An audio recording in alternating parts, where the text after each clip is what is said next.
First serve for Chris Haworth. Side out. And that's going to be kind of what we're going to be paying attention to here is you know that Haworth's going to come in with some strong ground strokes. How capable is he going to be of passing Johns, who's so comfortable up at the kitchen line? Side out. Just figuring out exactly how to play against Ben Johns. I think that's been the equation for everybody that's had to face off against him.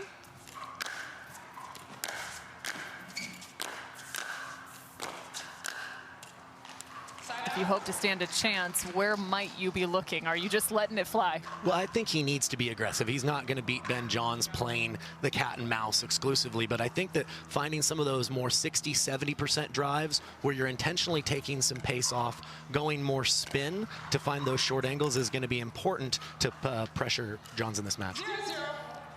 So far, no points on the board for these two.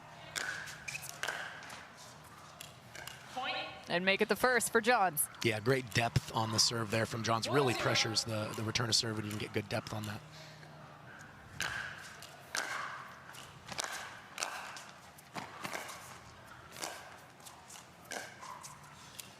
Good amount of reach there for Haworth. Yeah, Haworth showing some variety on the backhand, using both two hands and one hand for the volleys. 0-1.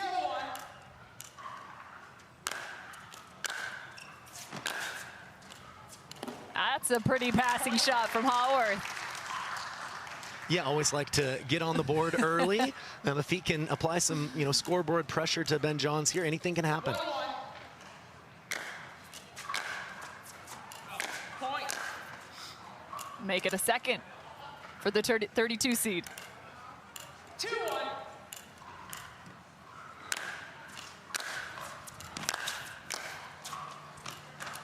3-1 now. Yeah, and that was an example. Even though Johns was able to play that volley, good job by Haworth going with more spin, trying to find more angle than just trying to simply power it through him on the pass there. Side out.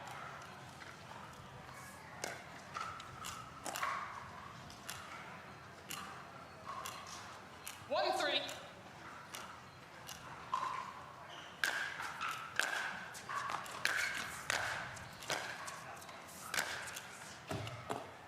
He called that Ben out. Johns calling the ball long of the I was watching court. your feet on the volley. Did you see that? It's a point. Yeah, Haworth appealing the call, but referees unable to see it clearly enough to overrule.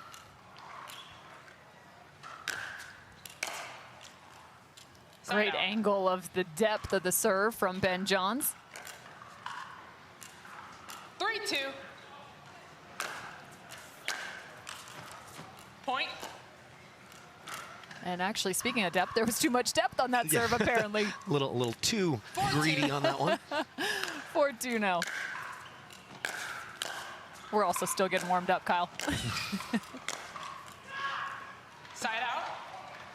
Yeah, and that's a ball, not a bad shot selection by Haworth there, but when you get those mid-court balls, sometimes slowing it down really helps you open up the angles a little bit more.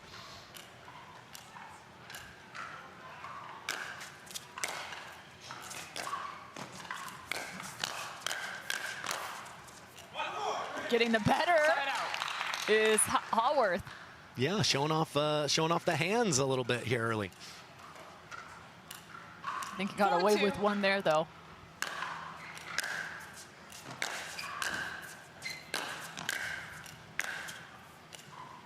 Side out. A little tight on the wrist for Haworth. Yeah, and that's the downside of just going drive, drive, drive every time in a row. It starts to give your opponents rhythm on the volley, and then when you don't have very much time to prepare for your next shot, it becomes more and more challenging. Johns earns the side out, down by 2. 2-4.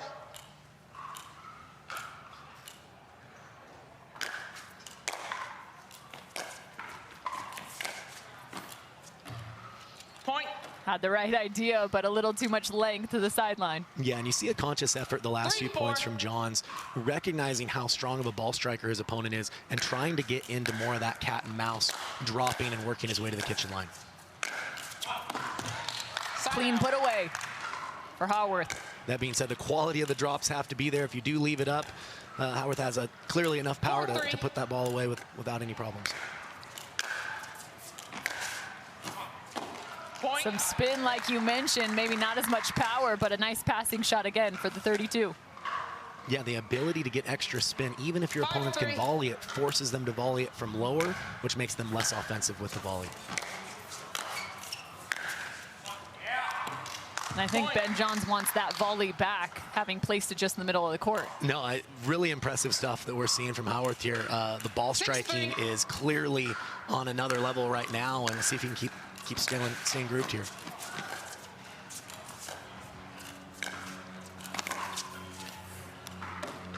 Just wide. He had the one he wanted. Well, and also important to note, 3-6. Haworth's had a few matches to get into this, having played through the qualifier. So feeling awfully warm coming into this matchup versus number 1. Ooh, that was beautiful, Ben Johns. Yeah, John's going with the drive there. He's really shown some variety, still feeling out his opponent here, in my opinion. 4-6.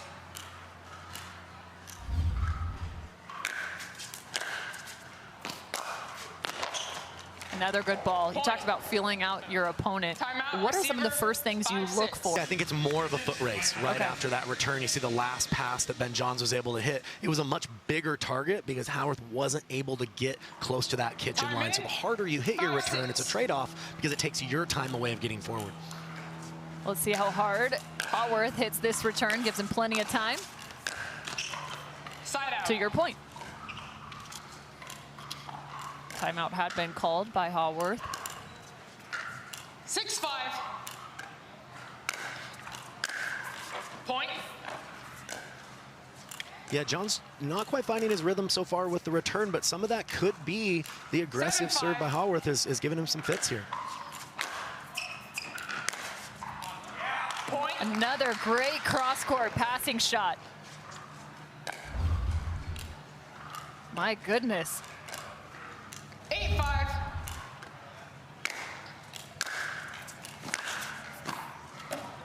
Point. He is dialed into the lines right now. Make it 9-5. And right now, Johns has tested the 9-5. backhand early. Now he's testing the forehand. Look for him to maybe go a little more middle, taking away some angle going forward.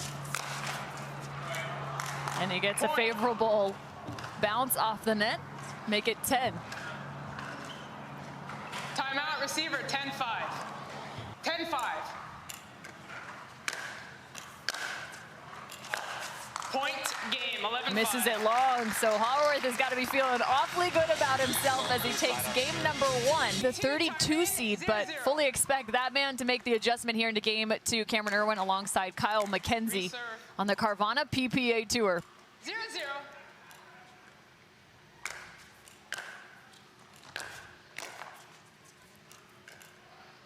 And first point to Ben Johns. Point. Yeah, and this is where Ben has the choice of, does he start by working that cat and mouse, playing a little slower, or looking to play more aggressive early? I think because he lost that first game, he's going to feel the pressure of coming out and being aggressive enough now that his back's up against the wall here. Ben Johns facing off against Chris Haworth. 2-0. Ben currently up 2-0 in game 2. Make it 3. And this is a man on a mission right here. This is what you fully expected into game 2. Yeah, he's going to be dialed in. He knows it's now or never, not wanting to give Haworth the early upset here.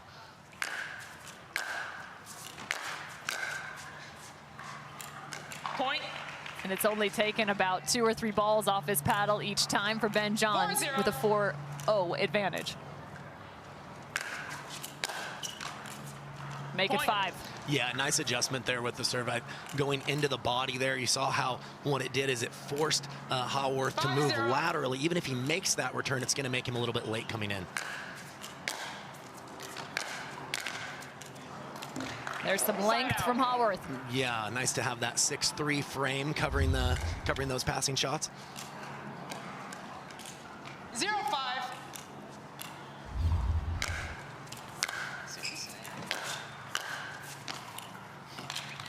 Point. Again, just getting Ben Johns stretched enough on that first volley to draw the error. Nice pass there.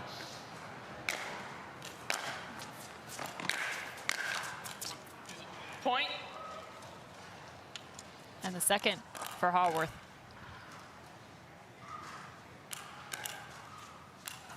2-5.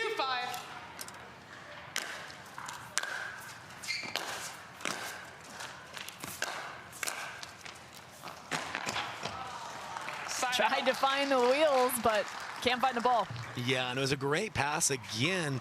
Great volley by Johns, using the backspin and just kind of dropping that one a little bit intentionally short. 5-2.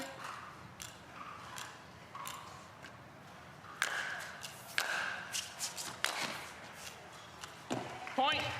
Inside out for Ben Johns. Yeah, he's warmed up now, getting everything dialed. 6-2.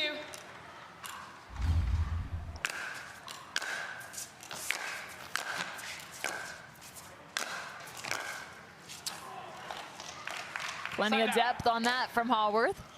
Ben Johns is the defending singles champion over Tyson McGuffin here at the Arizona Grand Slam presented by Hyundai. Point. Make it 3-6 now. Yeah, and I mean, Johns did everything he could there. He played a deep return, but Haworth still able to get enough spin to come up with a clean pass with no angle. That's tough to do. Point. 4-6, climbing back in is 32. 4-6.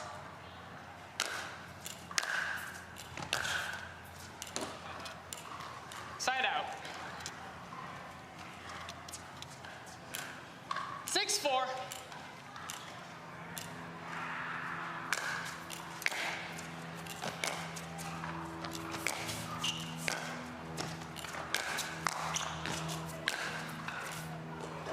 He caught him reaching all the way to his right, tried to find the backhand side, but just missing. Yeah, still put himself in a great position to win that point as well. It's clear that the passing shot ability that he possesses on both sides is really giving Johns some problems in this match. Point. Yeah, I've seen both players float quite a few returns long. Like we mentioned, it's colder this morning. That Dura ball, when it's colder, really has a tendency to fly. So expect that as the day gets going, we won't see quite as many returns float on these players. Men's singles action taking place now on our championship court.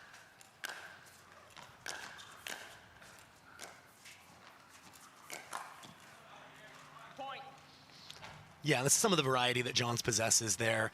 Went for the pass on the first one, but had the discipline to drop the next one. It just changes the available shots for his opponent as the point progresses. Side out. Just wide there with the backhand down the line from Johns. 4-9.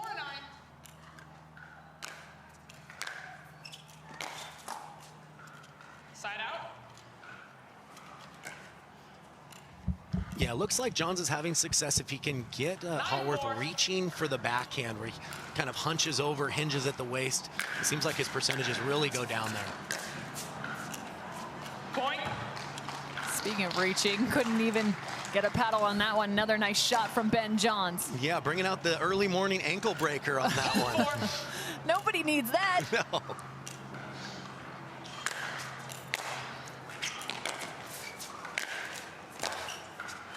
Wow, that was fluid.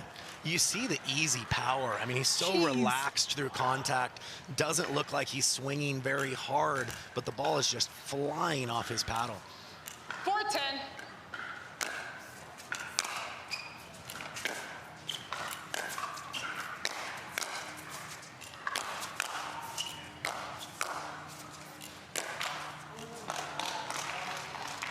Couple nice ground strokes there from Haworth. Yeah, even though he lost that point, showed some great variety. It was an excellent return by Johns. Rather than going for the first pass, he chose to just drop that first one and look to make his way forward in a different way.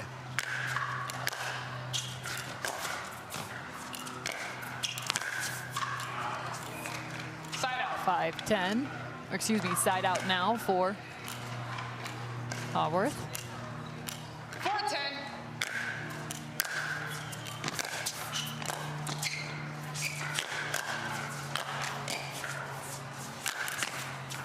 Relentless. Yeah, we talked about the pace that Haworth has off the paddle, and even though Johns was in a good position here, just a little too much offense from his opponent.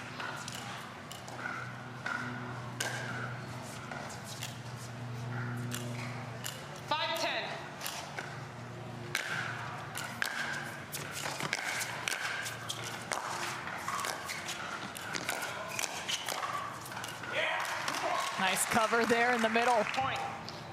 Yeah, he's really showing an ability to move forward gradually, which he didn't even really have to showcase in game 1. So really liking the variety that he has in his game here. Side out. Little frustration. Ben Johns with another shot to take game 2.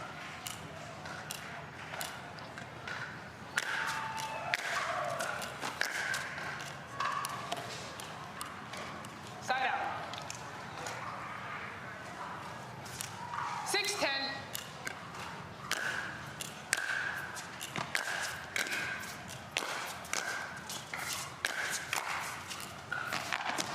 Ben Johns cutting that ball down beautifully. And I think that's going to be the pattern. I think Johns has found the pattern that he likes. It's if he can get a good first volley, subsequent volleys, playing him just a little shorter with backspin to that backhand side and forcing Haworth to hit shots moving forward. Point game, 11-6. Game number 2 to Ben Johns. Arizona Grand Slam, presented by Hyundai. Side out. Good depth there, just on the first rally alone from Ben Johns. Yeah, with being a taller guy, it seems like really when he has to get down low for those lower backhands, that seems to be the most difficult paths so far for Haworth. Side out. Serve just long, side out. 0-0.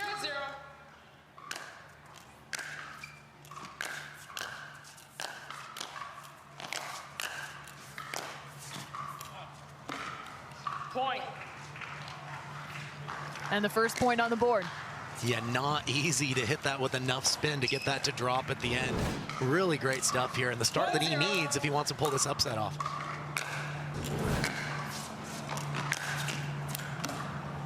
Side out. Frustrated with himself a little bit. He had a clean look there. See if he can bounce back. 0-1.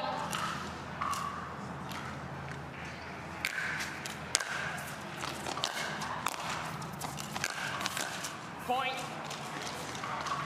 A little too much spin on that, might have clipped the net. Yeah, and he has the ability to use both one and two hands on that backhand volley. The lower it is, I'd like to see him release that hand and maybe go with the backspin one-handed volley on that particular shot.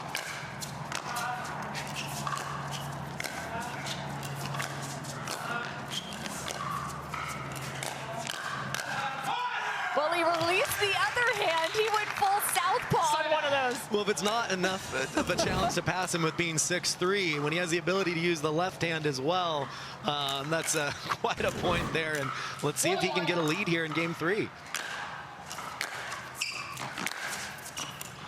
Side out. Another side out for Ben Johns. You mentioned the pattern of potentially chopping that ball down after some depth on the backhand side. Still looking for that here in game 3.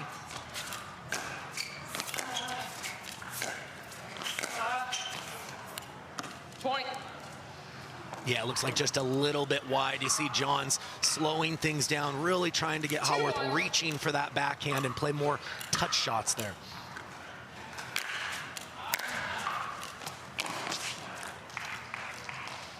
Side out.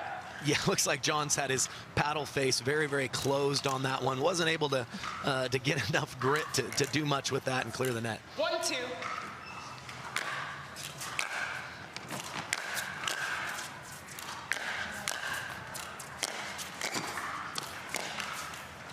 Side out. Haworth had a nice look in transition. Very calculated, but just missing once he got to the kitchen line. Yeah, hit some good shots to get himself there, but I think as he plays more and gets used to slowing those balls down as he's coming forward, it'll create bigger angles that he can come up with.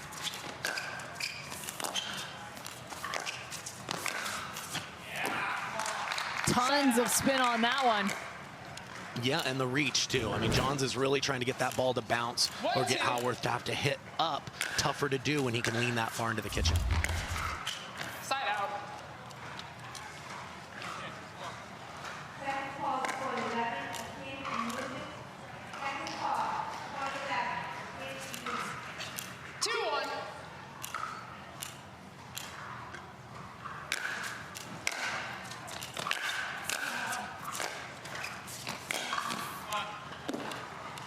Wow, again, another great shot, but it was set up by that nice shot to the backhand side right at the feet of Johns. Yeah, absolutely, and he made that look easy, but he did not have a lot of time to prepare for that backhand up the line. Almost like a half volley in that situation. Very, very great timing on his part. Side out. Nice expansion of the court there for Ben Johns. Yeah, you see how tough Johns is to pass in his own right. Might not be as tall as Haworth, but he has so much experience covering those angles. 2-1.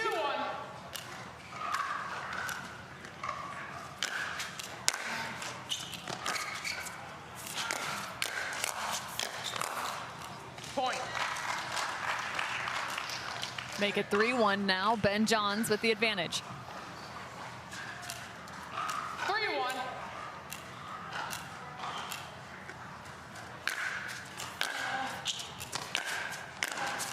Point.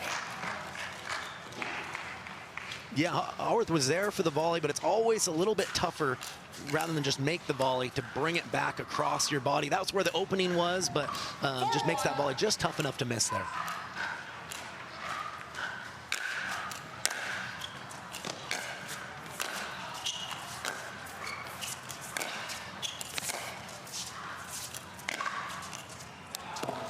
Looping that back around. Talk about placement. Yeah, well, and he held it and disguised it really, really well. Certainly had Johns fooled on that one. 1-4.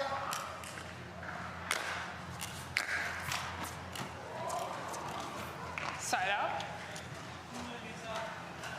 Always a little tougher to beat the #1 player in the world when fortune is on their side as well.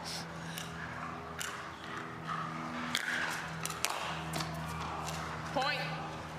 You can see the amount of pressure that serve of Ben Johns brings to the table. 5-1.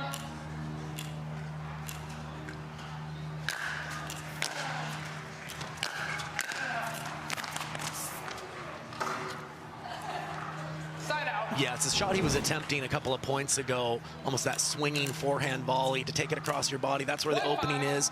Great execution there.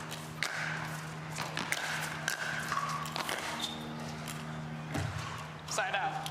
Trying to carve that back again cross court. Yeah, I like the idea by taking the pace off and letting the angle open up. Did not miss that one by much.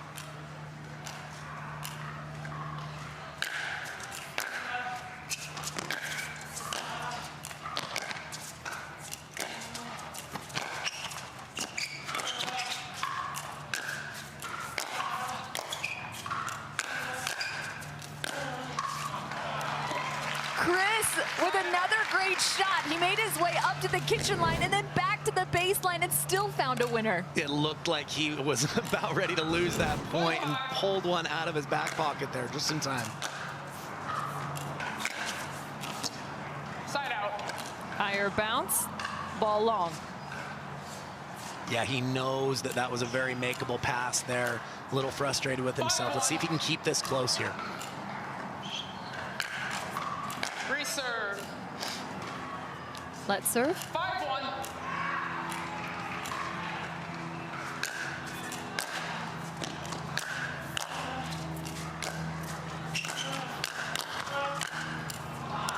Ben says, thank you very much. Oh my. Johns will have a bit of a trek to Championship Sunday. Christian Alshon also on the same side of his bracket. They may face each other in quarterfinals action if they both continue to win. Christian Alshon has a first round match versus Nico Montoya. See how that shaped up.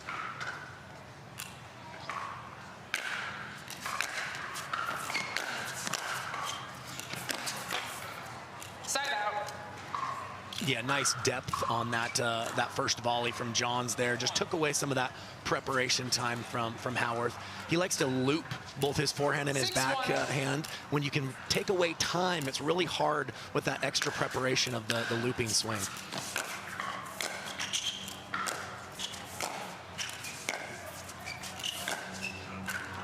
Saw some special sauce there from Ben Johns, starting to get really fluid with some of those contacts. Yeah, he's making his opponent hit a variety of different types of shots, but Haworth was up to the task on that one. 1-6.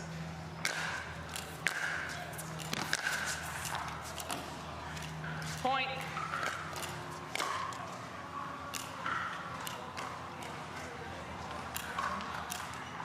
Two, 6. Fortune was on his side previously. Now on the side of Haworth. They all even out in the long run, right? Is that true? I'm sticking with it. I feel like I'm always on the other side of that one.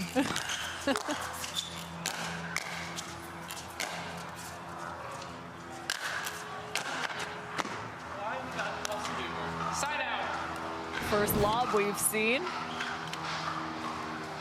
This is the danger of lobbing. Yeah, I mean, generally it's only used when it's really your only other shot, and he just didn't have enough time to prepare for a good ground stroke there. Threading the needle is Ben Johns. And you see how balanced he is, Cameron, on each shot. He has a way of cutting off the angle and being so efficient with his footwork. Really an underrated part of his game. Reserve. Let's hurry.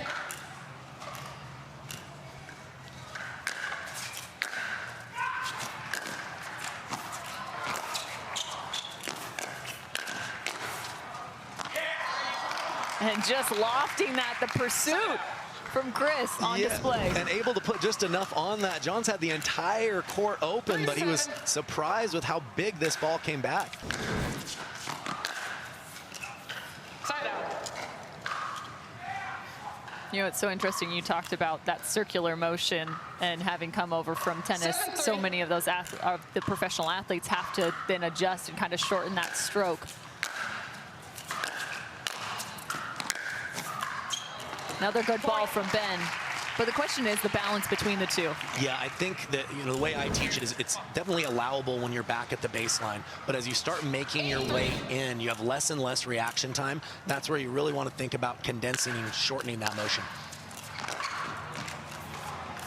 Side out. Looking for the drop is Johns.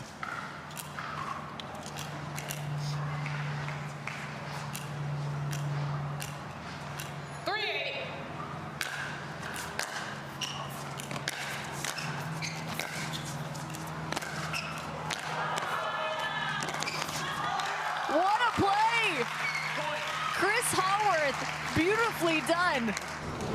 Yeah, both players had their own little highlight reel shot in that. He did. Great defense on the Johns ATP there. Awesome point. Point. I always like at the end of a point that you're not even sure what part to highlight because it was all just that good. 5-8. 5-8 now.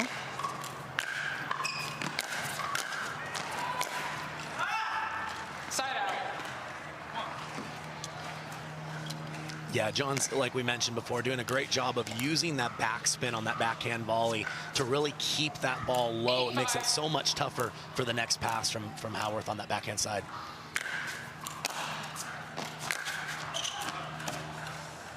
Side out. Another side out. And Haworth is within striking distance here, 5'8". He can go on a run at any time.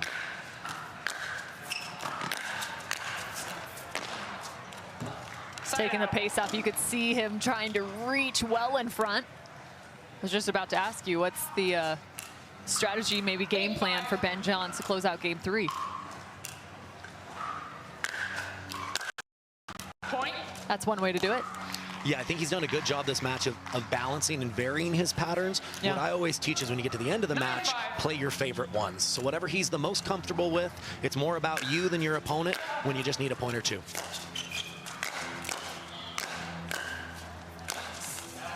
Wow, Ben Johns doing a really nice job in the transition zone right there, trying to keep himself in that point. Yeah, it came up with a little mid-court half volley reset to stay alive there. Really, really tough to cover the whole court, though, in singles.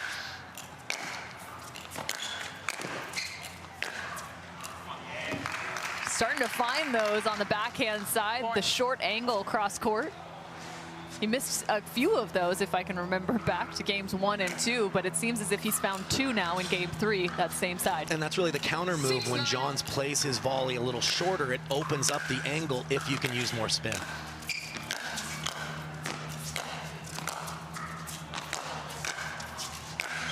Side out. Yeah, may have not been there for that extreme of an angle, but when you're getting the volley peppered back at you time and time again, easy to get reactive. He might have actually hit his own leg right there.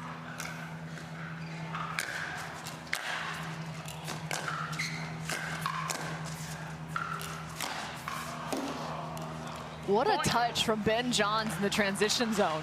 Yeah, he does it better than anyone, and I feel for Haworth on that last one. He really thought that ball was going to bounce up a lot higher to overhead, but one of the big changes from tennis to pickleball.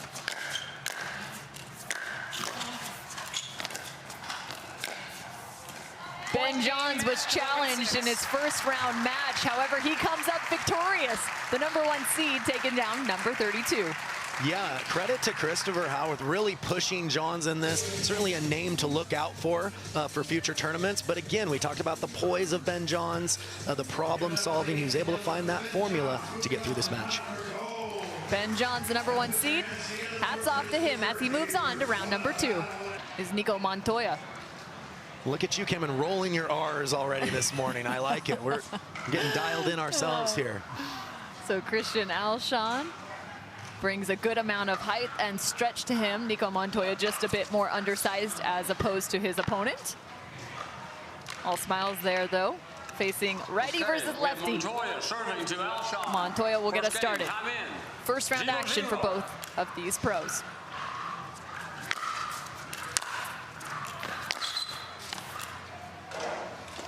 Side out.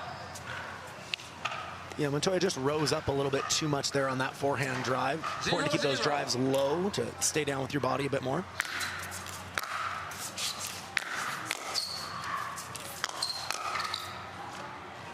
And you can already see the amount of power, placement, speed, spin that comes off the paddle of Christian Alshon. Yeah, and he does it so effortlessly on the move, and I think that's really what separates himself from a lot of the other good players.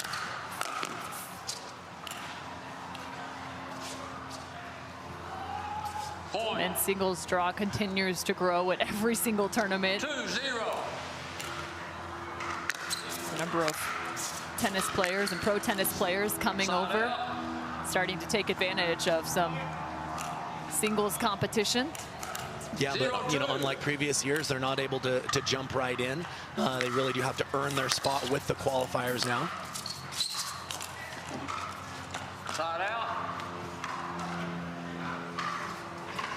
What's crazy, though, is you saw a 32 seed push the #1 seed. It shows the level of depth, and you know, there's going to be more and more very new, talented players that are going to be making names for themselves. 0-2. Side out. Montoya has an interesting service motion. He stands way behind the line and kind of crow hops into it, really trying to get as much power he can from that lower body. Point. 3-0.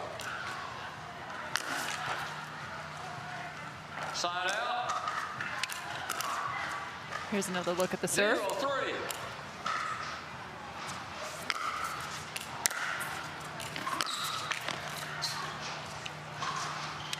So what might be an advantage to doing that?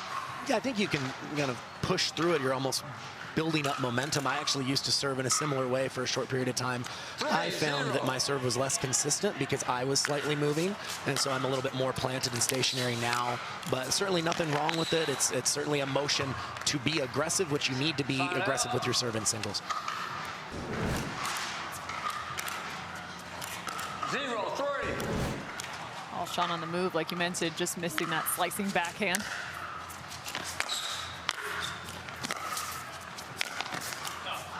Hopping the corner is Alshon. Yeah, we talked about he really separates himself among a lot of the other players with his athleticism, putting it on display there with Ernie.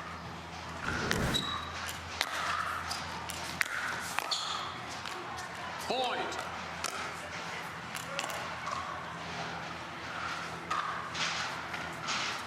Four, 0.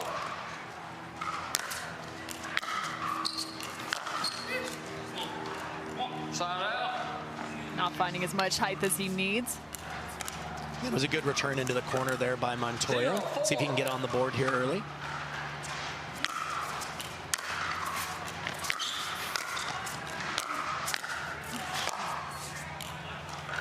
Side out. It's important in these first round matchups to be able to build that momentum. Some of the athletes who have done that in first round, Julian Arnold picking up a first round win, as well as Travis Rettenmaier. He faced off against Gabriel Tardio in his first round. Jay Devilliers also picking a first round win. 0-4. Rafa Hewitt against Kyle Lewis, Point. as well as Connor Garnett. 1-4.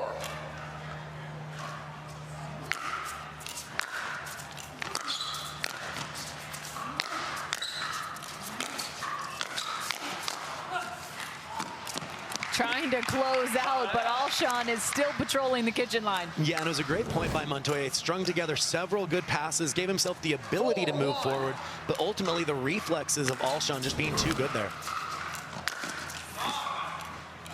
Side out. And so when you're playing singles, you always want to look for patterns in your own game. Alshon's missed several balls in the net. He's a big guy, might just need to bend his knees a little bit more to kind of change that pattern up. Everyone always talks about height in terms of tennis, and especially in pickleball too, the same thing. Well, maybe they can reach so far into the kitchen, and how can that become an advantage? But there's also something to be said about that 6-foot range when you're looking at pro tennis and pro pickleball players. Yeah, absolutely. You know, I think even, you know, drawing a tennis comparison, I think, you know, with Wimbledon, with the ability for the grass and the ball to stay so low, some of the tall players really struggle with the slice. Pickleball is much more like that, where height can be an advantage in some ways, but the low bounce can be very problematic in certain matchups. Point. 5-2. Side out. And there's a different look for a serve. You can see the amount of pace that Alshon will try and put on his feet, actually go from close stance to open stance on his finish. Yeah, drives his hips through the motion there.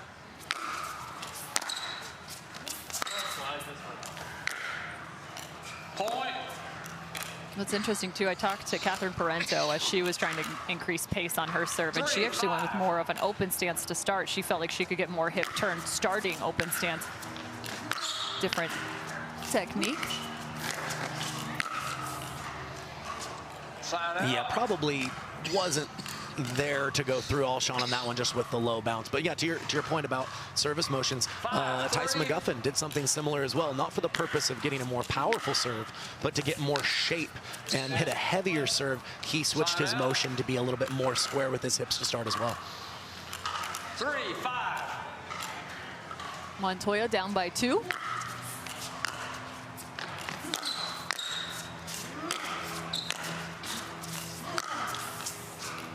You saw 2 different footwork patterns there for Montoya as he went up the line.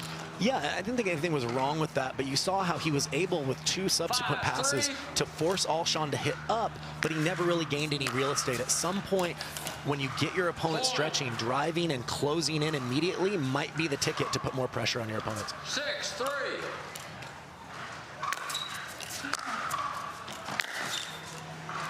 How much pressure is increased in terms of driving and closing, having a smaller frame is placed on you? Because to me, I'm thinking that's fearful. Now I'm actually allowing more space for the pass on both sides. I think when you close in, you're actually shrinking the size of the available target for the volley. And it's a high risk, high reward play because you're either probably going to win or lose the point very quickly. But by staying back and continuing to hit ground strokes, it's just the odds are with your opponent much more. Great explanation by our resident pro, Kyle McKenzie. Pro player and pro coach, in case anyone was wondering. I'm just a pro talker over here. I'm a hybrid these days, Kim. Ball long, so Alshon with the 8th point. Brandon French and James Ignatowich have also picked up a first-round victory here at the Carvana PPA Tour, the Arizona Grand Slam. Right now, though, it's all eyes on Christian Alshon versus Nico Montoya.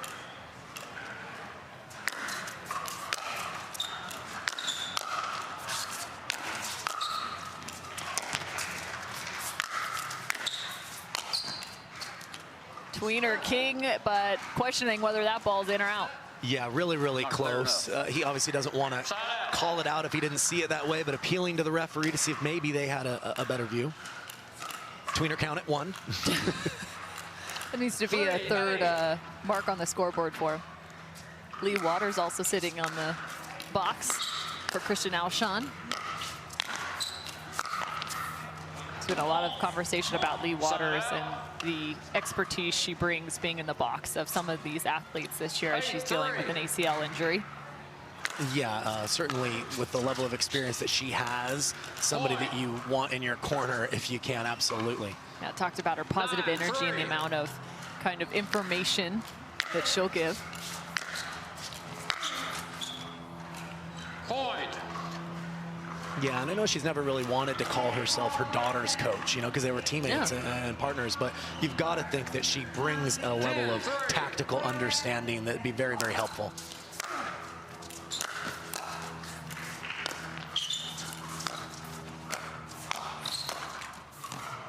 There's one for Nico Montoya. Faces multiple game points now. Looking to add a 4th.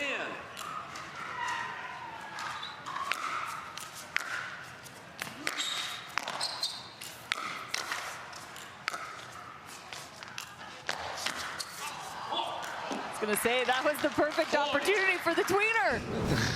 And a topspin lob from Montoya that he puts on a dime. You don't see a ton of that in singles. Well done.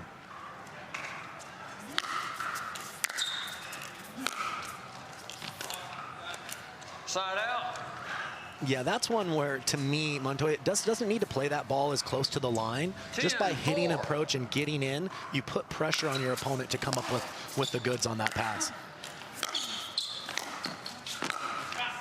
Trying to grab that before it hits the court gives Christian Alshon the 11th point and game number 1.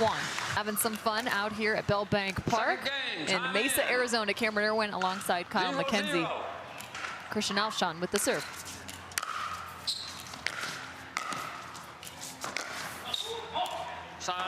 So what did you see in game number 1 that went the direction of Christian Alshon? Yeah, I think Montoya needs to do a better job of finding the Alshon backhand, really getting a good enough return where he can dictate with that first volley. Seemed like most of the time when he was volleying, he was on the stretch and just not able to really maintain that control as the returner. Side out. 0-0. You know, I'd say in addition to that, Cameron, you know, Montoya, we kind of mentioned he's staying back and hitting ground stroke after ground stroke. Even though it's more of a kamikaze play, I'd love for him to pick his target and then look to move forward and pressure the volley a little better. I think that's what you were looking for right there. Yeah, great job of a better return to enhance that first volley. And if you can hit a good first volley, even against the best in the world, you're going to win a good chunk of those points. 0-1.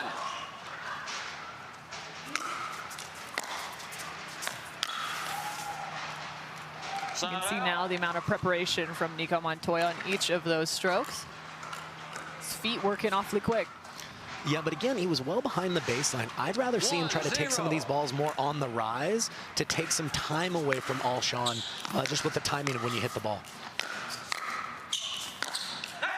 So explain that to maybe those still learning in the game of pickleball, taking the ball on the rise. Well, yeah, there's a couple different ways to take time away. One is to hit the ball harder, but the other is to hit the ball shortly after it bounces, as opposed to bounce, wait for the apex or the height of the bounce. It's a little easier to hit it then, but you're giving your opponent more time to take away some of those passing shot angles. Great explanation, as a point is on the board for Nico Montoya.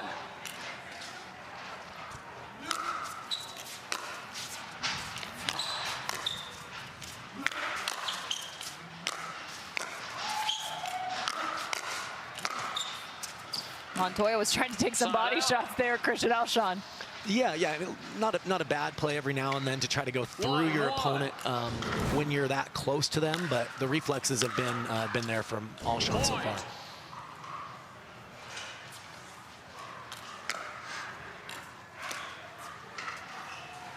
Two, one.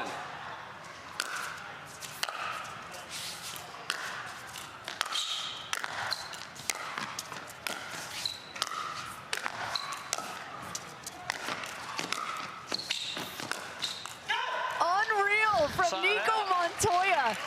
Talk about a full stretch. Yeah, he really had to earn that one. He was scrambling the whole point, but that's why you don't give up. You play every ball and good things happen.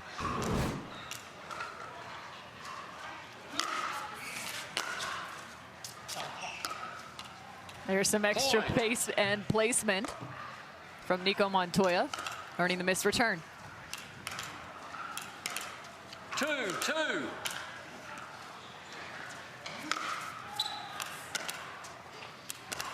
Side out. Even though he missed that serve, I like the idea. He's starting to serve a little higher, give a little more shape. That can throw off the weight transfer of Alshon, which can then give you an easier pass on the next ball.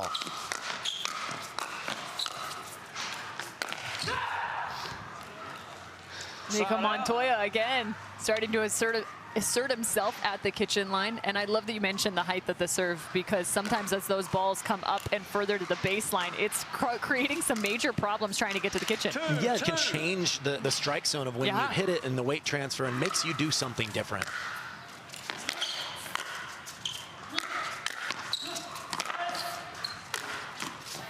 Clean put away from Alshon. Alshon not giving him the stare down, literally trying to stare down the ball as it has been lost into the stands. Yeah, players always prefer using the same ball if they can. They always just play just a little bit different when you have to go with a new one. Looks like they were able to retrieve it.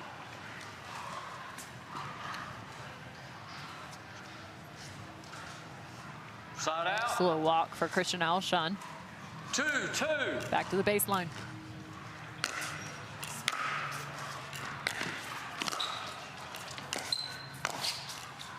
Point. Yeah, and the few times that I've watched Alshon, I really think that's his best pattern, is running around when players are trying to find his backhand. If he can, run around to the forehand, not hit a powerful pass, but play that inside-out drop and use his anticipation and his athleticism to move forward throughout the point.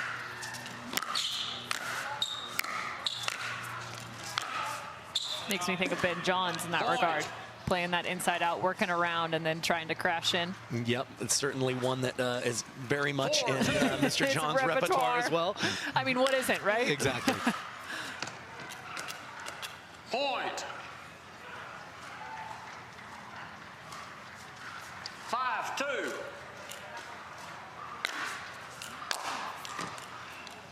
Point. Timeout is called by the receiver. Yeah, Parenteau able to take a game off of her in the finals there, so it was an entertaining final for sure. You also have Leigh Jansen back in the draw, as well as Devidze and Irina Tereshchenko.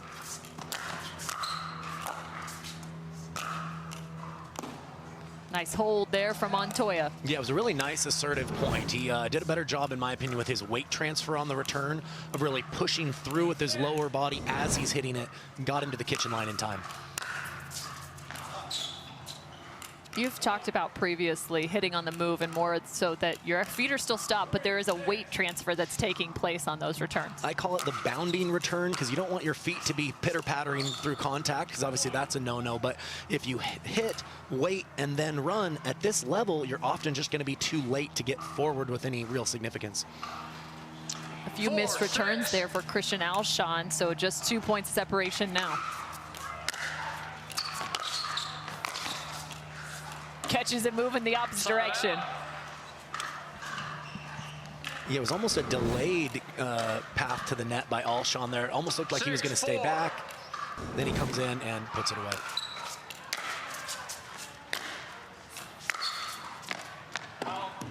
He had room.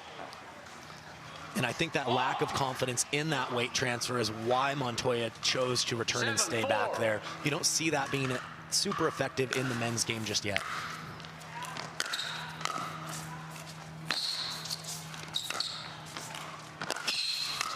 Behind the back for Alshon.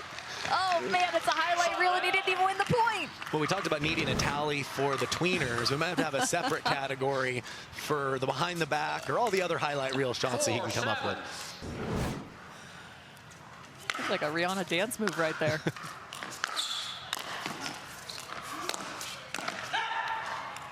Point. Watching too much Super Bowl. Yeah, I was going to say, fresh on the mind. Timeout is called by the receiver at 5-7. At the professional ranks, Nico Montoya, 5-7.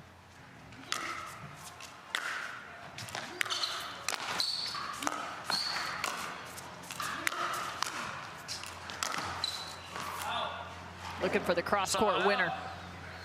Yeah, Montoya is really making Alshon work with those volleys, but he's just able to seem so far to cover all those passes, and it's challenging for Montoya to work forward. 7-5.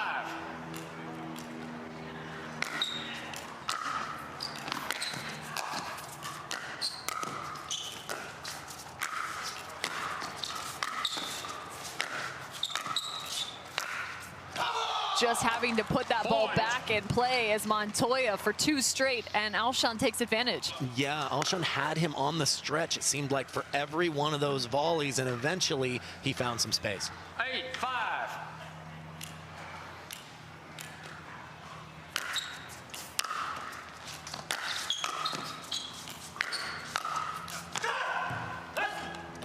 Some noise on the side of Montoya as he chops that ball down. Yeah, great volley, and love to hear the energy. He's here ready to fight. He still has a chance here to extend this match.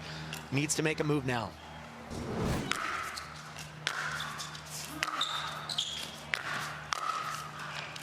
Side out. Just not enough height. As much spin is coming from Alshon there. Yeah, to me, Montoya just tried to hit that ball too hard. It was lower than the net. All he needed to do was just roll that and maintain his positioning. Got a little anxious to try to put that ball away.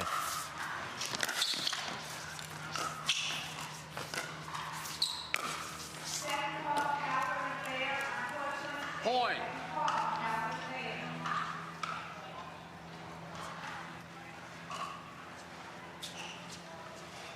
Nine, 5.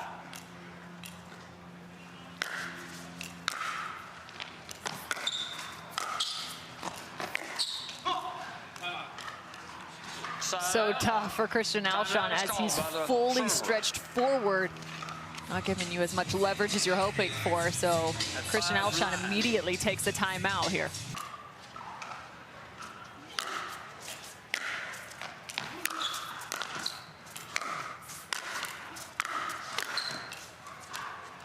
Side out.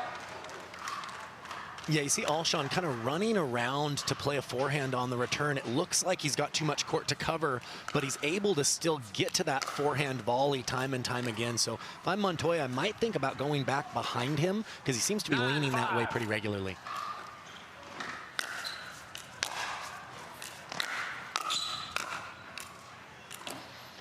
And that's the argument for driving and closing in, because even if your opponent makes the volley, they have to worry about you being right on top of them for the very next one. Game point for Christian Alshon. 10-5.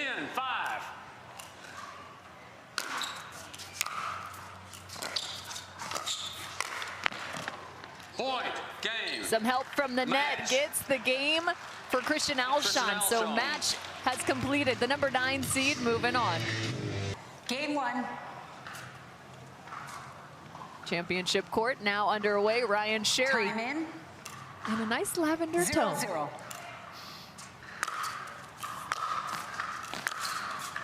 Side out. First miss, Gabriel Joseph had taken some time away from the pickleball court, but he has been very dominant. Call him Baby Curios because he moves very quickly and has, I would say, very similar style. 0-0. Yeah, they have some physical similarities. He can also be a louder player for sure, and take it for what it's worth. I love that. I love the players that wear their heart on their sleeve and always competing out there. Stature's a little different, but chase is on for Joseph. Right on cue with the great effort there by Joseph. Obviously challenging to bring that ball back into the court. 2-0.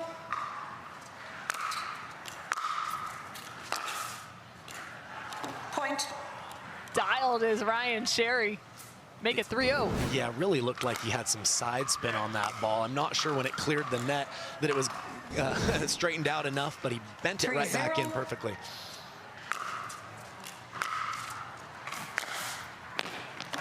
Point. Timeout. Receiver. 4-0. 1 minute. So another point. Ryan Sherry up with a 4-point advantage. The number 3 seed versus the number 14. Has come out to a hot start. 4-0. Fantastic former tennis player. Played for the Florida Gators from 2001 to 2006.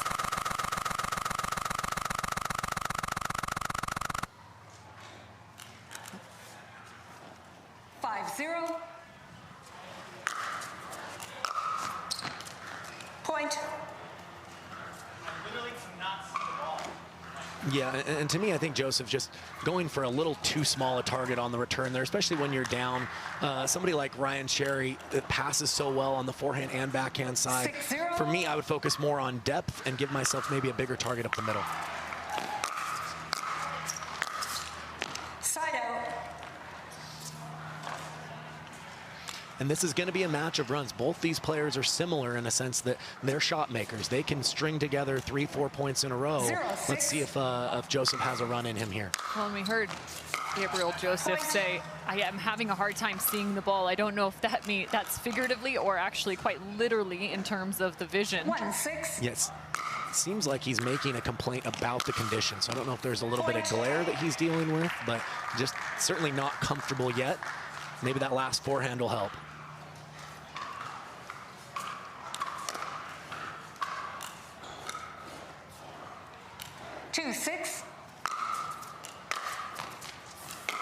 Point. Another for Joseph, so trailed by 6 and now finding a little bit of momentum. Side out. Yeah, there's always tough misses there when your opponent hasn't come to the net, not at least 6-3. making them play on the very next ball. Point. Joseph looking down at the line. Looks like that one may have skidded off. Great serve by Mr. Ryan Sherry there. 7-3.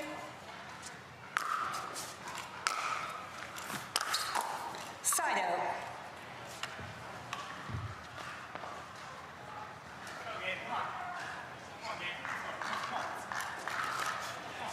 Gabriel Joseph having 3-7. a further conversation with himself, spurring himself along.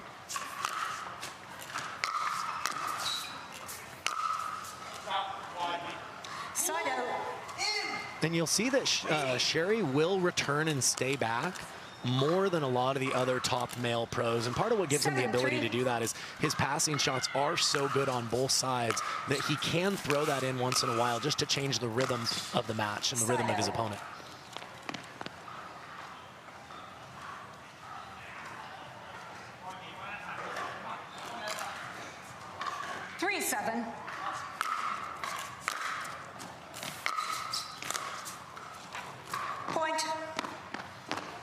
Oh, he would have had him. Gabriel Joseph was on the move looking for the drop as Ryan Sherry. Yeah, you mentioned he was already taking off the moment he hit that ball, knew that that was the likely shot from Sherry, and may have changed the shot just enough to get the error there.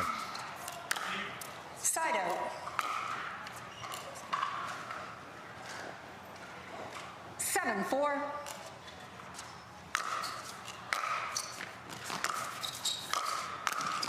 Side out. I like the play by Sherry, though. You don't see him drop and come in very often, but he set himself up very well there. 4-7.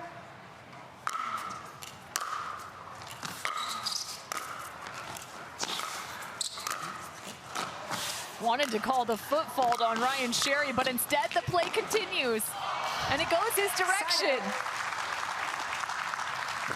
Yeah, not sure what happened with the feet there, but it was a play-on situation. 7-4. Twinkle toes, Ryan Sherry. A nice read from Gabriel Joseph. Yeah, he was there in plenty of time, and when you are, it gives you the ability to go cross your body with the volley that much easier. I love the note I got from Ryan Sherry. He said, don't be afraid to talk about my pre-tourney training. I'm not sure what he was doing was considered training, but I'll give you the lowdown. Timeout receiver. 5-7. Oh, man. 1 minute. Int format to this point.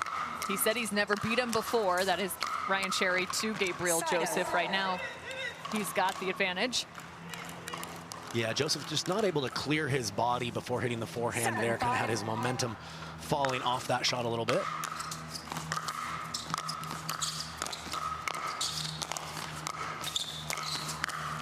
Ryan Sherry on his knee, and unfortunately also in the kitchen. Yeah, the momentum of the dive there took him into the kitchen, so instant point right there for Joseph with the side out. 5-7.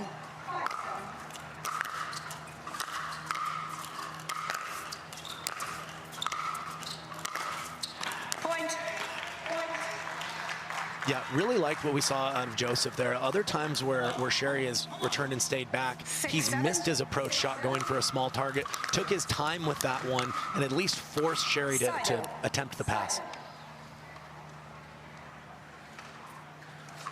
Score was 6-0 with Gabriel Joseph down. Now he's found a decent amount of rhythm. Got himself back into this.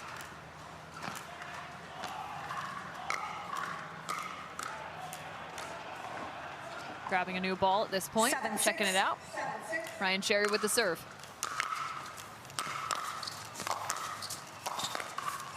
Side out.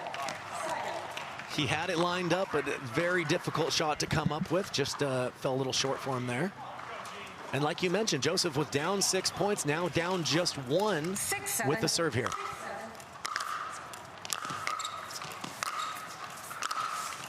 Side out. Trying to loop that all the way back around 3 feet from the baseline. Yeah, the quality of the return by Sherry forced Joseph to go for a drop, wasn't able to get it down enough, and just never able to sink his teeth into that point.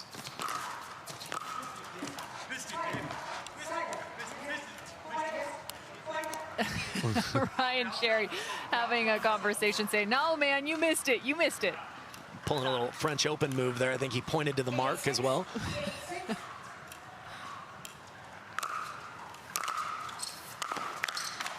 Side out. Side out.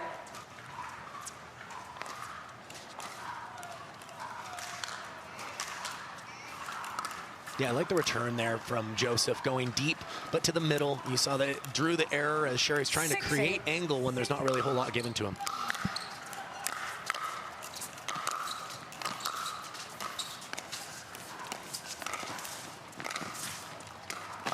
Gabriel Joseph had his track shoes on. Yeah, I love to see that hustle. Even though he doesn't win the point, that sends a message to your opponent that they have to be that more precise with their shots throughout the course of a match. That hustle can earn you a couple of points back. That point was won, though, from the first contact of Ryan Sherry, having him to then hit up on that ball. That was incredible. Yeah, Sherry is as good as anyone, in my opinion, at hitting those short angle passing shots, forcing your opponent to stretch and then move forward on subsequent balls.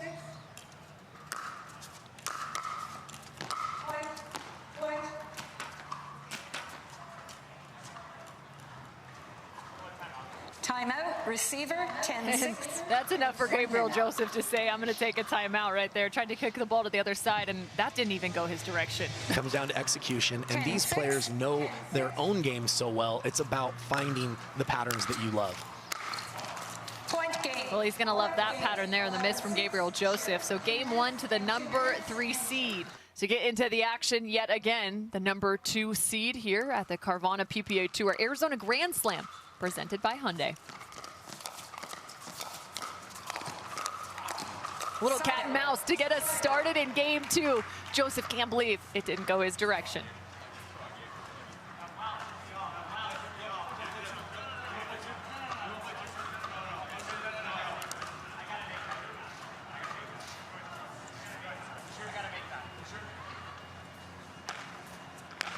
Good sportsmanship on both sides, having a conversation about the last rally. Ryan Sherry, one of the best at it. He wants to earn everything that comes his direction. That's a nice shot there from Gabriel Joseph. 0-0.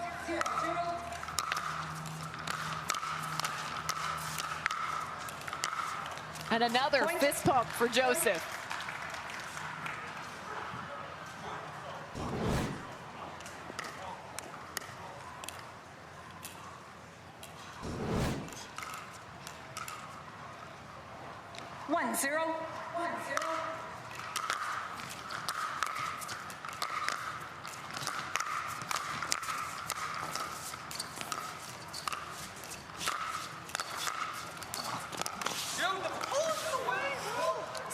Tried to go around the post, but got a little too big.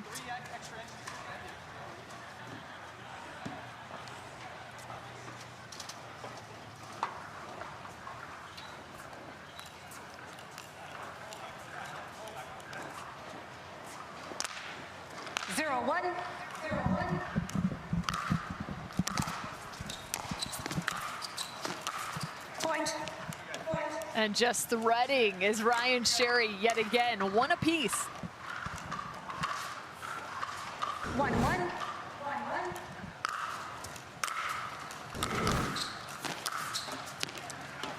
Been really impressed with Ryan Sherry on that backhand side, working up the line, having found some success there in game number 1. One winner as well here in game 2.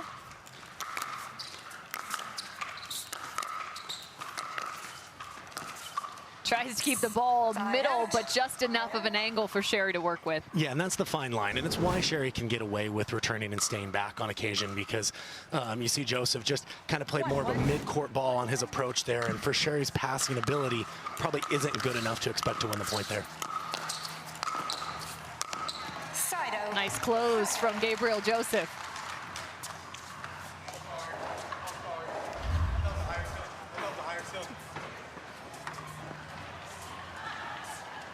There's the forehand winner cross court. Actually sent that one just out of bounds of our championship court. Again, the winner of this will face James Ignatowich in the quarters.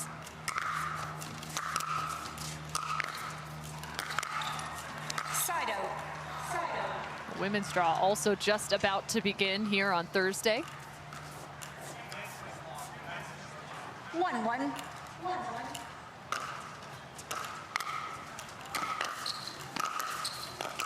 Side out. Yeah, Sherry trying to come up with a little half volley. Really tough to play singles a few feet inside the baseline there when you don't have much time. I'd say that transition zone is more of an allowable area in doubles where you can be much more effective. It does kind of mirror that no man's land area in singles a bit more.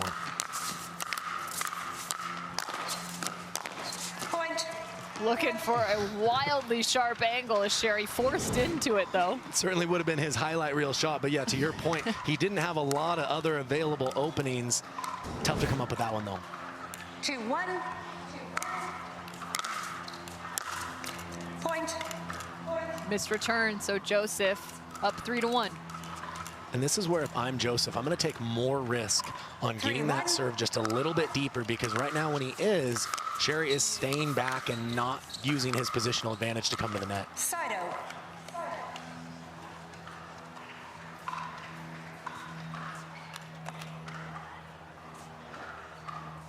One, 3.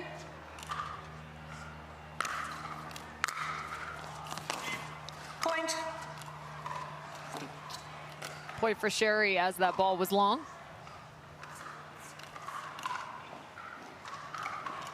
Two, 3.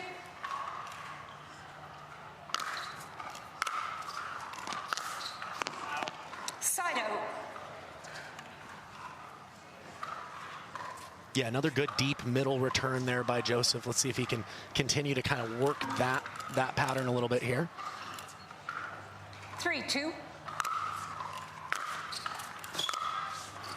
Side out. It's not quite on that. Yeah, the last, I think, 4 or 5 points in a row, we've seen Ryan Sherry return and stay back. And to me, that's a combination of maybe there's something with his movement that's hindering him, but also he's been winning these points. So. Yeah. Time in. 2-3.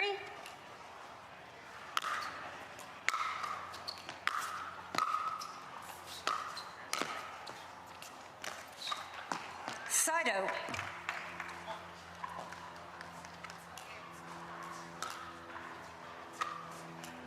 Lower gets you 3-2. reaching, and that often will set up the opening for the second one.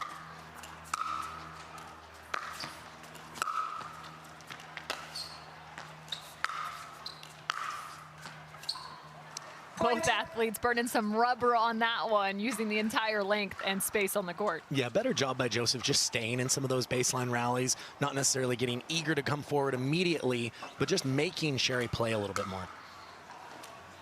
Oh.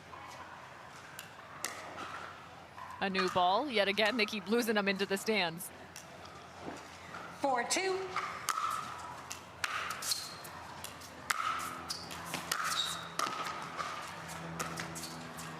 Point. Tried to work with a little bit of a trick shot there. The cut up the line. Look.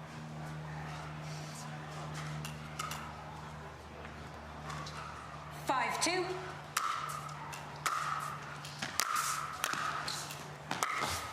Stop.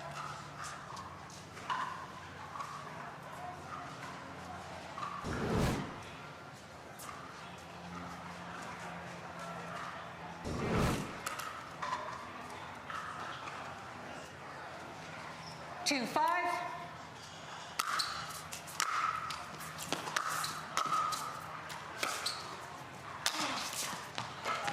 Side out.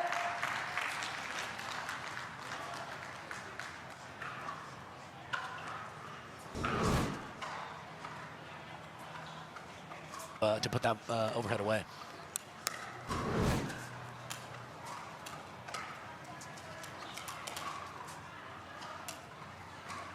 Five, 2.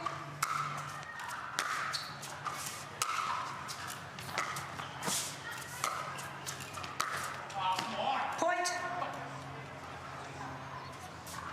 Yeah, it seems like Joseph is getting in his rhythm a little bit better, understanding when Sherry's staying back, how to get forward with his approach shots, and just to make him work a little bit better. 6-2. Point. Make it 7-2. Everything going the direction of Joseph at this point. 7-2.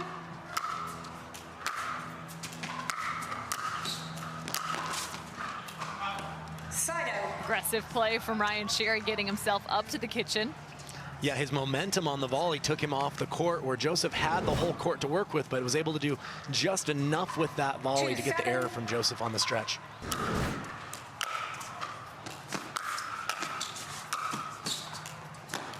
Point. And again, same style of play from Ryan Sherry. This time he's actually able to work back to the backhand side.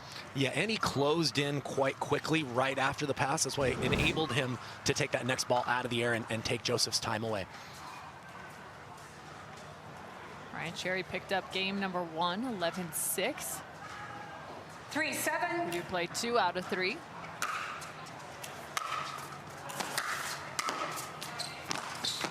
Side out. Yeah, Joseph's had 3 or 4 of those volleys to the forehand side where he's on the full stretch, but able to hit a clean volley back cross court. Not easy to do. 7-3.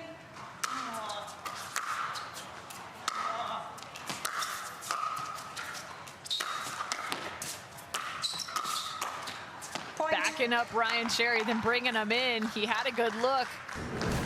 Yeah, Joseph was in desperation there, but again, that ball just got on Sherry just a little quicker maybe than he expected, was unable to come up with the volley.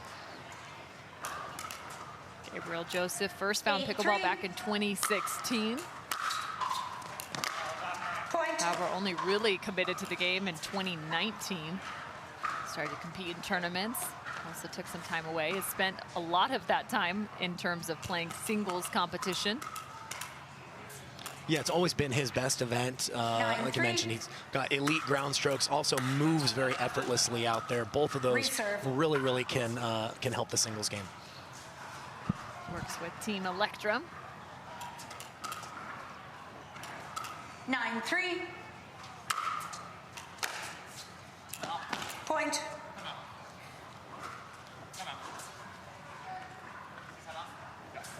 No. So 3-10, Gabriel Joseph. You called that Still with the time? advantage, looking to push this to a third. 1 minute.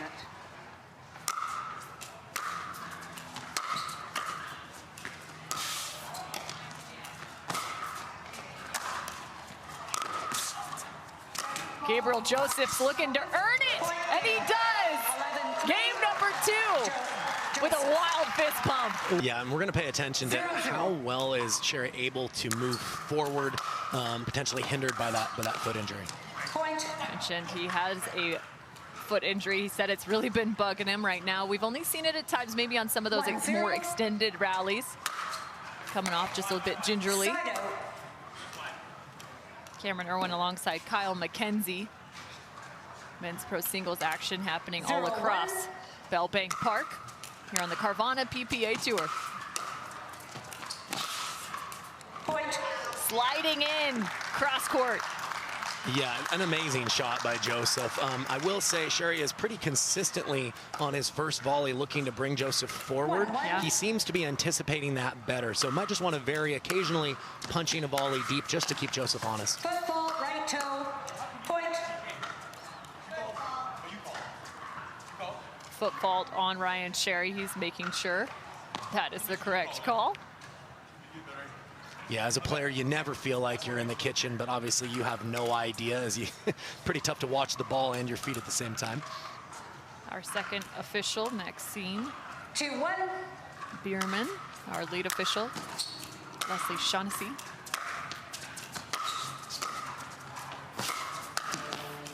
Side out. So quick. It's fun to watch Ryan Sherry as he gets closer and closer to that kitchen line. He's really good about having those compact strokes. Yeah, no, absolutely. Somebody who's made that transition from tennis to pickleball with a shorter backswing, but he's still able to accelerate up the back of the ball and get plenty of power on his stroke. Side out. And he's a better mover than most people think. You know, it can be a bigger guy, but he covers the court as well as anybody. 2-1. Point. Looking back at a spot, maybe took an odd bounce for Ryan Sherry. 3-1 now for Gabriel Joseph. 3-1.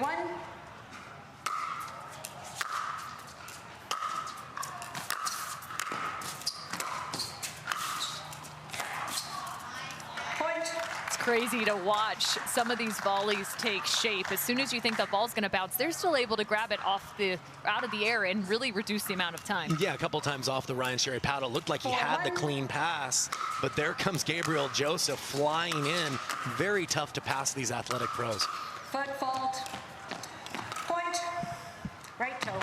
And another foot fault on Ryan Sherry. They're starting to add up. It is now 5-1. Timeout receiver. 5-1, 1 minute. Game 3 action underway here on championship court. Gabriel Joseph with a significant lead, facing off against Ryan Sherry. Point, timeout, end change, 1 minute.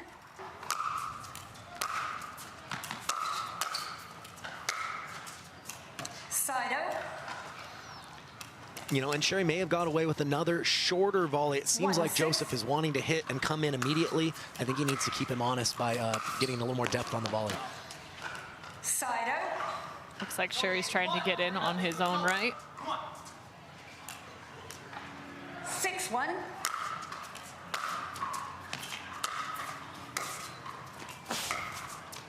Same thing goes. Gabriel Joseph comes in off the drop of Ryan Sherry, and he takes advantage.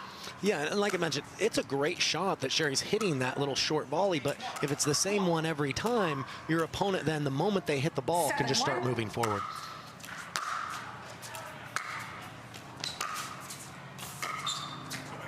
Side out. Ryan Sherry also trying to encourage himself. There's something to be said, too, about both of these players living and playing for the amount of energy around them. Right now, they're having to create their own.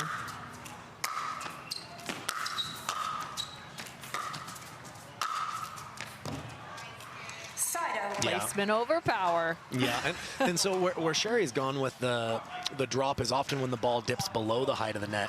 But Joseph did a good job of showing, hey, even though that ball dipped below the net, I can still choose to push that volley deep. So you do have a couple of options when you're playing those volleys. 7-1. Side out.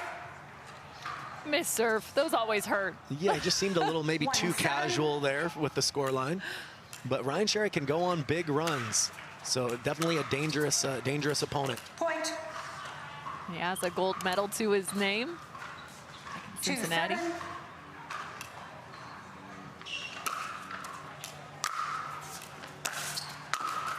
Point.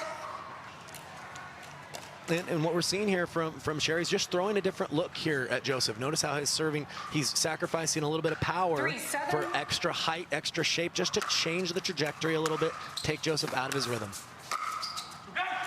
And so far, it's working his direction. 4-7.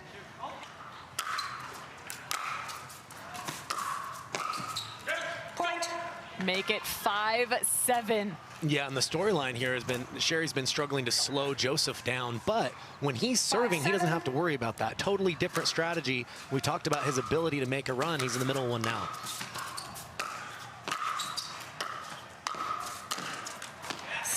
Oh, and he's thinking that ball may have been out of bounds. So finally, the run stops. Score was 1-7. He trailed by 6. So Gabriel Joseph will serve. 7-5.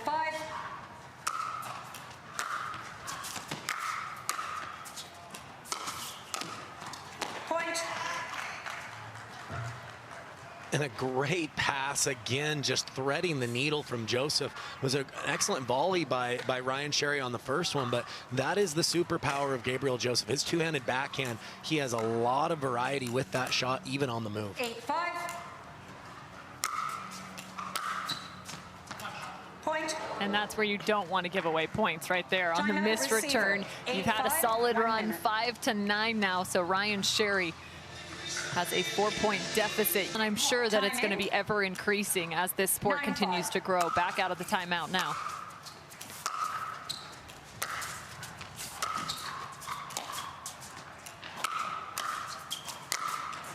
Side out. And a much needed side out for Ryan Sherry. And an adjustment there by Ryan Sherry. He had the ability to bring Joseph in short like he's been doing, 5-9. decided to just push and keep him back, and it worked out for him.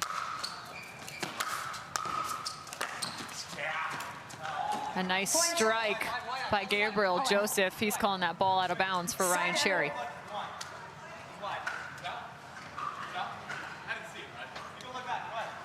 Call stands. Call stands. Asking whether that ball is out of bounds.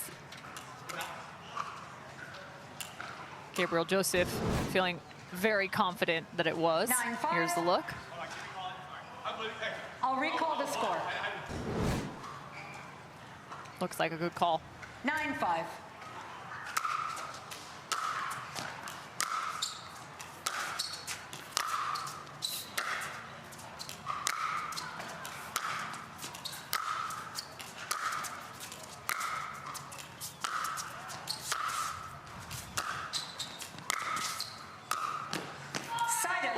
full curious mode right there, playing some tennis out here on championship court. And I actually like what I saw from both guys. You know, even though they weren't coming forward, they weren't getting passive with their shots. They were going for a big target. They were still hitting the ball hard and waiting for a slightly shorter ball to move forward in on. Nicely done by Ryan Sherry.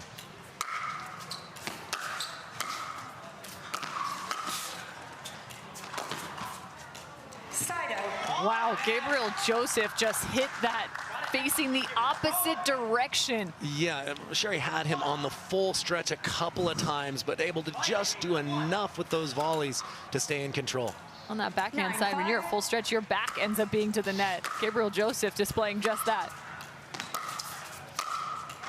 Point. Perfect placement on the sideline. Yeah, the finishing shot was actually quite easy. Like you mentioned, Cameron, the approach shot played very close to the line, set himself up nicely.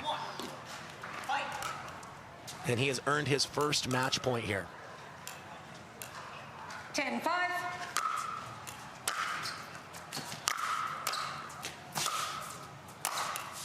Side out. That's one heck of an angle. Spiked that one. We talked about Ryan Sherry's ability to go on runs on his own serve. Now's the time here. He's got a 5-point deficit. Let's see if he can claw back in this one. 5-10. Point. There's one. 6-10 now. 6-10. Certainly the easiest way to get back in a match. I'll take all those, thank you very much. Second opportunity now for Gabriel Joseph to close out this match and move on to the quarterfinals. 10-6. Point game match. Fist pump for the finish. Gabriel Joseph takes down the number 3 seed. Yeah. First serve now underway. Travis Rettenmaier with the one-hand backhand. Looks like he had that up the line pass lined up, but just pulls that one just a little bit wide. Got as high as number 57 as a professional tennis player, world ranking. Was in doubles. And he steals that one away. And another thing to look for is how well does he do in some of these cat and mouse type of exchanges as Staksrud is moving forward. Certainly unconventional lob there, but he made it work. Side out. So a side out now for Federico Staksrud. How have you seen his game really expand? He's always been considered one of the top singles players, but I know there's been conversation in regards to his doubles performance as well. Yeah, no, he's certainly improved his doubles game, and that's the normal progression for a high-level tennis player. They're usually a little stronger in singles at first, and then the doubles nuanced, skills start to come. In his singles game, though, he's always been an elite passer, but I'm really noticing his ability to find some kind of medium pace, shorter angles as well in his game. So really understanding the geometry of the court really, really well these days. Side out. Just catching Travis off the let. 0-1.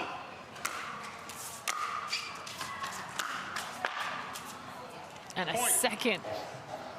Staksrud's got the net core dialed in for sure. At least to start here. that can change. And of course, Rettenmaier in his signature look where he looks very ready to go to the beach right after this. I don't think there's a beach nearby. Oh, I don't want to be the one to break the news to him then. You do realize we're in the middle of a desert. Time in. 1-1.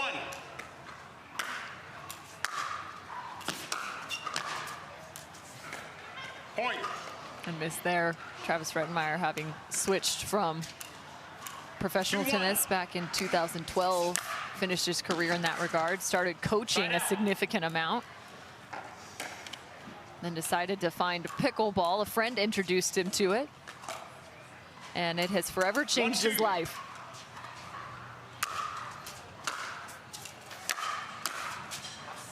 Yeah, I heard him give an interview where, you know, he obviously had a pretty high tennis pedigree. Well, when he played his first pro tournament, I believe, kind of just expecting to go in there and letting his raw talent, you know, win out. He was certainly humbled a little bit early on and really had to focus on pickleball and learn this game and the specific shots within it to really reach his potential, which we're starting to see now in his game.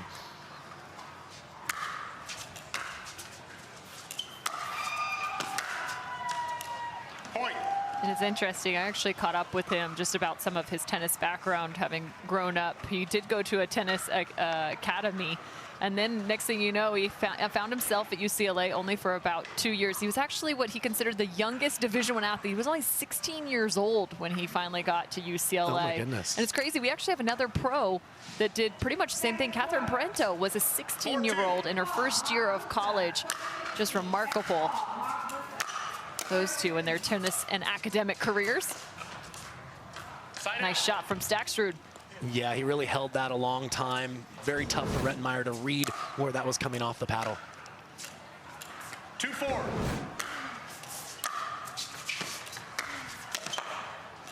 Point.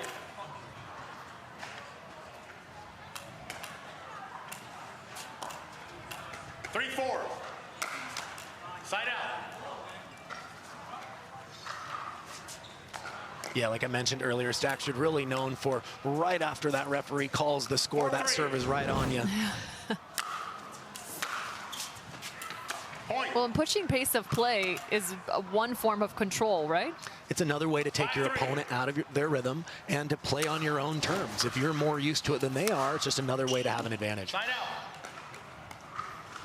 I like the footwork there, even though Rettenmaier missed that shot. I like that he wasn't just settling for the backhand, ran around, almost was able to get away with that inside-in forehand. Point. Ooh, talk about 3 inches of margin. Federico Staksrud with a beautiful winner. And he's won 3 points now, driving to the forehand side of Rettenmaier. Doesn't seem like he's wanting to lean that way as comfortably. It's always tough. So many athletes having to protect that backhand side. I'll recall. I'm curious, what is your weight distribution? Not only is it like your core positioning, but your weight distribution to be able to cover both sides. Well, and there's another one. that's where it's a fine line, right? Because if you're so focused on just being balanced, you're not really anticipating the likely shot of your opponent. If you anticipate too much, then you can get off balance leaning the wrong way. Point. Staksrud, now a 2-point advantage.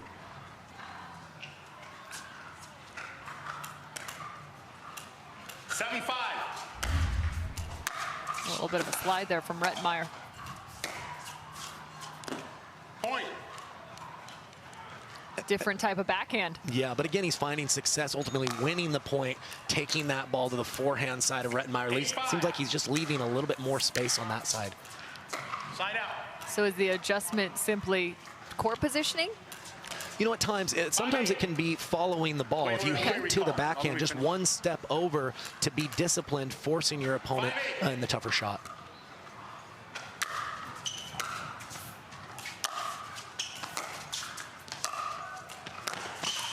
There was a wild amount of shape even on that serve. That thing took a turn. Yeah, like you mentioned, he might even have a little bit of side spin on that thing as in addition to the top spin. 6-8. Still very tight here in game 1. Side out. 8-6. Side out. Not as much bounce on that. Sometimes hitting it flat works in your advantage. Yeah, it looked like he actually undercut or backspin that return, but he kept it very, very low throughout the flight path of the ball. Inside in for Travis Rettenmaier. Little taste of Staksrud's own medicine. Yeah, He's been having success there. Yeah. 7-8.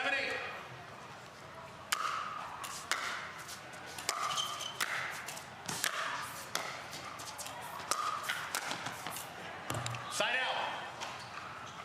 Yeah, good adjustment there by Staksrud on the return, finding the Rettenmaier backhand. It's always a little riskier going there when you're returning from the left side, but he took his chances with it and executed nicely.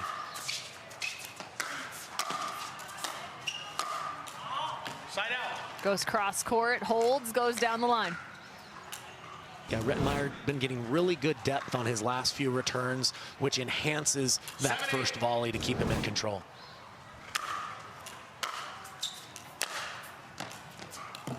Side out. Late call from Federico Staksrud. I don't mean that badly either. Yeah, I think it was the right call, but Rettenmaier didn't miss it by much.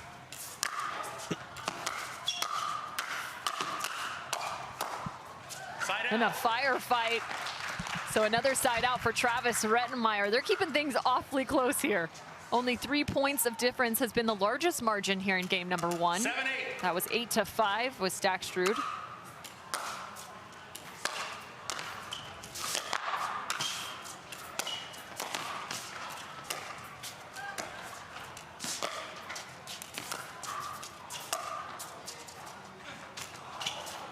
He misses it and goes full spin. Side out. Not And clear now they're enough to questioning the, overturn for me. the line call. Side out. Here's Yeah, a look. Just a circus of a point here with the missed overhead. Realizes he can still play it. Timeout. Timeout, server. And then that was the second Scores ball. 8-7. Just long. 8-7.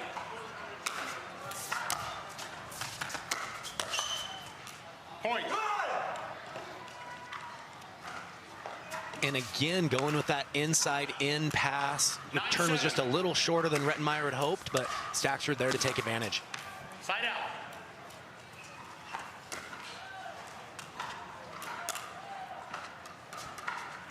Seven, 9. Point. 8-9. 8-9 now. Travis Rettenmaier trails by 1. We've seen a lot of that. Travis Rettenmaier has really sacrificed the body in order to get to some of these. Yeah, doing whatever he can just to put a paddle on that, but a very aggressive, nice volley there by Staksrud. 9-8.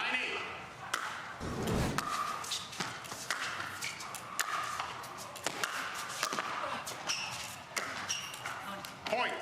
Wow, what a shot from Federico Staksrud. Big windup from the baseline and then does it again. Pretty deceptive there in the transition zone. Yeah, he has the ability with his forehand especially to really hold to the last second, keep his opponent in his peripheral vision. If he feels that he's leaning one way or the other, he can pull it quickly the other direction. Side out. Just wide, so Travis Rettenmaier saves one off.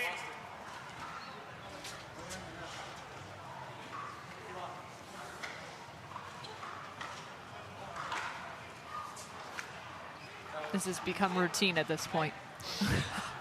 The number of balls we've gone through here on championship court. Yeah, Rettenmaier putting the ball up in the air, showing Staksrud that it's gonna be a little different than what they've been used to. Time in. There's probably a decent amount of cash laying underneath those bleachers.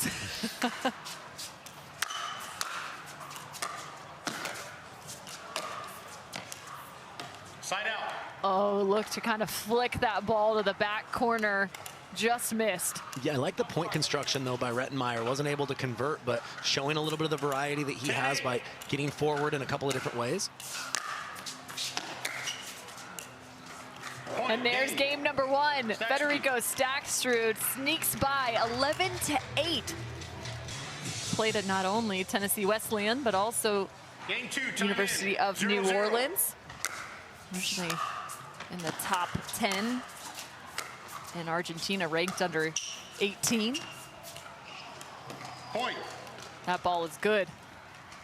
Yeah, and that's one of the things that Staksrud has really perfected. Similar to a Ben Johns, he's able to 1-0. take the outside edge of that ball with that one-handed backhand and go either direction. Side out. Staksrud will predominantly use two hands on the backhand when he's back towards the baseline. But once he 0-1. starts working forward or closer to that kitchen line, he usually starts using the one-handed backhand. Is that so he can maintain a specific grip? I think it's more for reach. Okay. It allows him to do more things on the stretch, which Okay. as you start working your way forward, there's the opportunity for more angle there. 1-0.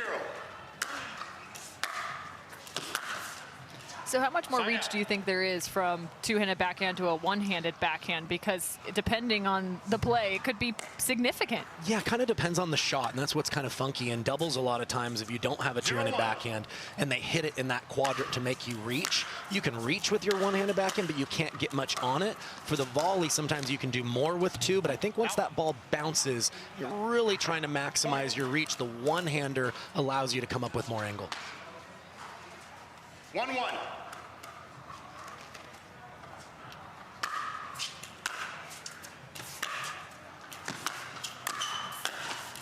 Nice close from Federico Staksrud. Yeah, and you don't see Staksrud return and stay back very often. That's really just credit to the depth and aggression of the Rettenmaier serve. Anytime he does that, it's because he's pushed back on the initial serve. Side out. Rettenmaier doing a better job of just getting that ball closer to that sideline to force Staksrud to play a few more backhands earlier in the second game. You're taking a look out now on the grandstand where Brooke Buckner is facing off against Lauren Stratman on the right side of your screen. Buckner up 8-0 in game one. Side out. And Buckner is one of those, females to certainly watch on the singles side. A newer pro as of last year, I believe, but really was impressive in MLP and some of those Dream Breakers, and her score lines seem to be improving tournament time and time again. Yeah, she's known to have some beautiful ground strokes, especially I remember watching her in MLP, that backhand, two-handed ball right there. That stroke is just deadly. Tons of placement as well as pace, and just above the height of the net. Yeah, singles really will lend itself to rewarding the players that have those excellent ground strokes, more so than doubles. Point.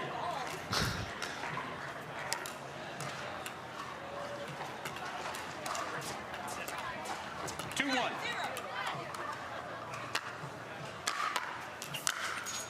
9-0 on the grandstand. Travis Rettenmaier tries to go inside in on championship court. Second game action there. Rettenmaier with a 2-1 lead. 1-2.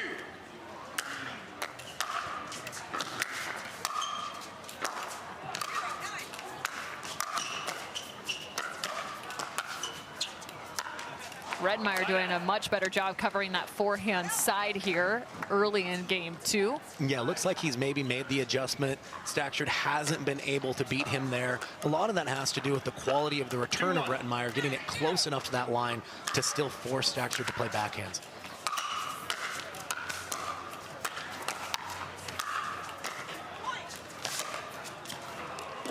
Cheeky Travis Rettenmaier, so casual.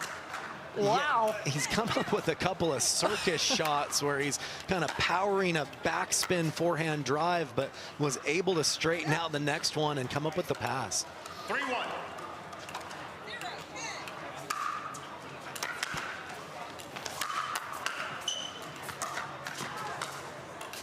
Side out. Yeah, just a little too high from Rettenmaier on that last drop attempt, but doing a good job here of pressuring Staksrud early in the second game. 1-3. Point. Missed return, so Federico Staksrud finds his second. 2-3. Still game point out on grandstand for Brooke Buckner.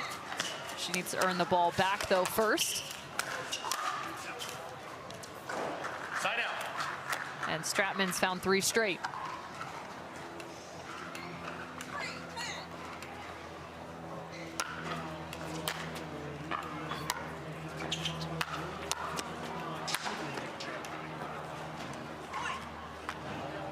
See the crowds filling in on the grandstand. I think there's a bit more sunshine. It is unique in the sense that here on championship court you do have a covering, so you see no shadows, and it's a little bit chillier in the shade, significantly chillier in the shade. So I think a lot of our fans are watching that grandstand court soaking in the sunshine. Gravitate towards that heat. We lost another ball to the Dura graveyard. Time in. 3-2.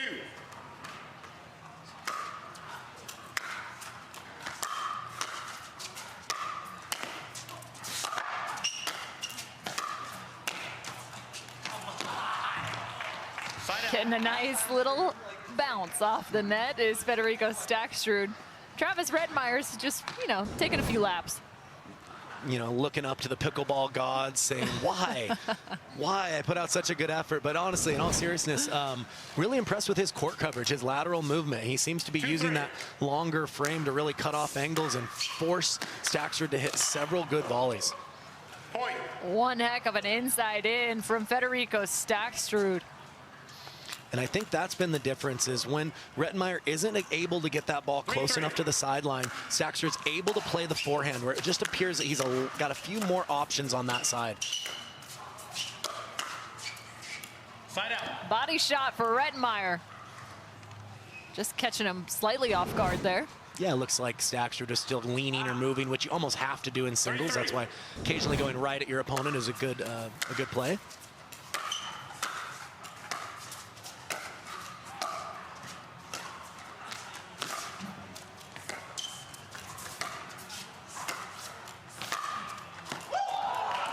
Again, another shot that's pure magic from Travis Rettenmaier. I don't know how he's doing that. Yeah, I'm so impressed with his ability to extend points here. You know, it doesn't appear to be the fastest guy around, but he's really efficient with taking those long, big steps and keeping the ball in front of him, waiting for the right moment to have that opening. Federico Staksrud getting the better of 2 of those 3.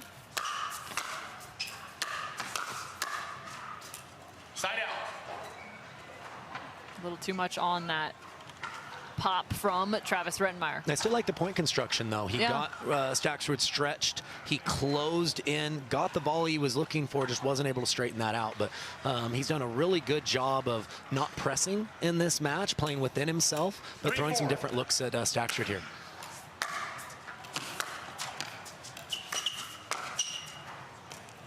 Side out. Speaking of some different looks, you saw the head bobble there from Federico Staksrud because he got caught going the opposite direction. Yeah, Rettenmaier got him with the old shoulder fake, misdirection going back behind. He's done that a couple times this match.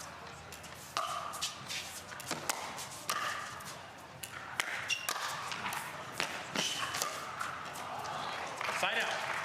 And what a ball by Staksrud on the run. Rettenmaier did everything he could. He was in a good position, but just such great dip on this final forehand from Staksrud. 3-4.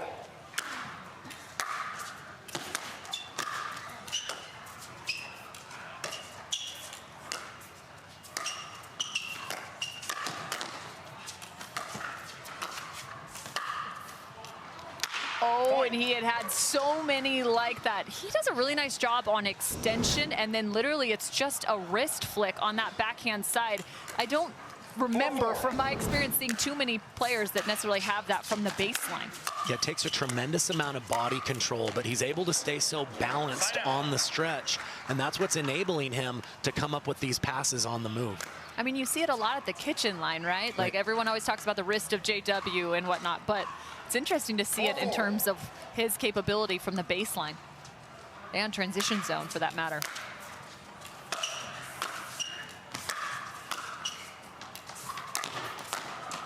ATP defended, and Rettenmaier's all over it.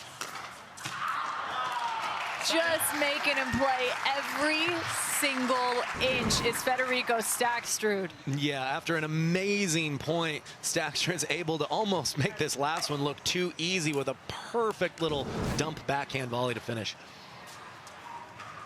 For that, both athletes taking a little extra time here and a few extra steps, trying to catch their breath. Side out. Go ahead. I was just going to say, Rettenmaier, again, doing a great job. Staksrud, known for being a player that can go on these big, long runs, doing a great job of getting a lot of side outs in this match and making Staksrud earn everything he gets. Side out.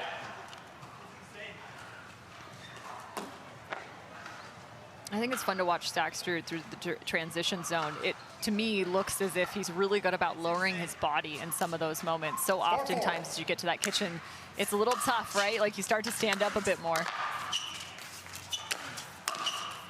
Point. But on some of those transition shots, he seems like he's getting his body low and trying to find as much spin as possible. You know, absolutely. His posture, I think, is the foundation, you know, of his game, especially as he's moving forward. Point.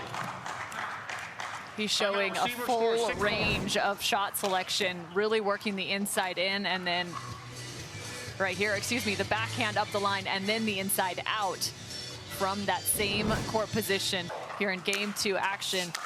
It's fun to watch Federico get to the net.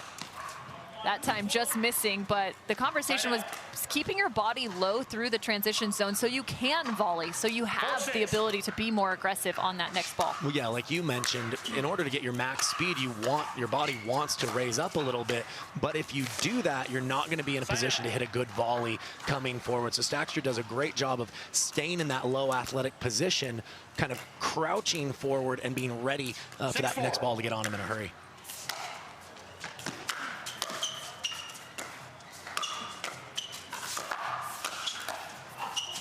What a save from Travis Rettenmaier, but again, it's the continuance of these top pros that's just remarkable. Yeah, the level just keeps getting better and better. It's no longer one good volley, one good pass. It's stringing multiple good shots together in order to hang at this high-end pro level. Man, it's just got to be so frustrating. As soon as you think you've hit a winner, you haven't. Like that, that's a great example. Again, both those athletes just being so low, so agile to be able to take that ball out of the air versus off the bounce. Excellent anticipation there from Staksrud too. He drove his backhand up the line, but instantly cut off that angle middle, knowing that that was the likely location for the volley from Rettenmaier. All things going the direction of Staksrud right now. 9-4. Side out. Yeah, Rettenmaier doing a good job of adding some variety in the type of return. Sometimes he's been using that forehand slice. That one chose to hit out on, and the pace threw off the rhythm of Staksrud there. Side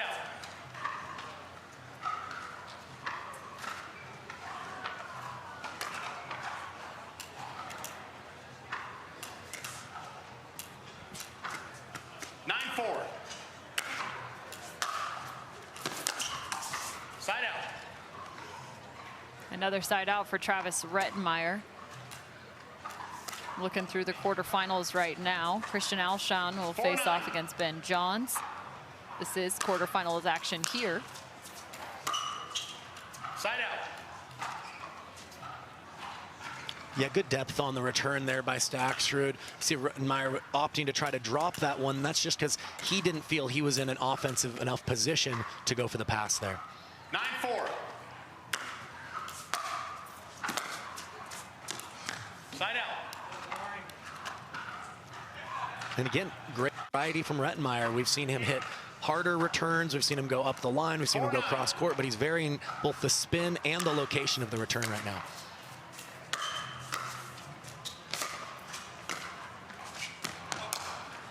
Point. Ball out of bounds, so Rettenmaier earns the 5th. 5-9. Staksrud making him play just about every inch, like I mentioned, as he misses that serve. But it's not just left to right, it's the depth from the kitchen line, then forcing him back to the baseline. Travis Rettenmaier looks as if he's played, or excuse me, run a marathon at this point.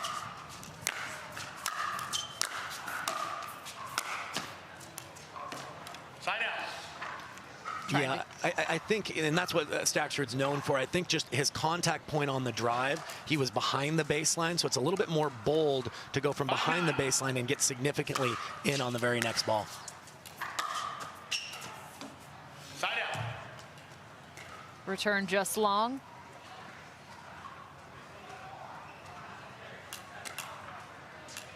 Oh, excuse me, serve just long. 9-5. It was actually the approach from Rettenmaier. Thank you. Just missed that one. Point. I may have jinxed him. No worries. You can see the future. I had a premonition. It's game point now for Federico Staksrud. Point. And the match goes his direction. 11-8, 11-5 for the number 4 seed, our first person into the semifinals. Just slicing the approach shot, forcing Buckner into a tough pass. Point. And right on cue, Devilliers with the backhand pass. 1-0.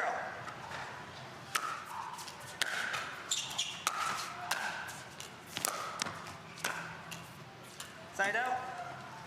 Just placing that one back into the court. Jay Devilliers well outside.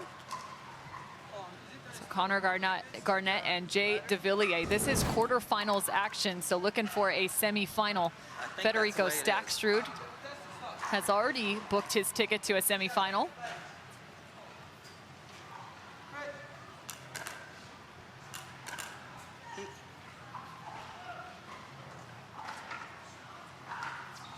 He's concerned about these light.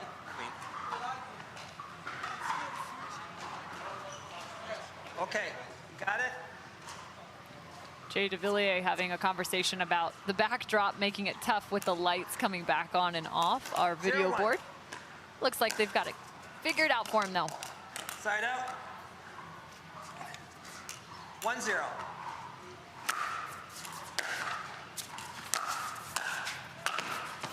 Closing in is Devilliers. Yeah, and I think that is going to be a weapon or a strength that Devilliers has over 2-0. Garnett right now. He does move forward a little bit better in singles. Look for him to do more of that if he can. Point. Connor Garnett back at 3-0. Masters, got himself all the way to a semifinal, faced off against Ben Johns in the late night hours. Point.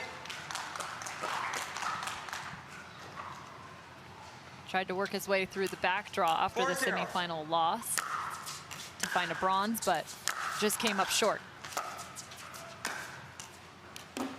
There's that two-handed backhand. Yeah, nice little look away there by Garnett. Looked one side, hit that two-hander the other way.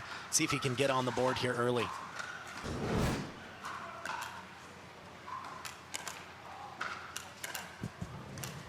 Zero 4.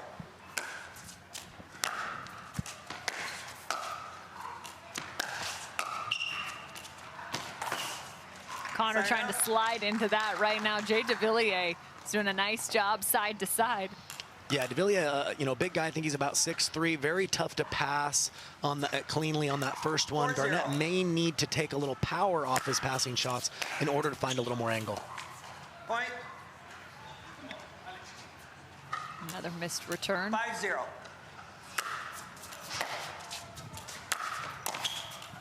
Keeps that Point. return towards the middle, and what a shot, what a stroke from Jay Devilliers.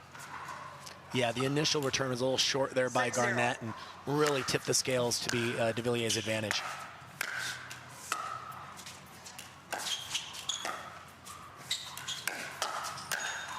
Oh, that was a nice Point. adjustment there from Jay in the middle of that.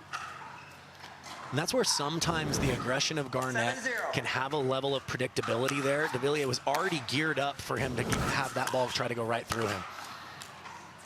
Point. Connor Garnett having a hard time right now up at the Receiver. kitchen. He trails 1 0-8. minute. Game number 1 in quarterfinals.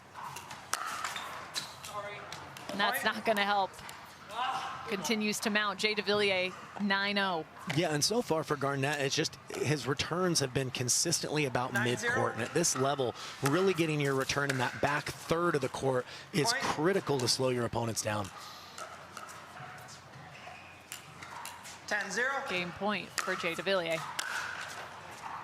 And there it is. Point So and game game number final 1, score, all 11-0. Devilliers all Win day ten. long. The number 2 seed picks up the first.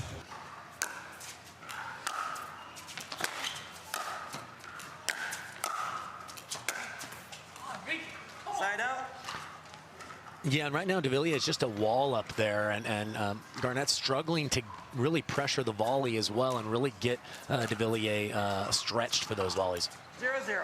Struggled with his fourth in game number 1 as well. There's the return. That had better depth, and there's a fourth just to the middle. So Side out. your equation is working, You know, Kyle. it sounds simple. It's obviously very difficult to execute, but he's in a position to me where I'd rather see him miss a return long than just be content with just getting it in and being shorter. There's no room for hesitation in singles. No, not at all. There's a lot of thinking prior to the point, but you want to have a good idea about what you're trying to do to where you can be very reactive in singles and set yourself up for success.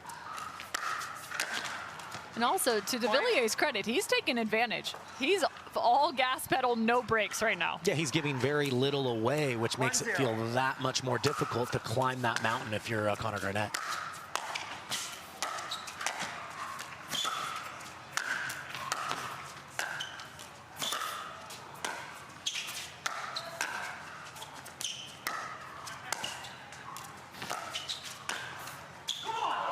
Wow, he went full baseline or bust. Jay Devilliers tried to win that one from the back. Yeah, he had Garnett stretched many times to the volley. Looked like he was maybe going to do it, but ultimately Garnett able to get the side out. Side out. Working to that backhand side. Devilliers is really covering the forehand, his own forehand. Yeah, right now, I think Garnett's going to need to change the pace of some of his passing shots. Devilliers looks to be in pretty good rhythm with that, that powerful pass from Garnett. Again, by taking some pace off, it'll open up some more angle and get Devilliers stretched more.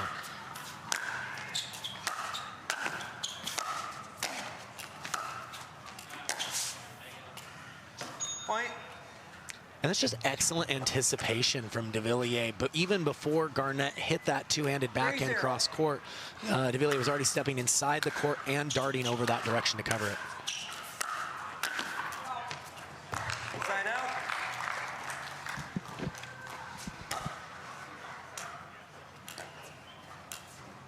Zero three.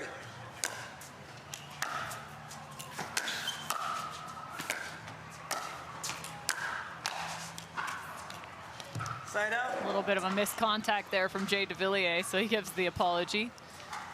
Jay is actually named Jocelyn, fun fact, named after his mother, but it is spelled the masculine way. His mom was actually a professional handball player too. I asked him who he kind of resembled on the court, mom or dad, and he said, yeah, definitely mom, she was really competitive. I love that. Side out. Yeah, Garnett still struggling to get on the board here. Devilliers is 3-0. certainly playing sharp so far. Side out.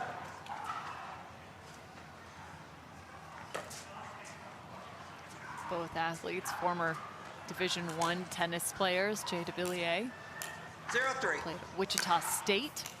Connor Garnett at Santa Clara. Side out. And this is not normal. I've never seen frustration on the side of Connor Garnett, visibly from his 3-0. face. Yeah, he's clearly out of rhythm out there and still searching at the moment.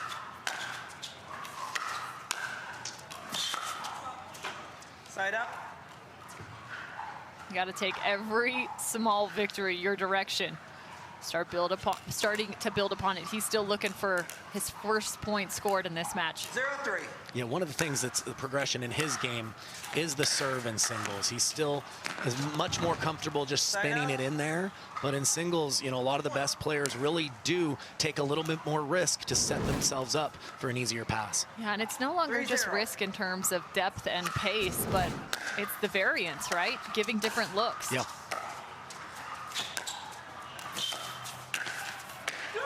Point. Yeah, it's about as negative right there as you'll see Garnett get, and it's the right direction, but again, he's trying to hit his angled shots all with power, and sometimes taking power off helps that angle open up. 4-0.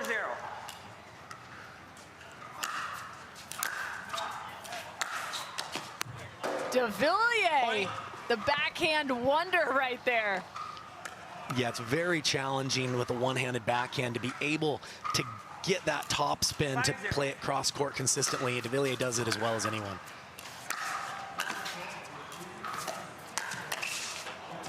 Side out. Well, and that's why actually I wanted to go back and kind of look at film to see how he created the topspin off that backhand 0-5. side with one hand, and especially with so much pace and low bounce coming his direction. He proved more than capable in my study. Well, yeah, and you talked about comparing it to some other, flicks at the kitchen line. And to me, I'd say the difference is 1-5. he has to have such great body control with his legs and his shoulders to give you the strength to hit the shot. And then the hand and the wrist can have that relaxation to create spin at the end. A lot of people can create the spin and the relaxation, but from the baseline, they don't have the body control and the strength to be able to do it like Devilliers can. Side Great out. location there as he chops that ball. I think this is a right idea by Garnett, though, to try to play a drop when he was off the court there. Just wasn't able to get that ball down a little bit more. Connor Garnett's got a few on the board now. A good sign for him. Point. Yeah, just a really great drop by Devilliers, and it's not just how low he was able to get it, but getting in like that really changes the volley from Garnett's perspective. Point. 6-2. Jay Devilliers now 7-2. Two.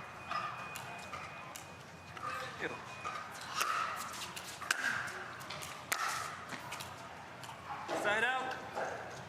Jay Devilliers sits on the same side of the bracket as Gabriel Joseph and James Ignatowich, who will face off in quarterfinal action. Point. Another point now for Devilliers. Hold it. Called that one out. Oh, excuse me. Side out.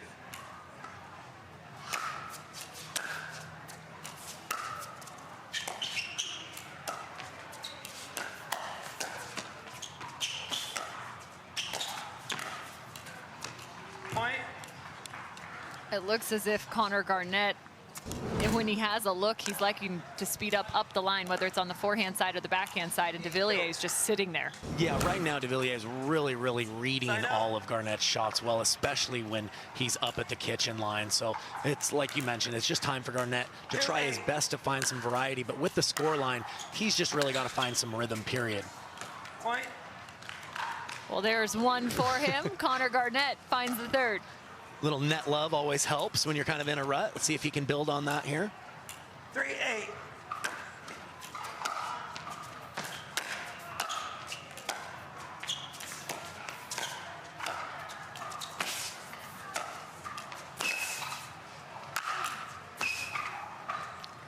Tries to chase that overhead down, but can't get there. Yeah, great coverage by Garnett, but Devilliers looking very in control of the majority of these points.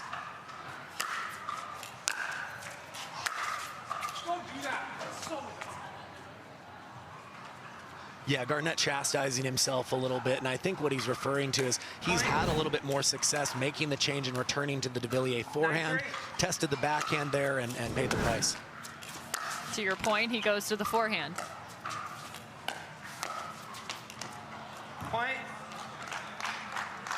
Devilliers is just wild in terms of his reads right now. Well, he made that look very easy, and it was not at all, but he's got it all working right now.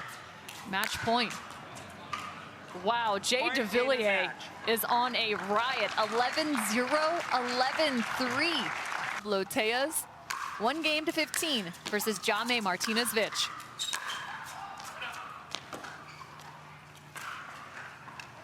Yeah, Martinez Vich looked like he initially wanted to come to the net, didn't feel confident in the return, chose to stay back and hit the passing shot on the next ball. Point.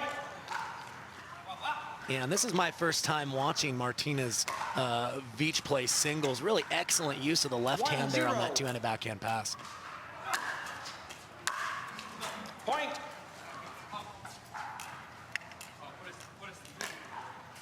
Another point for Jaume.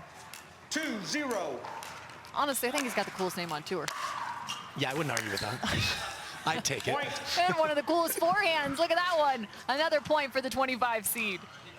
Yeah, and just watching the first few points here, it really appears that he's getting a lot of shape, a lot of spin on each side, and that can certainly be to his advantage in singles with those passing shots.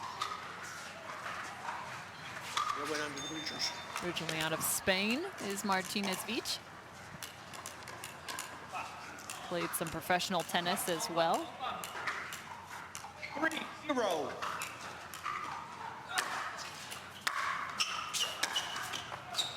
Point. Timeout receiver, 4-0. Walking you through your morning. 4-0. I guess we're into the afternoon now. Ready for another cup of coffee. Well, the first error that we've seen from Martinez Vich on the pass there. Let's see if Tellez can take advantage.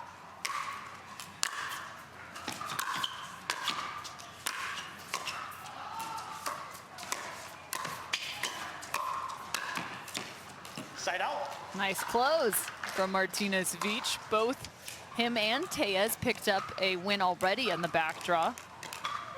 Tellez took down Teoni, and Vich took down Kyle Lewis.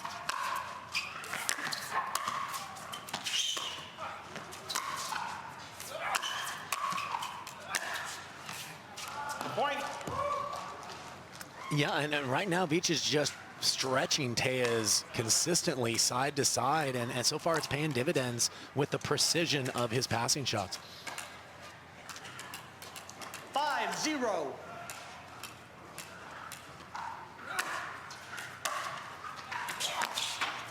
Side out. Trying to curl a little too much on that one is Martinez Vich. Yeah, looks like he kind of hit the top of the ball and then rolled over it, which caused it to almost go straight down. Similar to your forehand, right? 0-5. You know, the ones in my nightmares, but there's certainly been a couple. Kidding.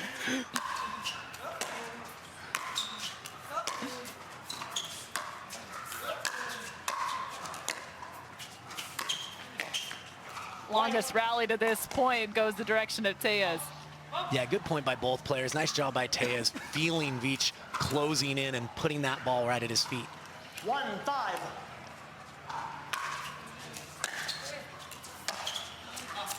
Side out.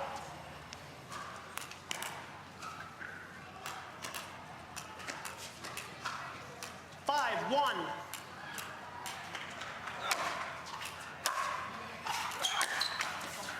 Side out. Another side out for Tellez. The winner of this will face off against Connor Garnett, who just lost in the quarters to Jay Devilliers.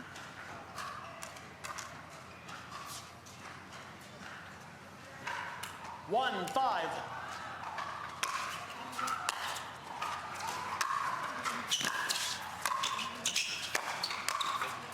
Side out. Martinez Vich just looks very comfortable at the baseline right now. Yeah, it's not just the quality of his passing shots, but you see the movement. It's extremely explosive, extremely quick, whereas forcing Tellez to hit multiple quality volleys to be able to get a point.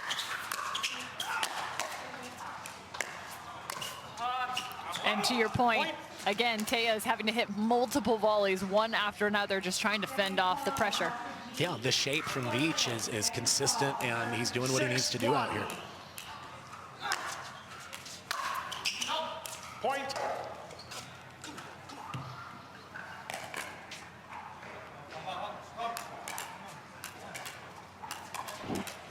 Seven, 1.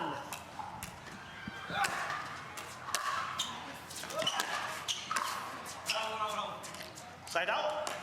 Nice touch from Pablo Tellez. I wasn't sure if there was a foot fault as he was looking down at his own feet. But a nice choice there. When you have somebody running side to side and seemingly passing you with each shot, the counter move is to play it short and bring them in. So I like that play from Tellez. See if he can do that more throughout this match. So when you are making that drop shot, what are you thinking in terms of not only grip pressure, but also kind of the location of where you want that ball to be? Yeah, obviously the shorter the better, because it makes your opponent run a further distance. But you always want to visually disguise it a little bit too. If they see that you're going for it too early, they can take off early. So you want them to think that you're going to hit a little harder and then really relax the tension in your hand to just dump that over the net. Here's a look at the last point.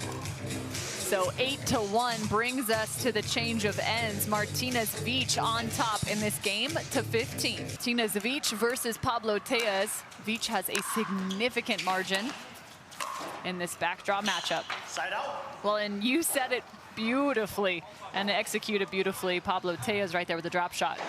Yeah, it's easy to point out that it's an option, a whole nother thing to execute it like Tellez did there. But you can see he's figuring out that that might be the play going forward.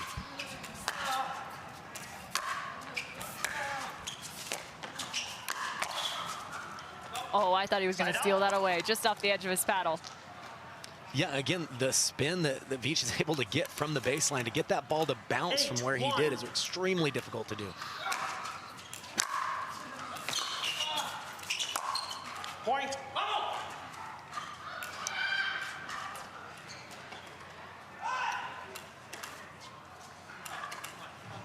9-1.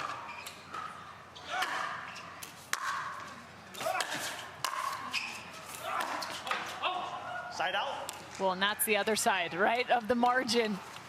Yeah, great stretch volley there by Tellez to stay alive in that point. Let's see if he can build off that and make a run of his own here. He's certainly capable of it. 1-9.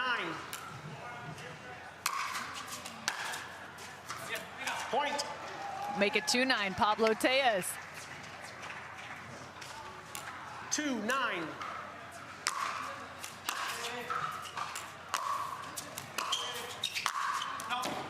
Side out. That's a missed opportunity right there off the short return and then the overhead.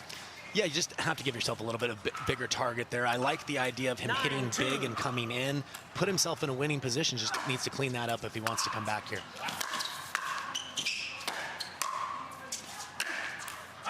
Talk about shape. What an approach from Martinez Vich. You know, and it's so tough right now for Tellez to get a read on where the ball's going, because Vich has proven that he can go both sides, whether it's forehand or backhand here.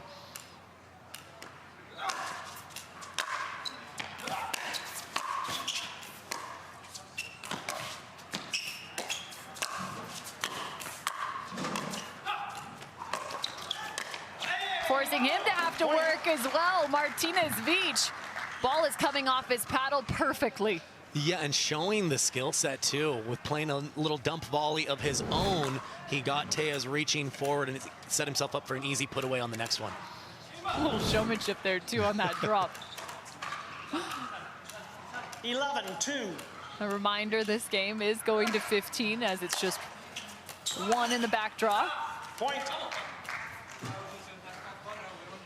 Yeah, and you can see that Tellez really is not getting in a rhythm of reading the Vich passes here, was completely leaning the opposite way.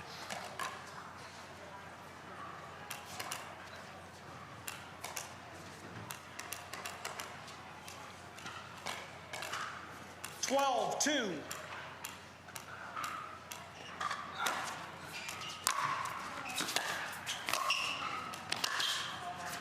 Side out.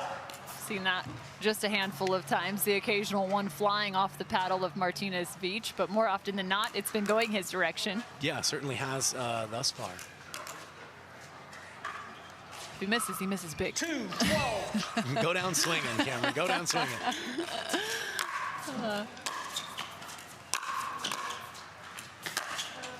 Side out. Controlling the pace of play. Working with that slicing forehand at the kitchen line.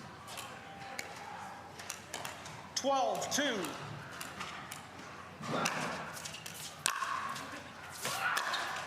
Side out. Another side out for Pablo Tellez. I like that return going deep middle, especially when an opponent's hot and they're passing on both sides well. It just forces them to come up with the angle on their own. 2-12.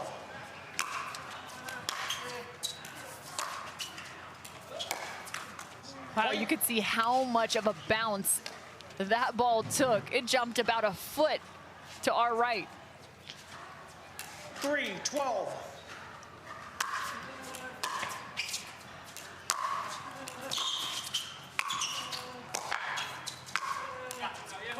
Pablo Tellez starting to find a little something here. Yeah, and a couple of those volleys, he went back behind Vich, which is another good strategy. When you play somebody who's a really good mover, is not going to the open court, but back behind them to wrong foot them just a little bit. Point. 5-12 now, so we'll see if Pablo Tellez can continue the trek.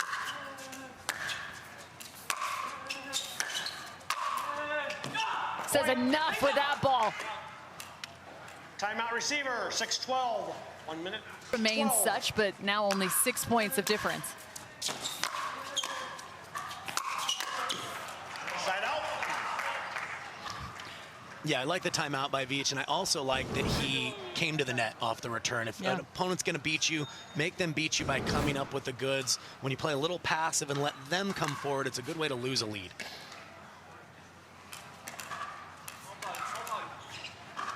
$12-6.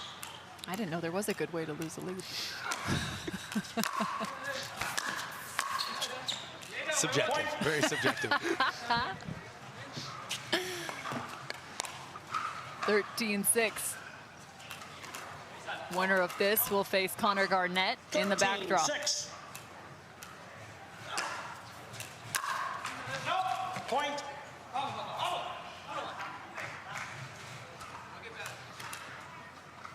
Match point now for Jaume.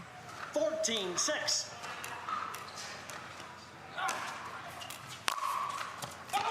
Point. And Jaume Game, 15-6. emphatically 15-6 in the backdraw over Pablo Tellez. Waiting for the winner of partner battle between Leigh, Jansen, and Elise Jones. Off we go here on championship court. Brascia and Parenteau.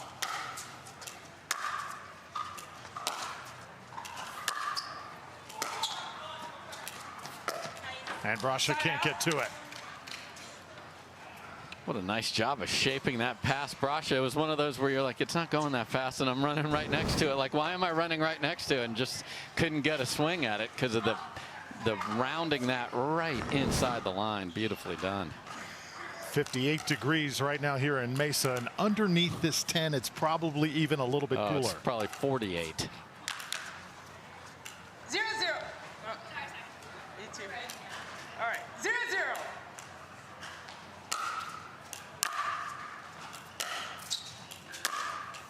And Parenteau on the board. Brascia, an all-around athlete before getting into pickleball. 1-0. Swimmer, golfer, played softball, soccer, and of course some tennis. Using that athleticism, it comes up a little short. Yeah, nice little drop volley there from Parenteau, and she'd love for that to end the point as it did there, but she's got Brascia on the dead run, so the next ball she is in perfect shape to finish. 2-0. Smart when the opponent is all the way back to drop that in.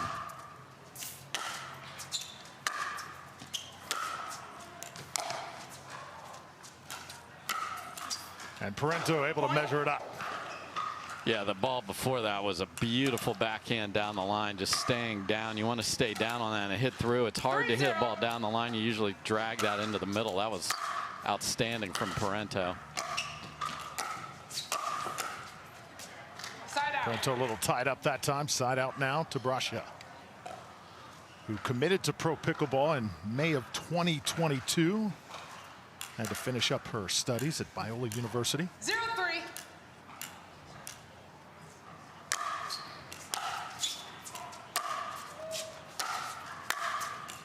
Nicely done. Yeah, approach was down the middle, which takes angles away. It was a little short, but Parenteau wasn't able to get it by her. And it's a family affair for the Brascias, as Maggie Brascia, another very talented pro player as well. So it's nice to have a hitting partner with the same last name. Catherine attacking. What a drop shot. And if you watch the execution of that, the paddle is just laid out in front of her, and she just lets the paddle no swing. Just let the ball reflect off that paddle. It's perfectly executed.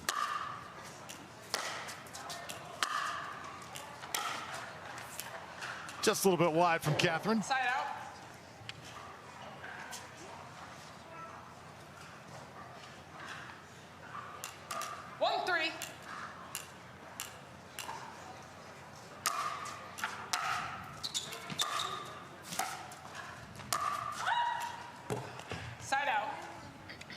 So a perfect third by Mary Brascia right there, but didn't chase it right away. So when you're a step behind, you then want to let that ball bounce because you're still in ahead on that point, but she rushed it, really put herself in good position and didn't take advantage of it.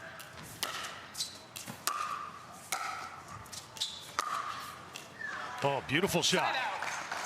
So that's that rolling two-handed backhand she had. She dropped the first one and then was very patient. You can do that with a two-handed backhand with the left hand. Just let that ball travel and drive it down the line. Well done.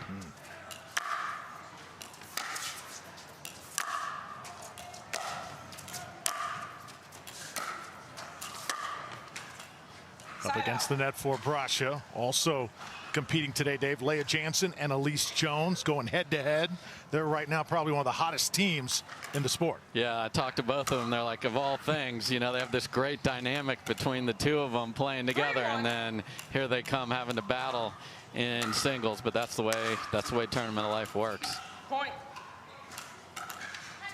Timeout, receiver 4-1. So Parenteau starting to pull away 4-1 here in game one. Mary Brascia signals for a timeout here on championship court.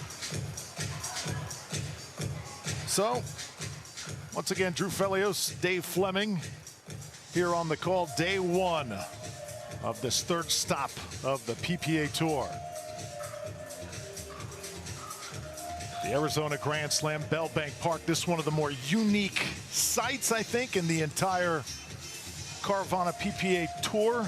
Dave, as far as the overall layout of everything, right, where spring training is hot and heavy. Yeah, obviously Arizona's just been bombarded with big sporting events, and 2 different pickleball events. MLP started its season in this very spot. You have all of the great sports represented here at Bellbank Park. You got volleyball inside, you got so much softball and baseball going on, and that season's going. And on this court, I saw Matthias Johansson. He was warming up with Mary earlier, coaching. He's one of the best senior pro men, so that's a great place for guidance for Mary.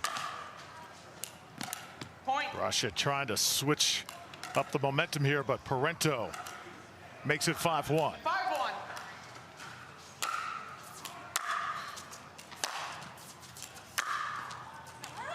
Wide once again.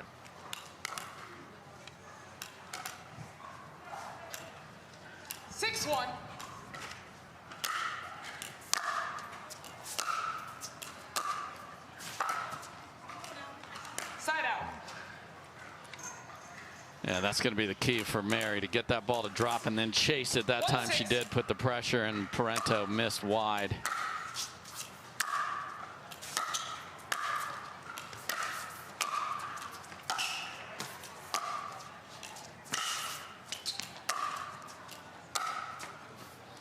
Parenteau covering lots of ground, but hit it long. After all that beautiful defending, then she got in the top side of that point and rushed the approach and missed it well deep after some great court coverage.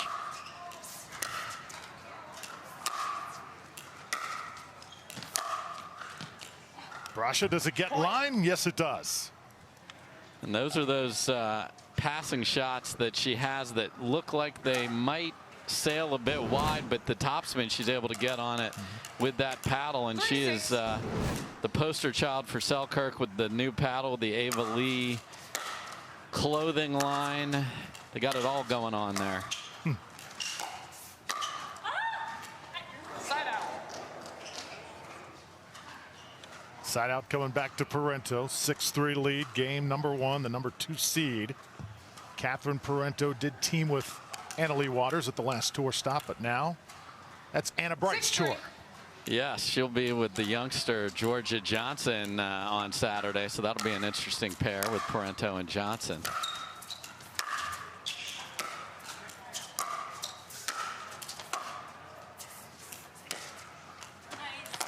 Point.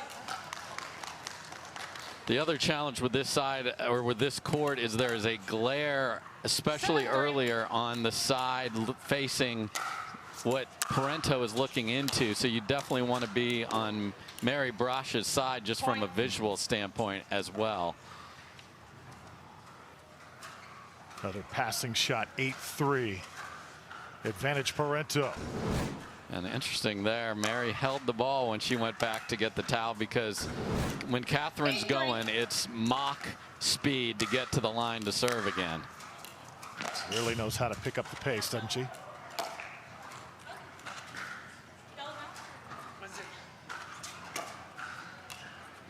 Brascia can't believe that Parenteau got there. Receiver. Yeah. 9-3. 9-3. Second court with James Ignatowich. Point. And you hate to call timeout and then miss a return, because you went through something with him. Matthias gave her some coaching. I can assure you it wasn't miss the return. So 10-3. Quickly, Parenteau. Game point now for Catherine. Side Hit out. just a bit wide. Side out coming back to Brascia.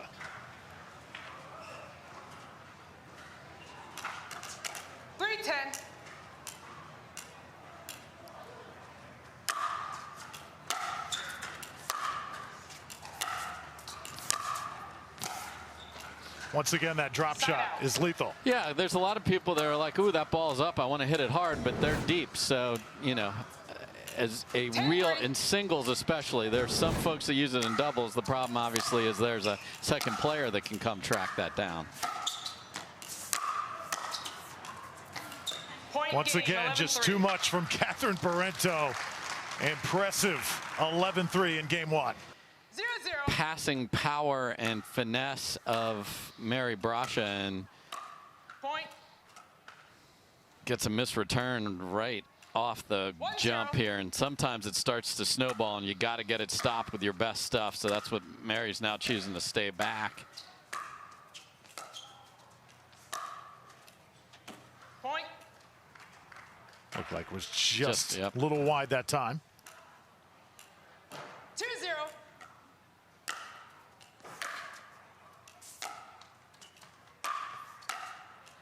You know, some people wonder, are the best days in singles for Catherine Parenteau behind her, or can she once again challenge and beat Anna-Leigh atop the mountain? Yeah, I mean, it's a difficult challenge. That particular mountain, all the other mountains, she's having no problem scaling. So we did see her take a game last time, but I really like how she's got this paddle dialed in, and she is really playing well. Point. That's just too good again, and being patient with the volley. Sometimes you feel all panicky because you can't put it away. 0. And another great start for the 2 seed here, Parenteau. You know, I've talked about the paddles quite a bit. There's a lot of new paddles out here, Drew, and the impact that's having is very interesting. $1 million question for you. Okay. You're a beginner in pickleball. Yes.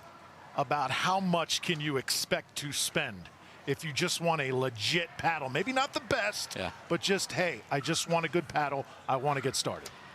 I think what you do is you go to Pickleball Central, Drew, because they've got the experts. So they've got the widest selection. They have people that will walk you through that, because I think the key is you need that expert advice. 1 timeout. And the other thing is they got a 30-day guarantee. So you don't think it's perfect for you, send it back and get another one. But the thing I know is they will get you. You have a tennis background, we'll get you something with a longer grip. So go to Pickleball Central is my idea there. New paddles launched from Onyx, Prokenix, Gearbox, and much more. Check out all the latest pickleball gear at pickleballcentral.com. 0-4.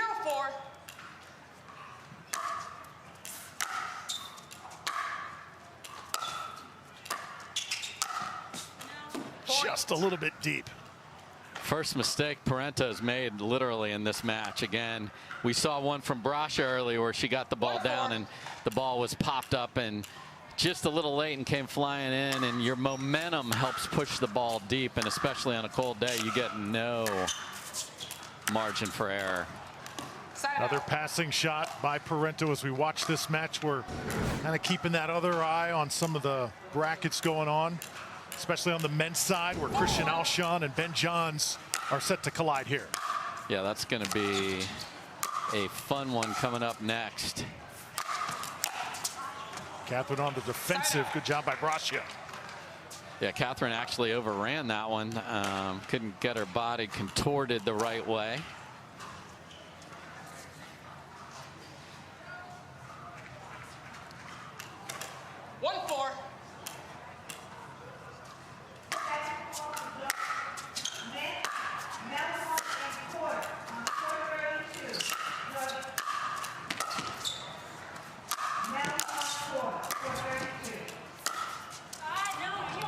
Brascia perhaps gain a little confidence, Dave. Yeah, and playing a little more aggressive, which I like. When you're down, like, you know, empty the vault. You know, don't stay back. Come on in, make her beat you. Catherine came up with a ridiculous shot off the overhead, but she made her have to hit another one and miss the pass. So keep that going. Side out. The difference with that ball is if you're trying to clean pass and Catherine's just sitting down the line, you're not going to be able to do it. And again, Mary's holding the ball. So I love this. This is a absolute smart look. Catherine's like, I want that back, but Mary's playing at her pace, and there's no official air quotes rule that says you got to hit the ball right back to the server.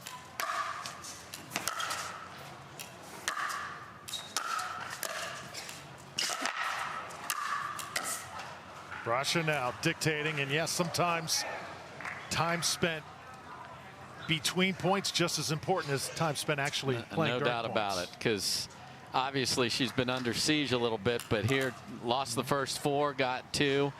Not in a hurry to get back to the line. Couldn't agree more with the way Mary's approaching this.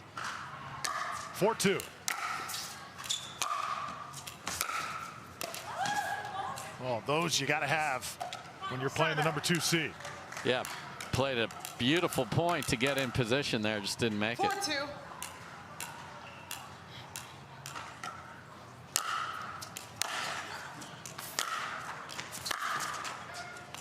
Skim the top of the net.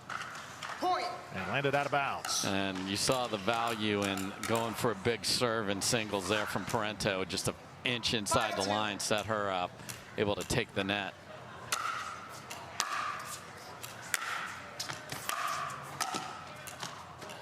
Just too good from Parenteau once again. Especially as I mentioned, with it being cold, that ball's going to be fast. So if you can drive through that serve, get it deep, it's going to be really hard to get a deep return back. And then Parenteau's just so smart in using the front half of the court for her winners. We usually think winners are hitting the back half of the court, but in singles, with your opponent deep, use that front half of the court. No need to do anything special. Now 7-2. Side out. And a missed serve that time from Parenteau. 2-7.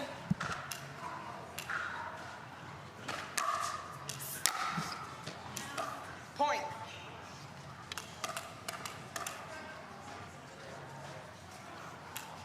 3-7.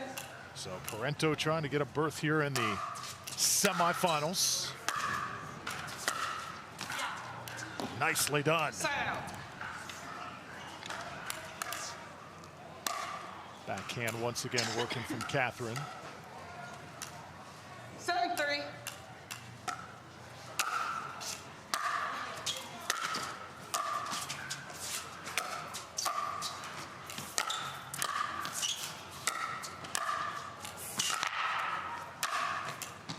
Overhead is good. Side out. And again, nice job by Brascia of fending off a lot of dipping, you know, that teardrop ball that Parenteau likes to sit right at your tootsies, but Mary did not retreat and made a real good volley there to set up the overhead.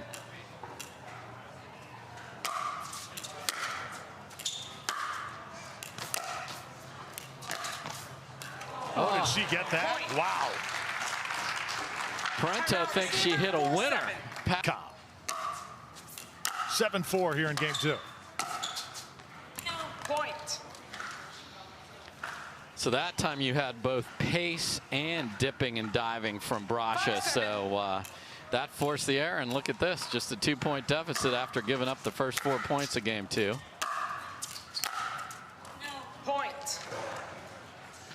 And even though that wasn't the greatest approach, there was room there for Parenteau. You're making her make a shot, Drew, and a shot under pressure. And now somebody lost the remote and the couch over there, so we got to find it. And obviously, right now, if you're Brascia, you want that ball, right? Yeah, she's been playing slow earlier. Now this is actually helping Catherine that we had to look for the ball, but you want that same ball too. We're going to take our darn time. Getting the same ball is more important than playing fast. See if she can tie, and she will. Tied at 7. All of a sudden, Mary Brascia with a charge. Yeah, and has upped her aggressiveness here, has been coming in more, and it's paid off.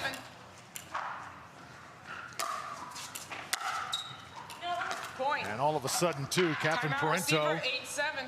Just one time, and it was Catherine winning 11-6, 11-7 at the Takea Showcase out in California. So a little familiarity here, but certainly know each other's games, and I'm impressed with Mary here. Timeout successful as Catherine halts the run and gets a point back here. Yeah, and Mary, you know, we talked about how flawlessly Catherine played in the first half of this game and all of game 1. Now Mary had a hot streak there of about 10 minutes of no mistakes and throws a return in the net. Side out. But follows it up with a beautiful deep return right on that baseline. So here we go. Dave, the way that ball sounds against the paddle, it is clearly 8-8. cold weather here in the desert that we're dealing with, and players clearly adjusting to here on singles day. Point. Yeah, it's like a rock, and and hello players, it's only going to get colder and harder as the day and into the early evening as we get to the semifinals, which we haven't even played one yet. And that is wide. And is that possibly what is kind of haunting Catherine right now? I don't think so. I mean, I do wonder if side of the court matters for visibility. Big moment for Brascia. Point. Yes, she can. Mary Brascia will take this to a game number 3. Obviously a big moment in her PPA career right there. The fight, the singles fight. Let's see what she's got and how she can change her game. And Mary Brascia just picks up right where she left off. Again, it's a deceiving stroke because she kind of swings up and through, but it has a little shape on it, and it stays inside that sideline.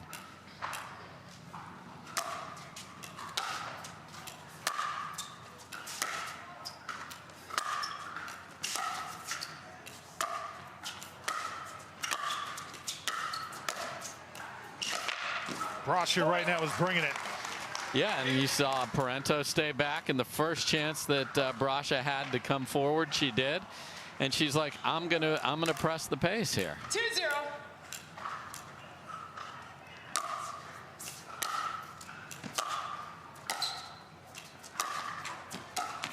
Comes off the net. Parenteau can't return it. Also keep in mind, when you win as much as Parenteau, you play more matches than some of these players who are trying to make their mark. So when you're young and undiscovered a bit, you tend to be fresh as well. Yeah, and you know, Mary is really looking very confident now as opposed to early in game 1.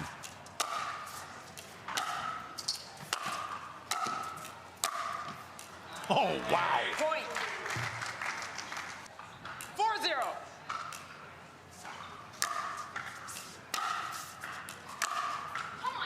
Side out.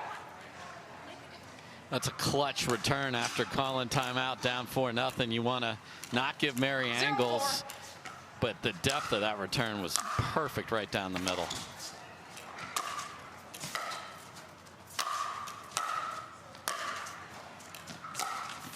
Little help from the net. Parenteau doesn't get it on the other side. Yeah, and I think the pace of play again, Mary's not in a huge hurry. I think that was a huge part of her comeback in game number 2.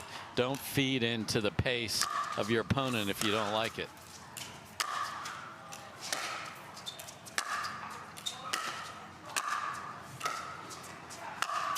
Huge forehand on top of the kitchen. Mary Brascia, the crowd recognizing it. Yeah, and Mary is the aggressor here. Catherine left a ball in the middle range of the transition area, and Mary's like, go ahead, you're going to have to pass me. And split step, made a great first volley, and then huge finish. Man, she would love to switch sides, which we will do when someone reaches 6 at 6-0.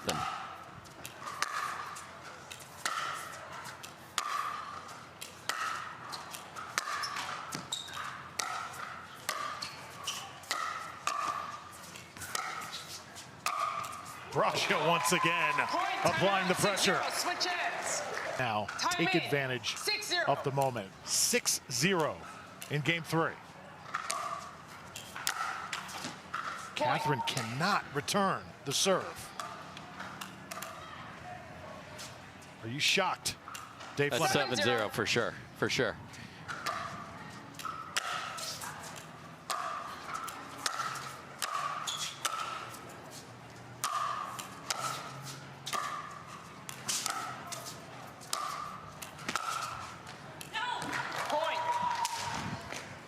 And what I'm really shocked by, Drew, is the passive approach to this third game by Parenteau. And Brascia has made so many good volleys. There was a topspin roll volley there she kept deep, and she is applying that pressure.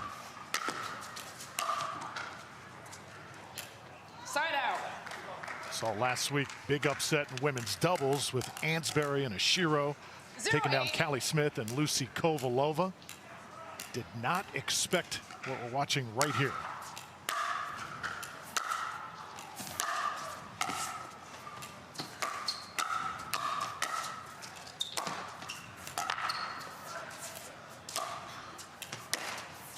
One of the better points of the match. Just ridiculous defense to offense from Mary Brascia. As you mentioned, her athleticism, tremendous court coverage there, and then didn't overhit the ball.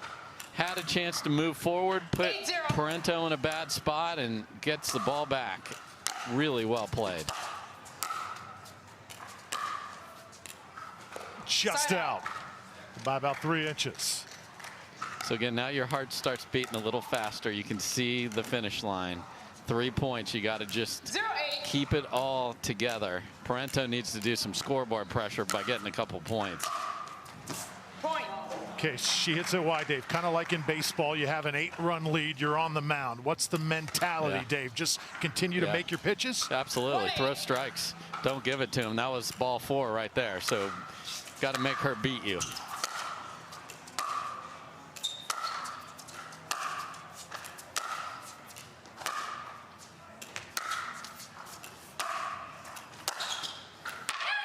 And just past the paddle, so Parenteau now makes it 8-2. Yeah, so I've praised Brascia for coming forward. That was a ball that she hit way too hard to be able to get all the way and set at the kitchen. You can see where her split step took place in the midcourt, and that's asking for trouble. 2-8.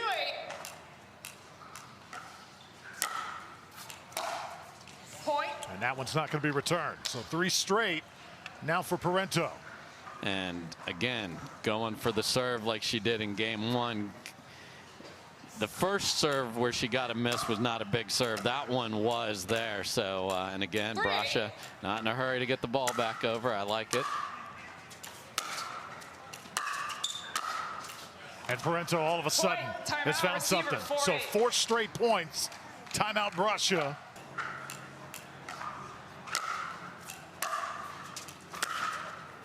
That one's going to go long, so successful timeout by Brascia. Yeah, and went with aggressive, and it wasn't a great return, but again, you're putting the pressure on your opponent to make it, and Catherine was unable to. And she mishits that one right on top of the kitchen, so it's 9-4. Yeah, that turn of events right there is huge. Catherine had a makeable pass to make it 8-5, and then a bunny that she missed right there.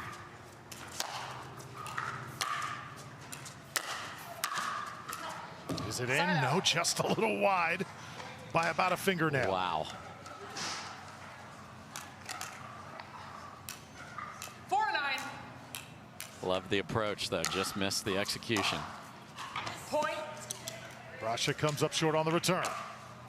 And again, a humongous serve from Parenteau. So Brascia should go all the way, get her back up against that video board so she can come forward and not let the ball play her. Catherine Slipped just a bit that time. She slid because of the quality of the two-handed backhand there. It was low, difficult spot. That's a clutch shot in a key moment for Brascia. 2 points away for Brascia. Oh, what a beauty. Match point coming up for the Mission Viejo native.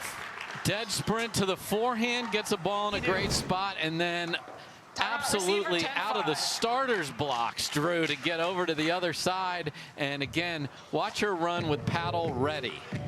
Kudos to Mary Brascia, but can she get that 11th point? Time in. 10-5. This for the match.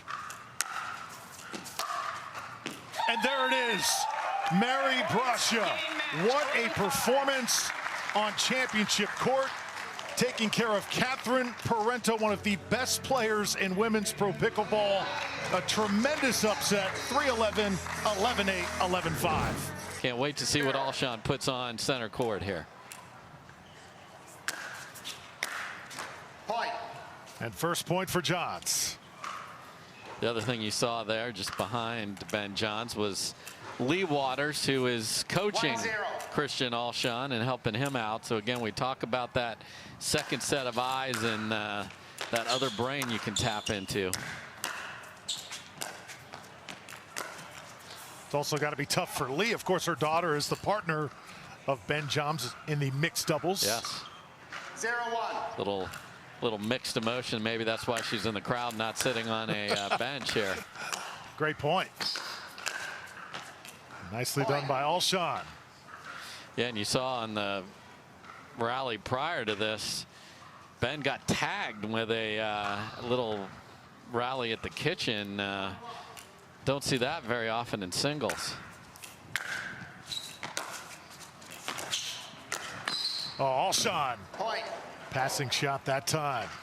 And that's the athleticism that he has. Ben thought he left that in a safe place, but the speed, the recognition, and then the finish, that was a high degree of difficulty for Alshon.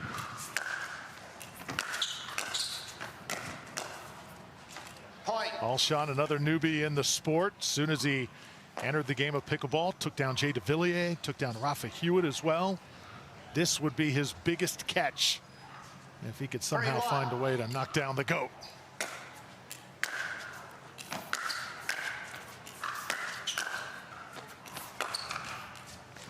They have played 3 times, Drew, and Ben has won all 3 of those. All but 1 game as well. They did go 3 back at the Texas Open in November. Side out.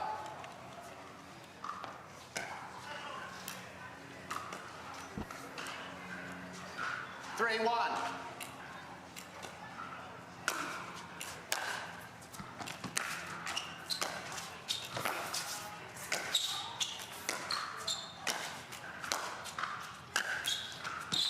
Johns puts it away.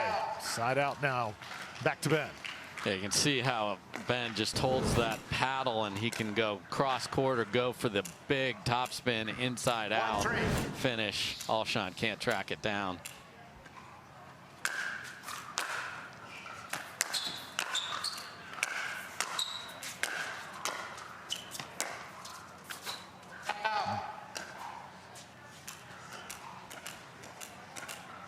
Much harder to get in those cat and mouse points at the kitchen line when the ball is this heavy. It's harder to drop that, and Alshon's reach certainly play a role in that as well.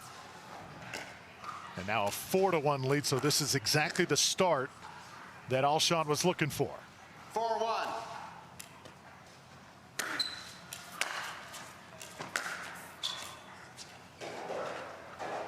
Is this the time of year? Seen a lot of pickleball over the past month. Side out. With MLP also included in there. 3rd event, pro event here in Arizona. Maybe some of these pros, maybe this is the time if you're going to get an upset in, Dave. Perfect time to do it.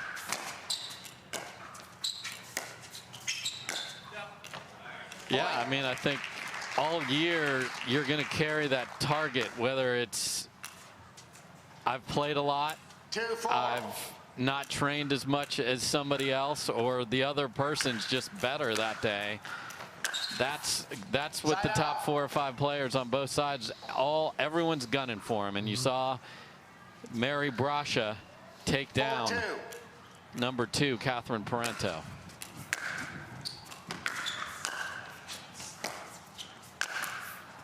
Ben with the finish. Yeah, and Ben just hasn't been sharp so far with his 3rd ball. His forehand drives have been up. Again, getting the feel of the ball. It's harder to feel that ball when it's hard, when it's feeling just no give. You got to find the way, and he's using a new paddle for him. This is something that he's got to get used to too, a different ball, because that swing right there, he stared at the paddle like we all do. He doesn't look comfortable, quite frankly, with the opportunity to pass, and this is where Alshon has to take advantage, get one each time he serves.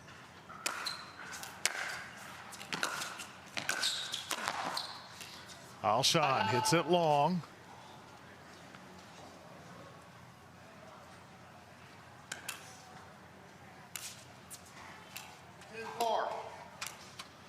So 4-2 lead. Number 1 player in the world trailing here, game number 1. Side out. That's tremendous court coverage and length, and you know, tennis players are like, wait, it's only 44 by 20. I only got to cover 20. I can cover 20, especially if you've got the wingspan that Alshon does. Side out. But that cannot happen right there. Good serve, very, very short return from Ben Johns. Big opportunity to extend the lead.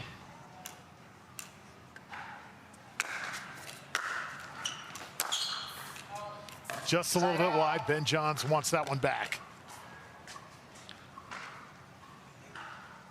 Yeah, it feels like he's down a lot more than 2 here just because of the lack of precision on his 3rd shots. Alshon dials up a beauty. Point. And to create an angle from that position is really difficult. You'll see this ball is in the midcourt, low. And Alshon just catches the inside. Really well done. Ben will hit that return long. So nothing going right now for the GOAT. 6-2.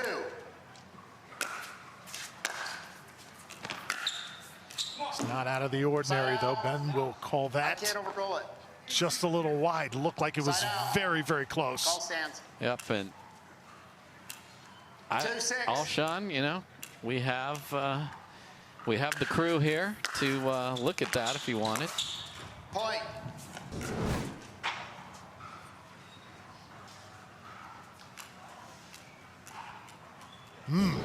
Another look at it. I don't see any way to overturn that, and Ben calls one of the fairest lines in all the sport.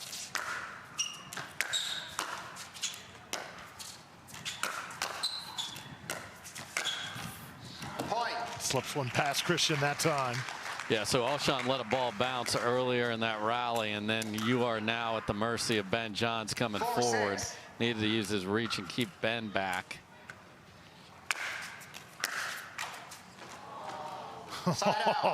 And the net gods coming into play that time. Did they ever? It hung out there for had a drink here in the desert, and then fell on Ben's side. 6-4.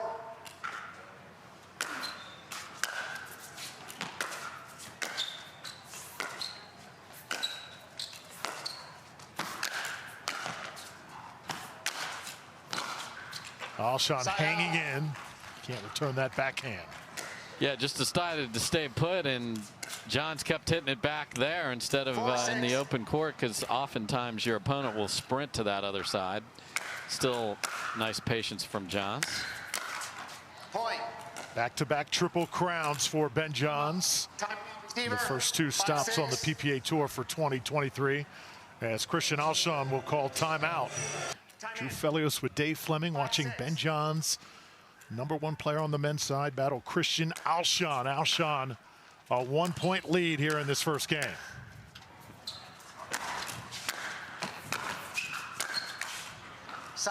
Side out, won by Alshon. Our officials here, Howard Hepworth, our lead official. Dave Johnson, our second official. Elaine Guest and Cassandra Smith, also on the crew.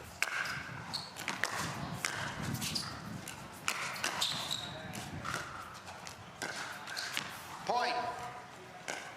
You saw Alshon go body again on Ben Johns, and he was able to fend that off but not make the next one. So I think that's a critical point for Alshon as Johns pulled within 2 and then even within 1 after the timeout.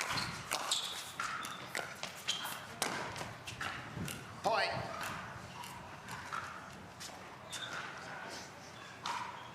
Christian Alshon, another one of those players we've seen glimpses. 85. Times where we're like, man, this kid is going to be really, really good. Wondering when that big breakout is going to happen. This could be the moment for him. Yeah, he certainly has to seize that. You don't see Ben miss a sitter forehand by a foot like he just did there.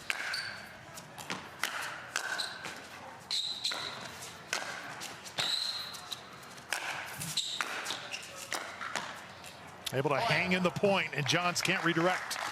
And we are at game point, and Ben, you can see frustrated with the way the ball is so slick out there and cold coming off the paddle, not the way he expects it.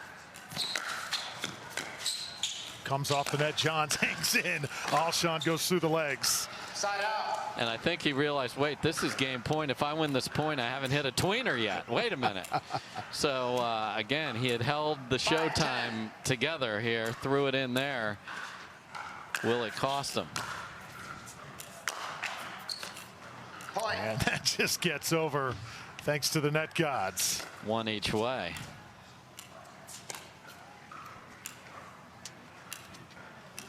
Your fast 40, the official ball here of the Carvana PPA Tour. Alshon attacking. Point Johns. 7-10. And another timeout going to be called by Christian Alshon. We were a ways away. That may have just been even a Kleenex. So, you know, there's the message. Ben Johns got some work to do.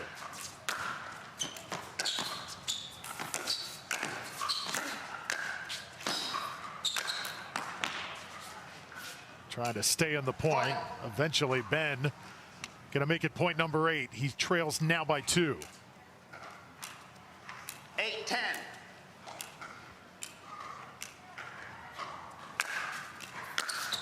Point. And Alshon mishits. Boy, this is where the mental game comes into play. You start questioning yourself, don't you? Especially in singles, you don't even have a partner to go pick you up.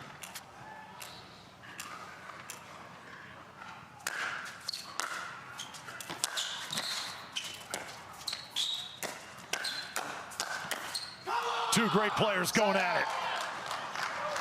And Ben is incredulous that he just lost a hand battle at 9-10 at the kitchen line, but he did as Alshon was able to get the left hand on top of that, and he's got a second game point right here.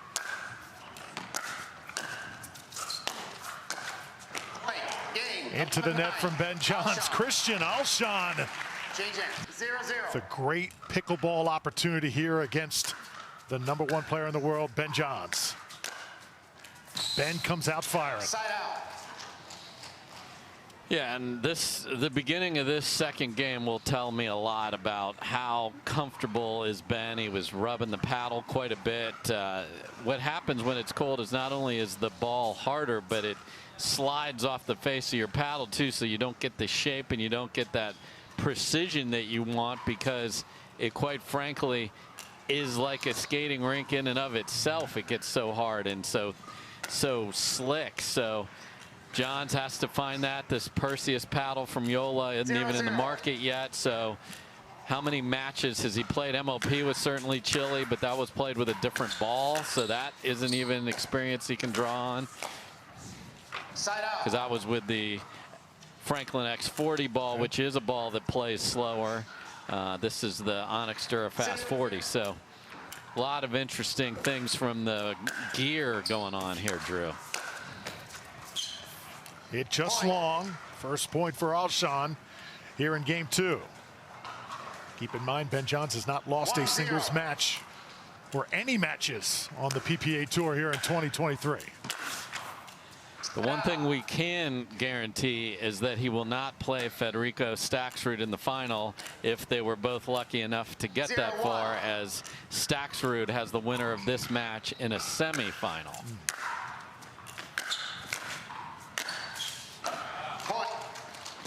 Emphatic finish from Ben.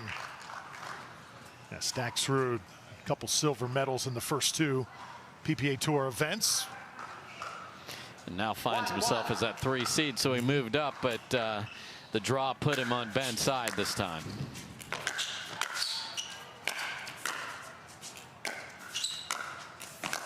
Tell you what, you watch Alshon right now, he's just got great feel on the court, looking very comfortable.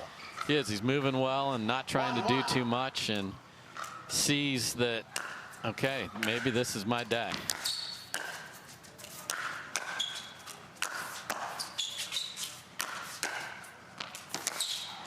Oh, what a shot. Christian Alshon. And everyone in the building thought he's got to hit one to the forehand side of Johns here at some point. Just stayed on the backhand and then hit a clean winner. Side out. Up against the net, side out to Johns here, trailing by 1. If you're just joining us, Mary Brascia took down Catherine Parenteau. 1-2. Huge upset on the women's side about 45 minutes ago. Point. Big time forehand there from Ben. Yeah, we haven't seen much from a pass or the precision that we're used to seeing from him as he's starting to find the range. That's bad news for Alshon. This is sort of a much different scene here on Championship Court, Dave, because it's a lot colder. A lot of the fans are out on the outdoor courts without the coverage, soaking in the sun. So it's kind of a different atmosphere here. Yeah, the bleachers are cold. You see everybody's bundled, and you have to find the energy from your own game, especially in singles.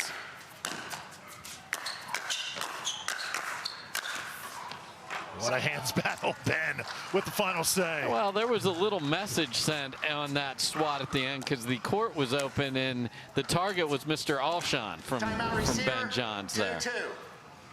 Alshon calls timeout. 2-2 here in game 2. Swatted an overhead directly at Alshon with a message, and Alshon's like, okay, we're going to go sit and think about it for a minute. Slow any momentum down. The timeout effective for Alshon as he wins the side out. Love, and just, you got to use everything that's at your disposal, Drew. And if he's going to be fired up, if Ben goes back and serves a big serve after that point, that could run 3 or 4 in a row. So smart by Alshon.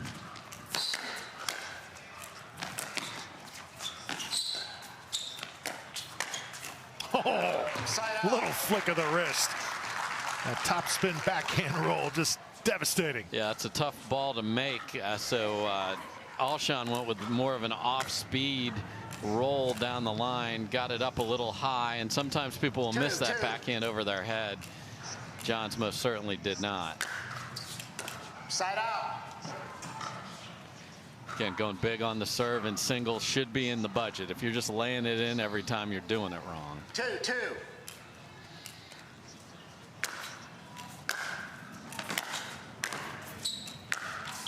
Side out. Alshon can't return it. Missed opportunity there. But just look, just settling him in. No big outburst after missing a ball he knows he should make. Just very, very smooth from point to point here. Side out. Motions well in check. John's a little frustrated. 2-2.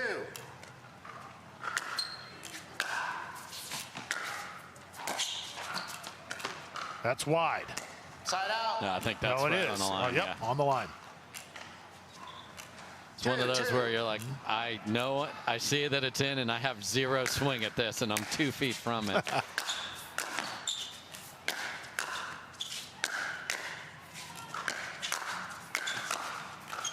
Alshon into the net. Yeah, kept volleying it in the middle, did not give Johns an angle, and then sort of got stuck with a very late scorpion tail up and wasn't able to reach that. So Johns now has a lead.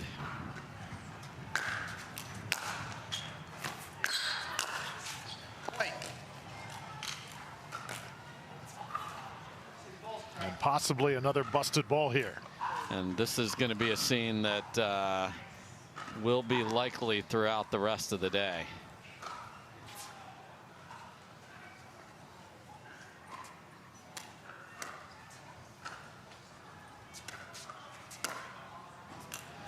Again, the courtesy, especially in this environment. Did you get a ball that's brand new, one that's worn? How slick is it? Ben lets Alshon take a look at it.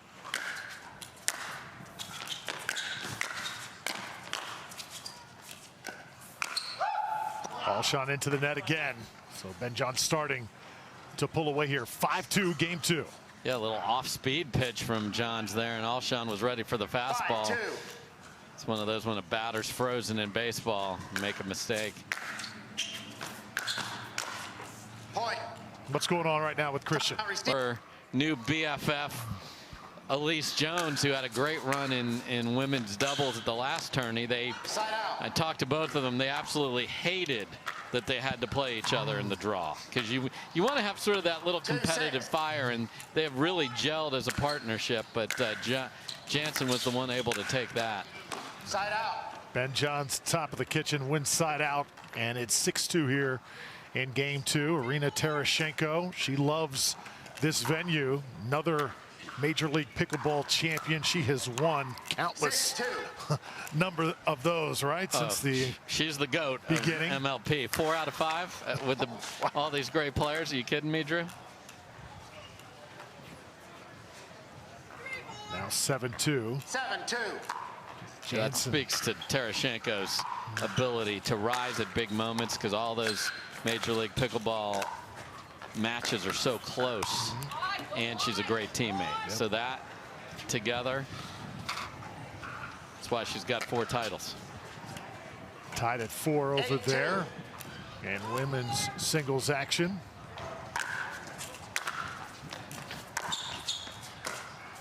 Ben Johns' lead is now ballooned to 8-2. And make it 9-2 after the ball hit wide. Yeah, and I praised Alshon earlier for his keeping the demeanor level. I'd like to see just a little emotion off something, though, here in this comeback, not to get stale.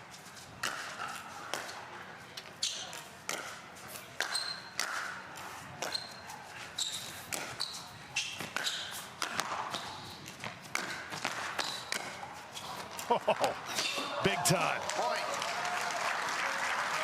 And I think the athleticism of Ben Johns is often overlooked because he makes everything look so easy, but that was a lot of court coverage to get him to a quick game point here in game number 2. Absolutely no wasted movements. That one off the end of his paddle, side out to Alshon. Game 2 likely, though, going to go to Ben Johns here. So if you are Christian, big hill to climb, probably not going to get this game. Love points like that to give you a little momentum going into game 3. I mean, that point is over on the Ben Johns backhand volley, and Alshon says, oh, no, it's not. It's over now. That's an unbelievable ball. That's one of the most difficult shots that's been made all day on this court. Easy open quarter for Ben. So that's the thing you see with Alshon, just remarkable ball to make there. And now it's just, again, bringing it all together, finding the chess part of pickleball, the angles, when to take court, when to give ground. But it's all starting to come together each tournament he plays.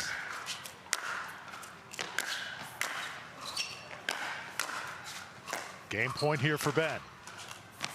That's going to be wide. So 11-3 in game 2. We are tied at 1 apiece. Staksrud, who's got 2 silvers to start the year, awaits the winner of this one. And I would be remiss if I didn't mention that the most electrifying player in all of sports, Mr. Tyson McGuffin, who you'd usually see right here in the mix in singles, is nursing just a very minor foot injury, so had to scratch out of this, but he will be back. That is in from Alshon. So side out going to Christian. What a shot from Alshon, just to sneak that into the corner. You have to be able to roll this. Goes roll that way and back behind Johns. That's impressive. Another beauty. So really focusing on the backhand side of Johns has Alshon throughout most of this match. Side out. Went there again, just didn't make it. And that's the thing. You want to talk about how you pull off an upset. We saw Mary Brascia just make ball after ball after ball and make Parenteau work, and was able to maintain a lead. That's a ball that has to be made to upset the best player. Johns absolutely destroys that forehand. It's another point. He's up 1.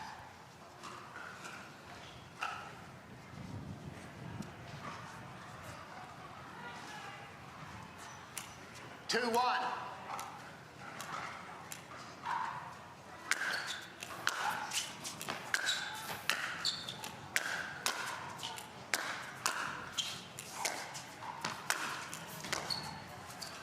Alshon able to stay the aggressor.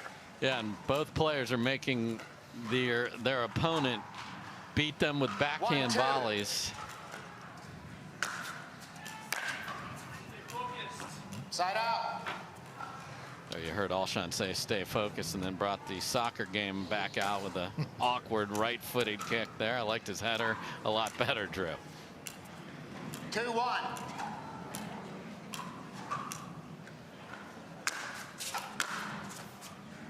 Point.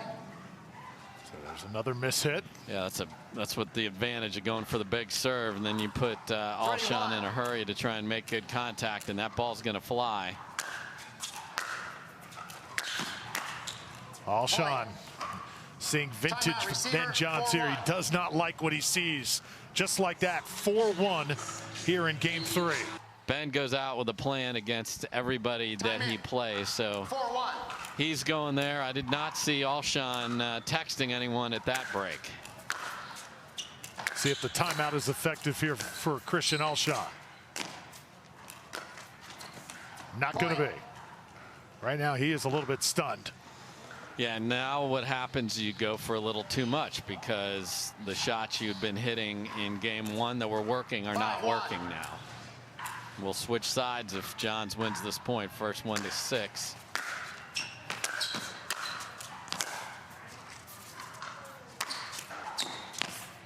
Johns can't get to it.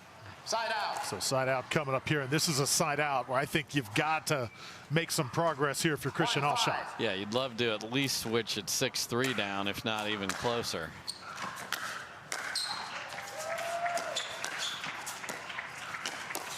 Oh, Ben is so good.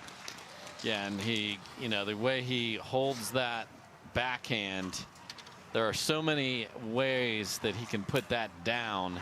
That one he went at Alshon, and Alshon a lot less comfortable with that backhand to backhand exchange, and Johns is going to win that most of the time, especially a one-hander from Alshon. Every shot just pinpoint right now from the world's #1. At one point was in the driver's seat, but that was in game 1.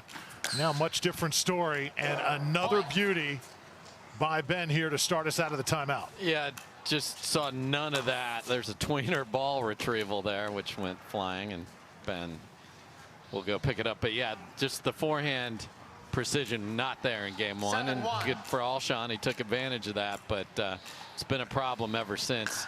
18 of the last 22 points going to the top seed.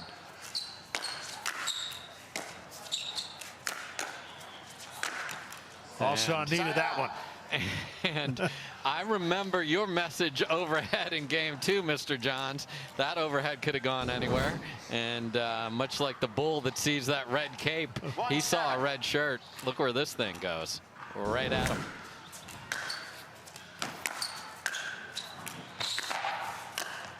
Open court again. An easy one for Ben. Yeah, and it's that carving that backhand volley that's so effective because it's shorter, so the player has to go both forward and to the side, and then you're just off the court.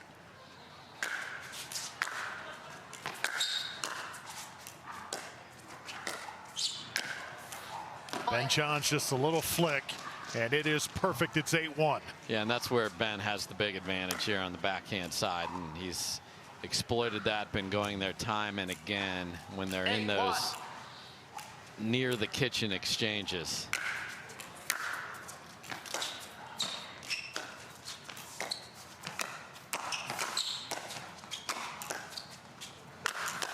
Alshon with another put away. He'll give him side out and perhaps one last gasp here to make some noise. Yeah, again, a lot of open court. That was not where he chose to hit the ball, however, but still wins the rally.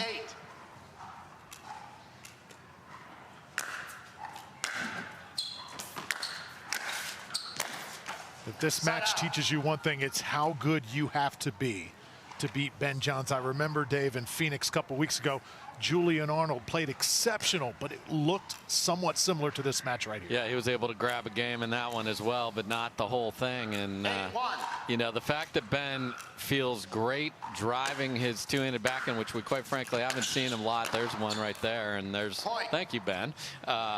With that new paddle, that's a big difference here because now he can hurt you off the bounce near the baselines. Because Yana Grechkina won a match but then had to pull out. So Anna Leigh did not play a quarterfinal earlier today.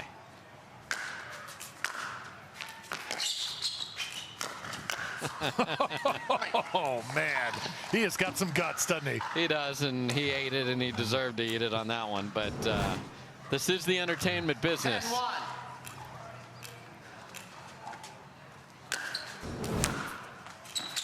Match point here for Ben.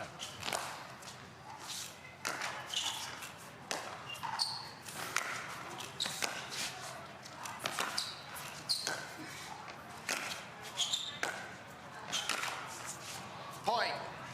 And that's not going over. Ben Johns. Drew Felios along with Dave Fleming. It is off we go here. Women's singles quarterfinals. Got a football. Point. Right foot on the follow through, on the momentum. Okay, so Devidze made what I thought was an unbelievable stab volley there, but her momentum brought her into the kitchen.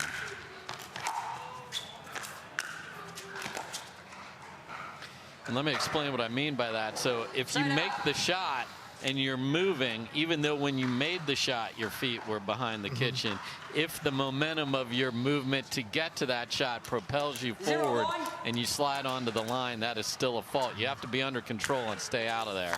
She was unable to do that. Anna Leigh plays it perfectly and wins the side out. These two have played 3 times. Anna Leigh has won all 3 matches and won 6 of the 7 games. The most recent was a gold medal match in Orlando. And it was 11-4, 11-4 convincingly for Anna Leigh Waters. 0-1. Devidze likes a target, so you will see her counter punching. I called that match, Drew, in Orlando, and what we saw a lot of from Anna Leigh was she brought Devidze forward. She was challenging her forward explosion movement and getting a lot of opportunities from that. So it'll be interesting to see if that similar strategy is utilized here against Devidze. 0-1. 37 years old, playing someone on the opposite side who is only 16.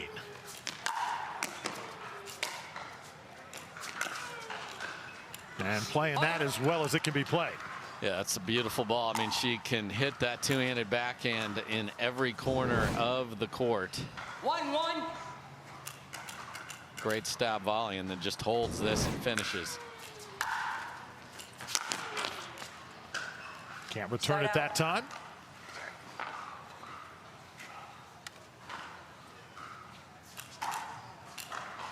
1-1. Point.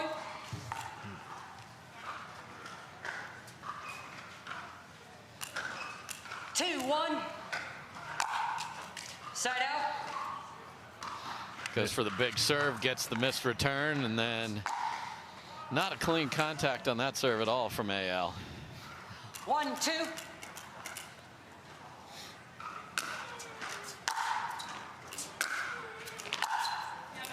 Oh, Anna Leigh. Side out. Beautiful passing shot with the forehand. Yeah, so if you come in behind a ball that's short against Anna Leigh Waters, you're stuck guessing, and that inside-out forehand's just perfection from Anna Leigh Waters.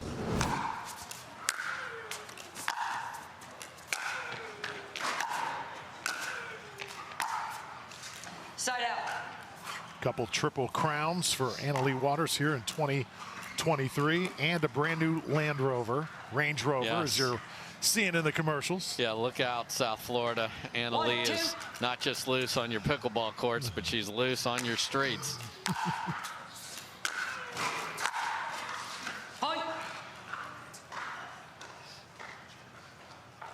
Much more aggressive approach to this match from Devidze than when they played last time. She tried to just counter the entire match, and that did not work out. So she's been coming in to the net and has gotten a couple of mistakes from Waters.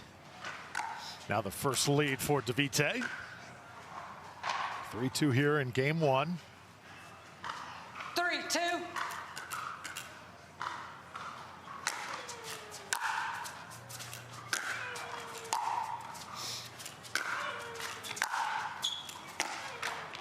Into the net that time. If you're just joining us, just a monster upset earlier today. Mary Brascia, just out of nowhere, takes down Catherine Parenteau, the #2 seed. Yeah, Brascia certainly is a talented singles player, but that is a 2-3. difficult opponent on the other side. And not just that, but the means in which that match happened. She's down 11-3, 4-0 and wins it in 3-1 in convincing fashion in game 3. Hit it wide. So there's that moving Devidze forward, drop volley. She challenges her to come get it. Against some players, that would not be the right choice because they'd be able to get to that ball so quickly and have so many options. Right now doing a good job making Anna Leigh stay active. Got to ask you this, Dave. We know it's cold. You're not in the sun. If you're Anna Leigh, does that get to you just a little bit wearing the tank top?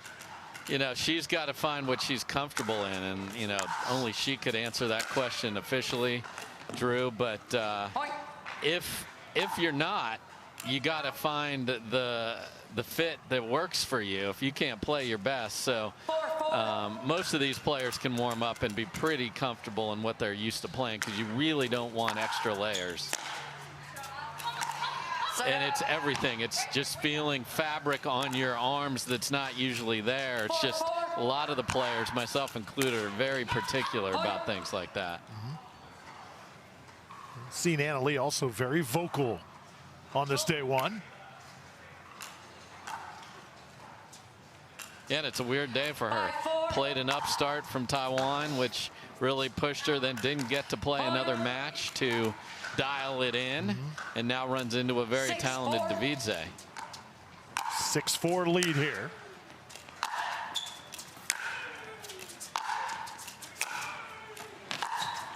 Anna Leigh goes to that backhand up against the net. Side out now to Devidze. Yeah, the last time we saw Anna Leigh playing singles on this point was at MLP when she had Tyson McGuffin on the other side in a dream breaker, which was tons of fun. So different ball, different setting for Anna Leigh Waters.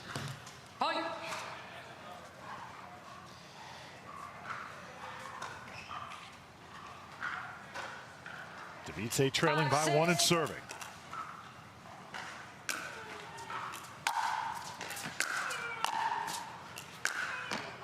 Devidze will hit that one just wide. She had the entire 10 feet of that side of the court open as Anna Leigh was forced to guess, and Devidze, boy, big opportunity lost there.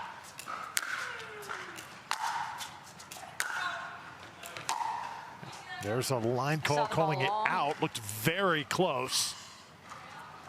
Again, we do have instant replay Side out. here in women's singles here on this first day. Yeah, men's, women's, and all weekend from the quarters on, we will have it, Drew.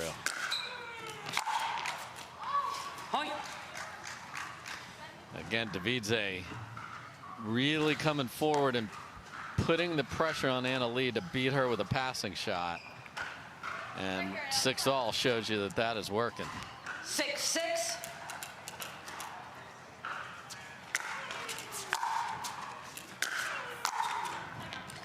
Leigh hits it into the net. So 7-6, momentum right now on Devidze's side. She's got a 7-6 lead here. Game number 1. Time in. Yeah, and you can see everyone's bundled. We had the upcoming tour stops back there. Minnesota, we see you. We'll see you next week, as a matter of fact. Leigh comes out firing out of the timeout. Yeah, great return and takes the net. So aggressive play there from her. Biggest adjustment to the indoor game from coming outside. Oh, significant. Obviously, even though you're in Minnesota, you're going to play in no wind conditions next week. The other thing that you'll have is sight lines are different indoors. So the sound is different. The sight lines are different. You're used to the natural sunlight or the outdoor light, which shines down. A lot of the indoor facilities reflect light up and off the ceiling. So just a lot of things you have to adjust. But once you're there, you're certainly not going to be cold indoors. How about that backhand by Devidze? Yeah, really solid first game. Again, she is a player that loves the target, and it was a narrow one there, and she able to hit that two-handed backhand perfectly. Impressed so far, Dave, by the ground strokes of Devidze. No question. Tried to take a little bit off that one. I am not impressed with the choice she made there, however. A drop shot against Leig's going to track that down anyway. And in tennis maybe there, but Devidze was even, if not a little ahead on the two-handed backhand exchange there. 7-7.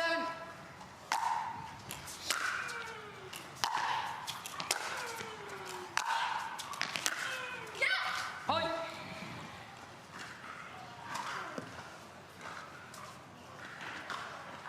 Heard the elation from Leigh briefly after that point. Devidze, also hear the sound effects during every ground stroke. There's a lot of sound coming off that side of the court.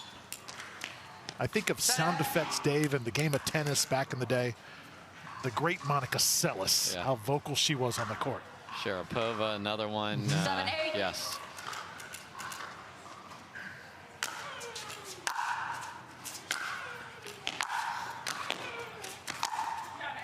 Oh, Leigh Waters, ring it up. So when Devidze comes forward, because she doesn't have the lateral quickness of Leigh Waters, has to make a very good first volley, and if she leaves that up at all, she's in deep trouble. Side out. And Leigh airmails a serve, so that's a couple of missed serves here.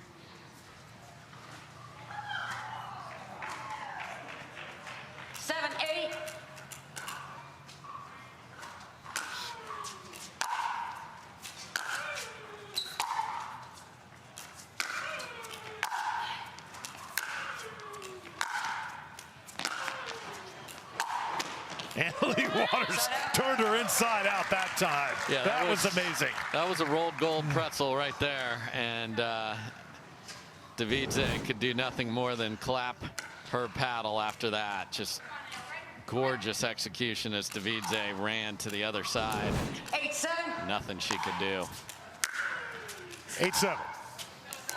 Side out. And this is the difference. Usually when Leigh has a highlight reel point, you see those stacked on top of each other, and she's be tapping paddles. Hasn't been able to do that here, to Devidze's credit. And Leigh short on the return. So Devidze hanging in here in game 1.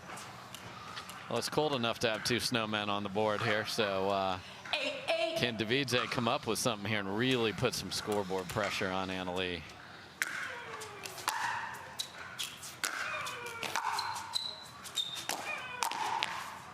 Leigh Waters, a little bit long that time. By the receiver at 9-8. Timeout going to be called. Triple crowns have followed. 9-8. Devidze by 1. Serving here in game 1. And the 37-year-old, very flight of foot that time, nearly pulled it out. Yeah, that's the place where Leigh is like, I dare you to have to track that down. Boy, she got a good look at that one, though, Drew, that would have given her a game point.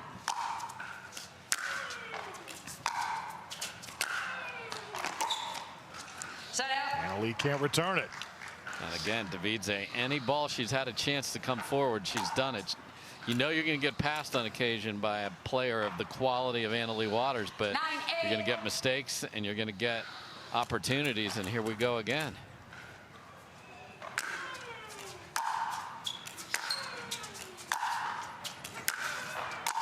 Waters attacking and avoiding that kitchen line. Yeah, and that time Devidze took one step forward on the forehand and realized it's this ball right here. I didn't do quite enough, so she had to retreat, and then everything went bonkers for her from there. Leigh again looks like she's going to build on that, then comes up a little bit short. Let's see if Devidze goes for a serve a little bit to give herself a ball in a little better part of the court.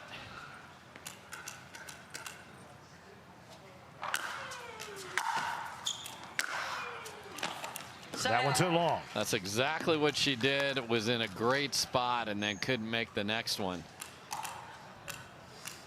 8-9.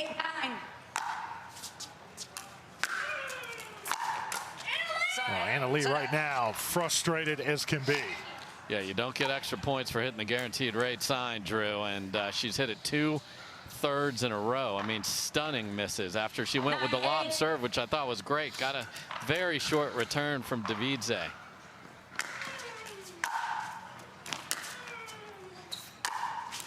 Leigh with the winner again. She'll have another side out here, trailing by 1. And the degree of difficulty on a high two-handed backhand over your head. That was a perfectly placed ball from Devidze. That's just a great shot from Leigh. Devidze can't redirect it, and we're tied at 9. And Devidze upset herself, knowing that she's got a big opportunity against the world's number 1.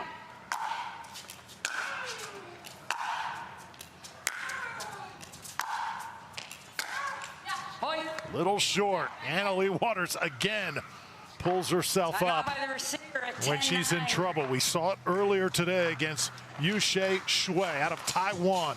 Leigh trailed 9-8. Game point with Leigh Waters serving.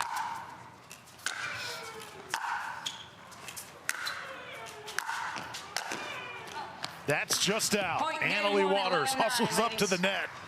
Just couldn't get it done. You see she goes way to the side to serve again.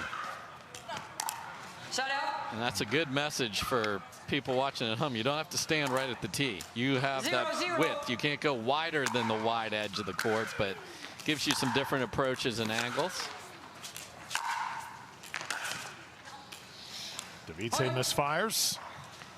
Great job by Leigh. Sometimes when you get a ball off the net, it throws off your whole timing. She was able to gather herself and then come roaring forward.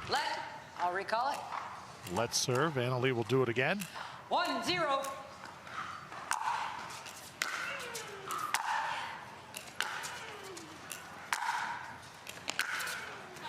So many great storylines we're following here on the Carvana PPA Tour. Ben and Leigh, perfect thus far in 2023. Tomorrow, once again, the defense starts of their mixed doubles crown.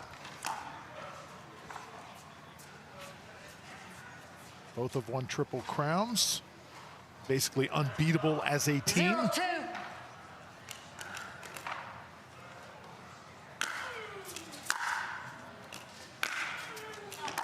Side out.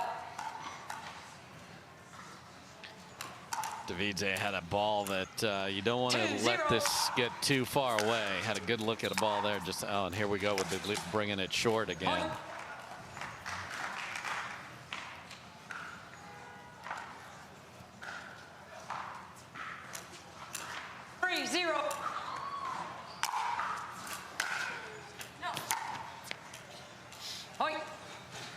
little frustration from Devidze there, but she's going to play on. No timeout. Leigh will happily serve fast. 4-0.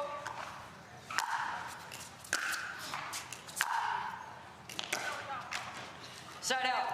That's one of the more awkward wish swings I've seen her take. It was all arm, open stance, but she didn't even stay down and come through it. And tried to will it in like a golfer out of one of these beautiful courses out here. Never stays in the green.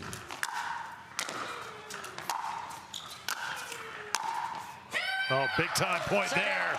And a fist bump for Leigh. And some heavy decibels rocking around inside there as well. Great job by just reading the paddle of Devidze on the finish here. Comes right back across where Leigh was. Devidze matches it. Comes right back for the side out. Yeah, so if you are going to come in against Devidze, you know you're going to get passed on occasion. So you just got to keep, you can't let that deter you.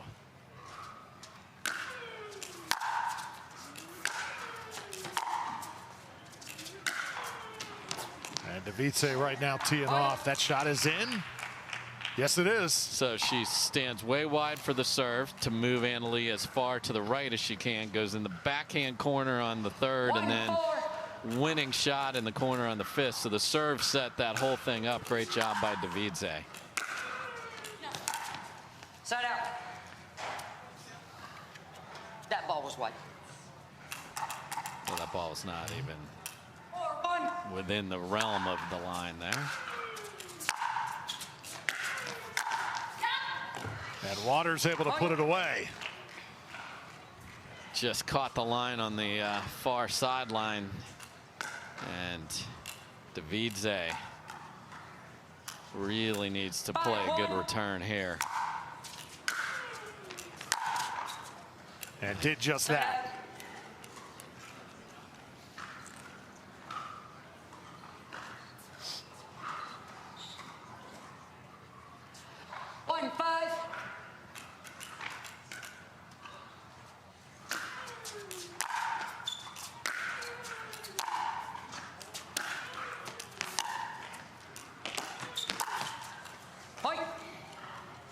Waters comes up short. So again, that was one of those on purpose short balls to then chase down and get ahead in the point, but it sat up too much and a little harder to do with this ball today to have the touch to feather that in there. Flat once again on the return. Few service return errors, a couple of them in game number one from Waters as well. So an opportunity here for Salome Devidze. She can get this point. She'll pull to within one. Not going to happen. Wow, got an absolute late Valentine's Day chocolate off the net there that stayed in and then had half the court. She had that same opportunity in the first game with the half the court and couldn't make it. Devidze's got to go get it. Oh, that's where the 37-year-old Leig's just no match for the youngster. Well, and it's the ball before that that she tracked down off the net cord before this overhead. And then Devidze guessing to the left just got beat. But what a get by Leigh, and then to be able to throw it over Devidze's head. And now it's snowballing a little bit. Receiver at 7-3. We'll look at championship court. Drew Felios alongside the great Dave Fleming. It's been a day of a few upsets. The biggest one, Mary Brascia taking down Catherine Parenteau. Salome Devidze trying to become the latest. Point. She appealed to me. The ball was out. Point. So interesting there.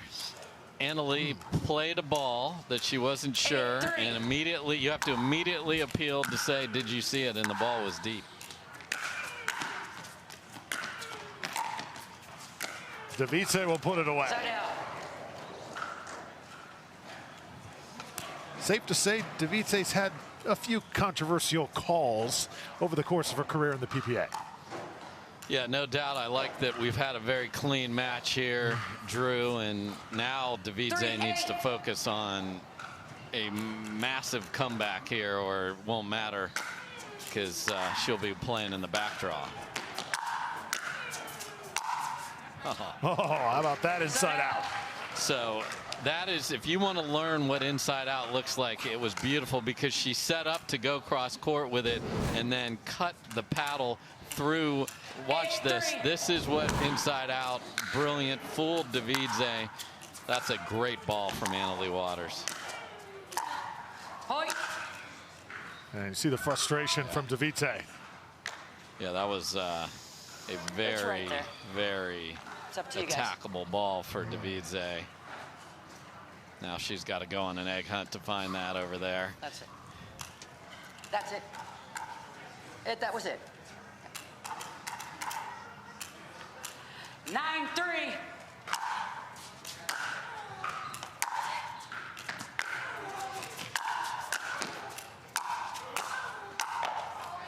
Side out. Side out to Devidze.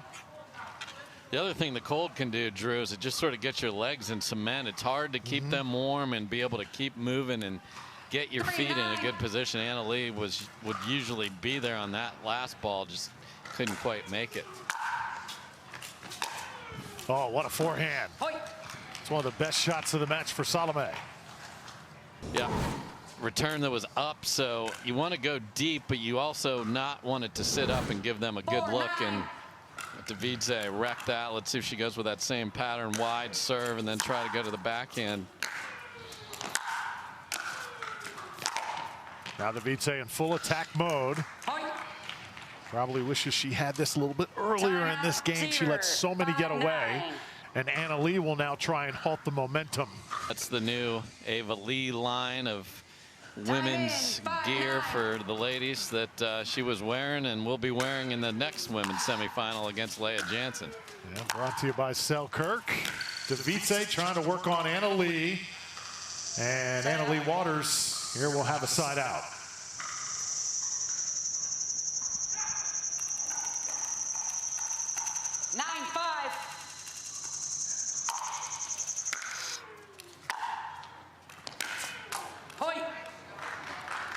Leigh Waters closing in on a berth here in the semifinals. 10-5. Side out. Sorry. Gonna have to wait just a moment.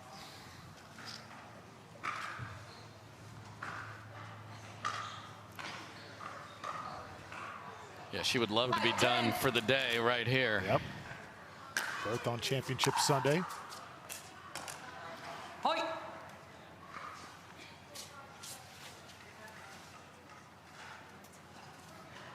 6-10. So now 10-6. Oh, how about an error like that whenever you're trying to battle back with no margin for error? Yeah, I talk about the budget for singles going for your, but that ball that hit in the middle of the P on the PPA tour on the net there.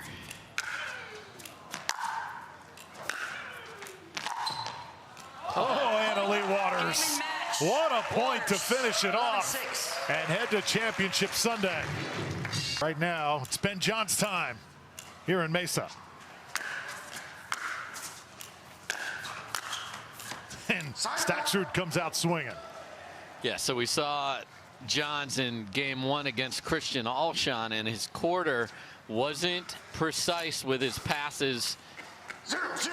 Staksrud will not let him off the hook if those balls are not where they need to be. If you're just joining us, you notice immediately just the sound of the ball much different, Dave, with these temperatures. Yeah, it's cold and getting colder.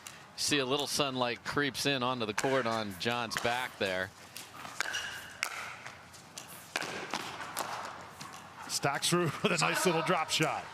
Yeah, and you got to be careful with your feet there. That's what Ben tried to do, is bend it in and let it bounce. But good job by Staksrud of reaching in with Johns well off the court. Ben Johns coming right back. The thermometer right now reads 54 degrees. Feels even cooler than that. We've got some occasional wind gusts as well here. Yeah, and absolutely no sun shining on you, so -10. Point. Pickleball, though, kind of like football in January or December, right? You got to play when the conditions aren't ideal. Absolutely. You go to Arizona, you think you're going to have conditions like we'll have Sunday where it'll be in the 70s. Oh, did it graze the line? It sure did. So that is literally the entire diagonal length of the court that ball was struck from Johns.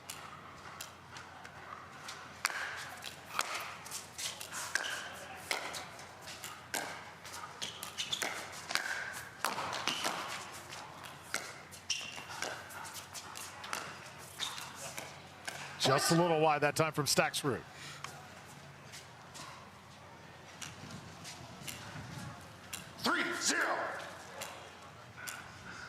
Johns out to the 3-0 lead. Staksrud off the edge of his paddle.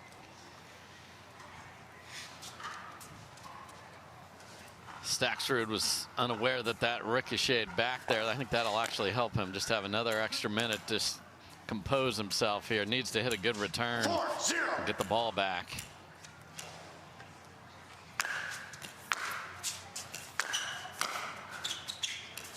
Point. Ben Johns now on a roll, 5 straight. 5-0.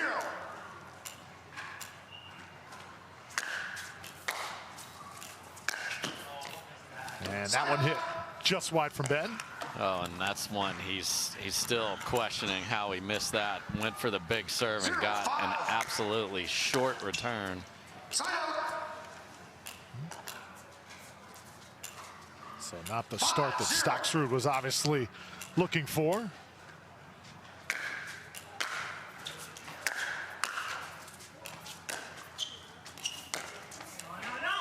That one not even close. Yeah, what happened there, Drew, is the dreaded HTP had hit the post over there, so that's what ricocheted it well wide, and 6 straight for Ben Johns.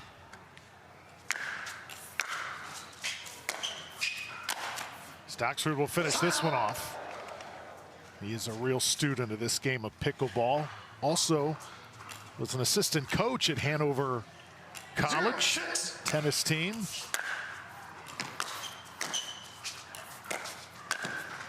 Oh, how about that from Ben? Yeah, that's just great court coverage, but those that can hit a very good fourth ball volley after your return just really sets everything up. That's a great singles point from Ben Johns. What's your call? Sign up. You didn't need to ask Federico. You could ask Ben, grimacing about missing that. Point. Ben can't return it. That's the first point for Staksrud here in this match. 1-6. Point. Now a couple back to back. So both players again targeting that backhand. You can see that sun coming in from the side is bothering Ben Johns. That's a high roof here, but it comes in and you get sun in the side of your eyes, and you can see it just right into his face there, clearly affecting Johns. Points coming in bunches here. 6 for Ben, 3 for Federico. And the run continues. That was just weird there. I don't know if he lost sight of the ball or thought it was going to go deep and get the paddle out of the way, but this is a discombobulated Ben Johns because of the rays of the sun.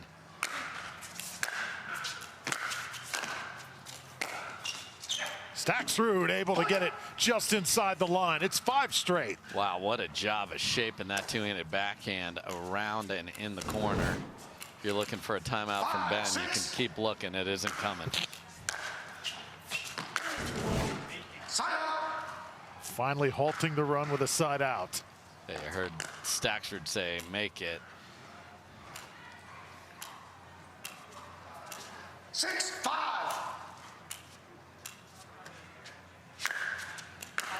Sign up.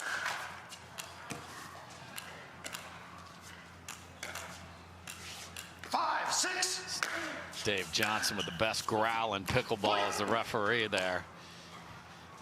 And we are tied at 6, Dave. Ben Johns just minutes ago leading 6-0. Just like that, the match completely changed. And now he concedes his first lead. Absolutely thrilled you're with this. Drew Felios and Dave Fleming. Staksrud and Johns battling here on championship court. And right now, the GOAT in this great sport of pickleball, a little frustrated. Yeah, all this talk about how cold it is, and it's actually sunlight that has been affecting Ben. Now as the sun moves, that spot will go away, and that is big opportunity that Staksrud, you want him to keep playing when he's just a little bit off his moorings here. Sign out. 8 straight conceded by Ben Johns. 8-6. And the Argentinian comes up with a dandy.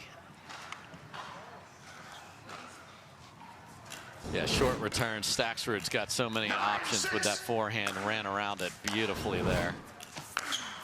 And there's another. It's 10-6. Game point. Are we going to see Staksrud win 11 points in a row here, Drew? Just a bizarre turn of events.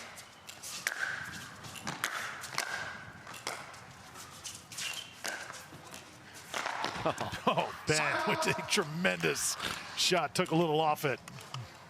Goes for the big windup, leaves that cobra spitting everywhere. Like, where's this going to go? And then inside out dropper. Beautiful shot. Staksrud comes right back. He'll get side out one more time for a second game point. Great job of just sticking that volley, Drew. Just there's no way Johns could run it down.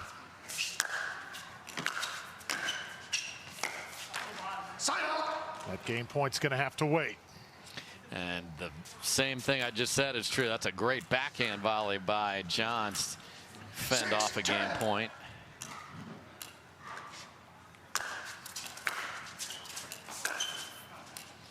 Just wide on the return from Ben. Yeah, that you can see him swiping at the Perseus paddle, just not comfortable with how that's coming off there. And a third chance for Staksrud. So Ben calls, this is a rare sighting. Ben calls a second timeout there. Colin Johns is sitting there all bundled up. Didn't hang out long enough to get much coaching from his brother there.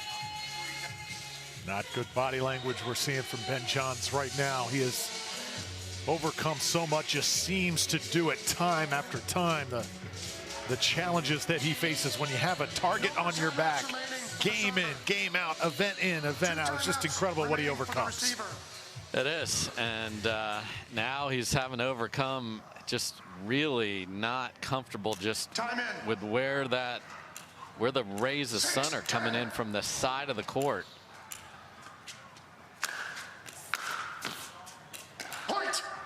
Set long by Staksrud, so 10-7 now. 7-10. Ben Johns trying to get back in this. Wide that time.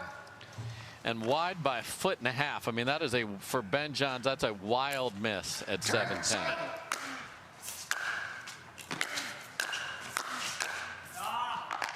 Johns comes back. Staksrud loses his paddle.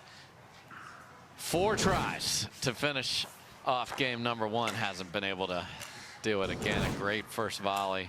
7-10. And a frustrated Argentinian. Sign out. And a more frustrated Maryland Terrapin. Welcome to frustration land, everybody. This is where Staksrud, you've got to take advantage. It's your 5th chance right here. Sign out. You know, pickleball is probably the most enjoyable game there is, but we don't see that here. The looks of the faces of Ben Johns and Federico Staksrud. And singles really pulls all that out of you because there's nowhere else to look. You have got to push through yourself. It's been a grind so far.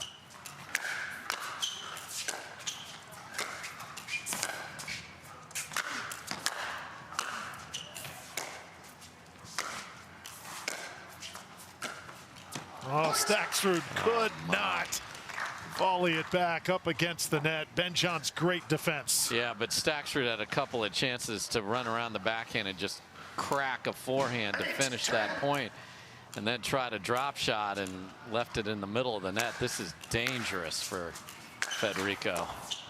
Oh, and that one off the net and off the paddle of Staksrud. So Ben Johns finds a way to get back in it.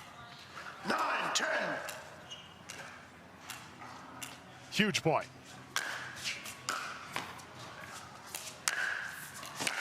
Staksrud just shanked it. Yeah, the going for the serve. Big swing by Staksrud. Lucky for him, stayed in, but Johns pounded it down the line, and it's 10 apiece as Dave Jansen barks it out.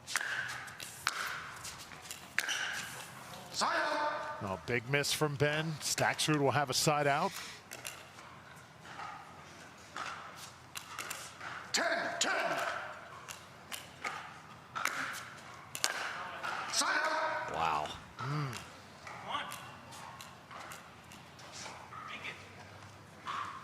10-10.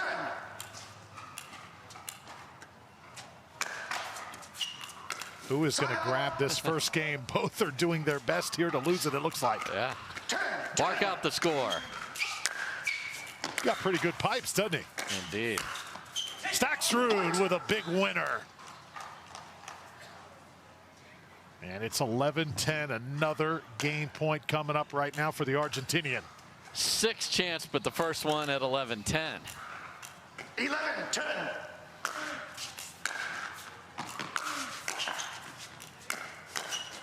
Staksrud wants it, and he gets it.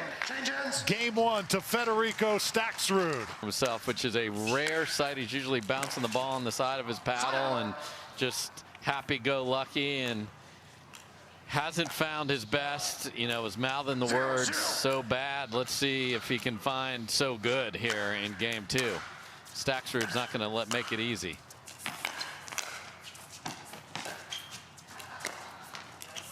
Staksrud making him cover the entire court. That one just wide. We've seen Ben Johns play some of his best pickleball, Dave, after losing game number 1. Yeah, had to do that earlier today in the first round, as a matter of fact.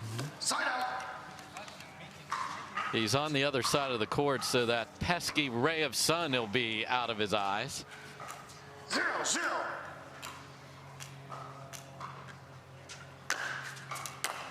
Side out. Again, keep in mind, Ben Johns won the first 6 points of this match. And then Staksrud came roaring back. Took it 12-10 in game 1.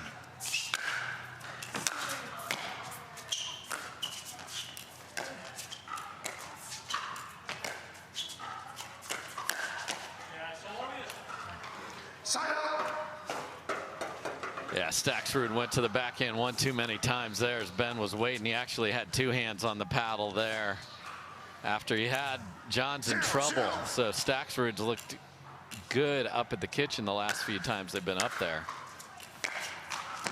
Still looking for our first point.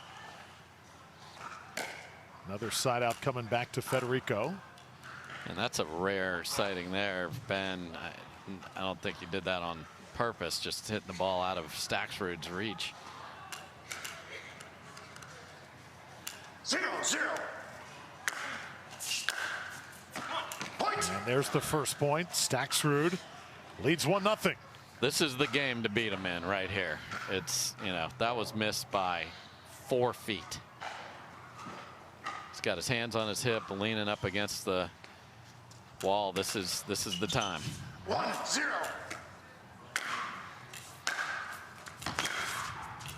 Side out.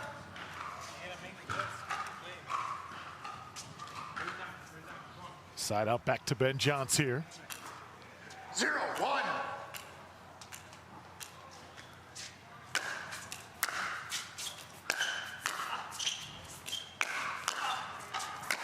Ben Johns puts it away. So the other thing now that we switch to, Drew, is out here in the desert, the sun will go down behind the mountains and it instantly will get 10 degrees colder. And then you're going to be seeing the shadows. You're starting to see them from the lights inside. this particular center court setup. Staksrud. Oh, he is moving right now, but the pinpoint placement of Ben John's balls so tough to track down. So 2-1. see if Johns can stack a few of his marquee points together. Big serve again. You heard Leigh talk about how that end of the court has the wind at your back as well. So you got, if you find that range, you get the wind pushing that serve deep into your opponent as well. 3-1.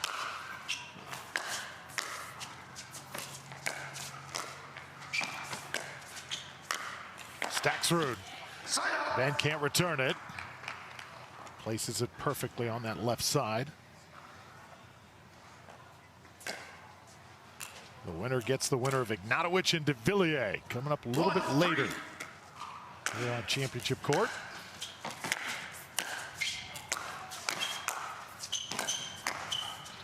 Ben Johnson once again makes you do what you don't want to do. And a little bit later means a little bit colder and a little bit faster and a little bit slicker. So those guys are likely in off courts, just gonna want to hit a few balls during the women's semifinal that comes up here next. Given those conditions, do you think it benefits Ignatowich or Devilliers, or is it even Steven across the board? I just think both of it. It's someone's gonna feel more comfortable. So that's why I strongly encourage, if I was one of them or coaching one of them, to hit some balls during the women's semifinal that will come up next, and then they'll play just to see what is it like. Obviously you're going to be on an outside court, but just how does the ball come off the paddle in that weather? Staksrud right now struggling just a bit, trailing 4-1. 4-1.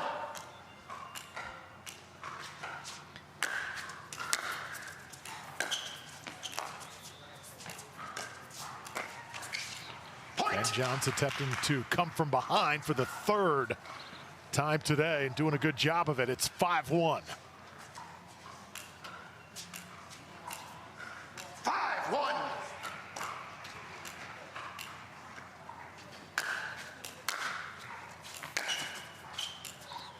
Johns hits it long. We did see during that run of Staksrud in that first game, Colin Johns over there on the bench. How much does that help Ben in a situation like this? It's huge. And even if it has zero to do with strategy, just, hey, little brother, oh my. Oh, man. Could read the Onyx logo on that one. Hey, you're going to be just fine. Here's maybe one or two things he's seeing. You know, I know you're mad about the sunlight. Look at that, great shot from the truck. 2-5. Just get through it. Be the best player.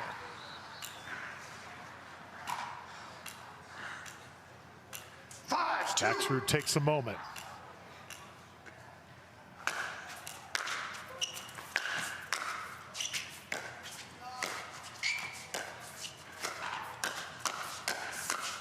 Hand battle won by Federico. That is a tough place to go against Ben Johns, but Staksrud kept that paddle out in front throughout that entire exchange.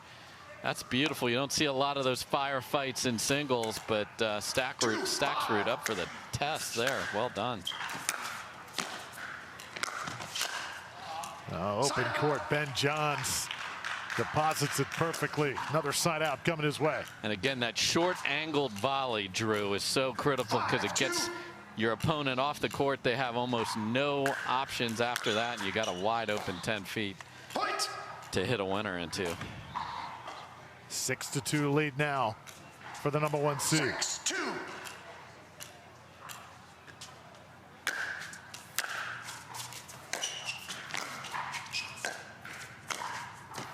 Saw this happen to Christian Alshon as well. It just didn't look or feel the same in game 2 and 3.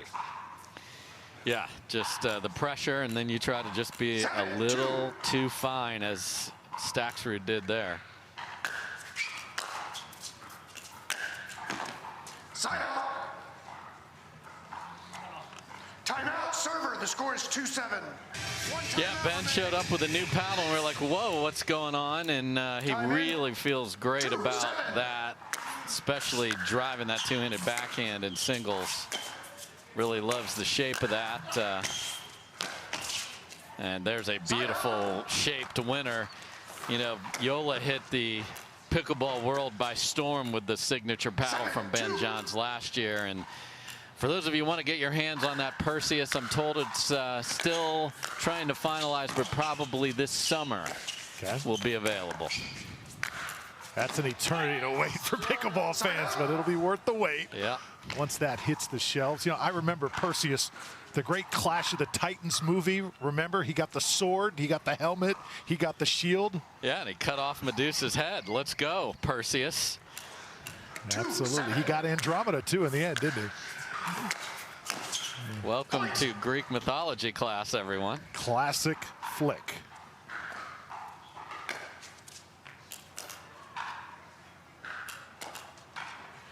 And just to be clear, been through the approvals, approved paddle and all that. That happens a lot as the pro players use the paddle and then the manufacturing comes, but it has to go through the same USA Pickleball testing.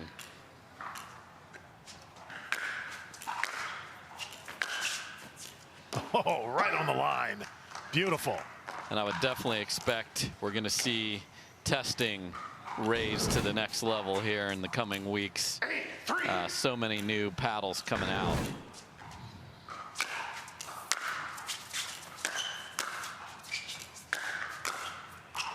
Beautiful drop shot that time from Staksrud.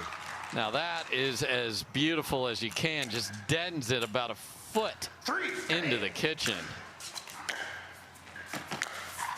Staksrud with another winner. See if he can build some momentum here. The other thing when it's cold is obviously you're building up a sweat, and then that sticks on you, and you get that, like, again, just feeling comfortable in your movement and everything. Now you're fighting some different elements.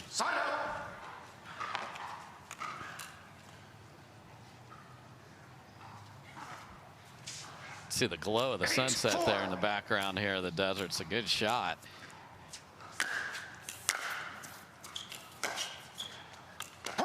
Also see that big Durafast 40 pickleball on the upper right-hand part of your screen. That's the biggest pickleball I've ever seen. It's a great photo op it. I see so many people gathered around at all the stops on tour. And next up, Minnesota, then Florida, then Austin, and then hello, Utah, Red Rocks. Such a great site. Yep. Get all the details, pickleballtournaments.com. You can play where these great pros play and get tickets and watch them up close and personal. 9-4.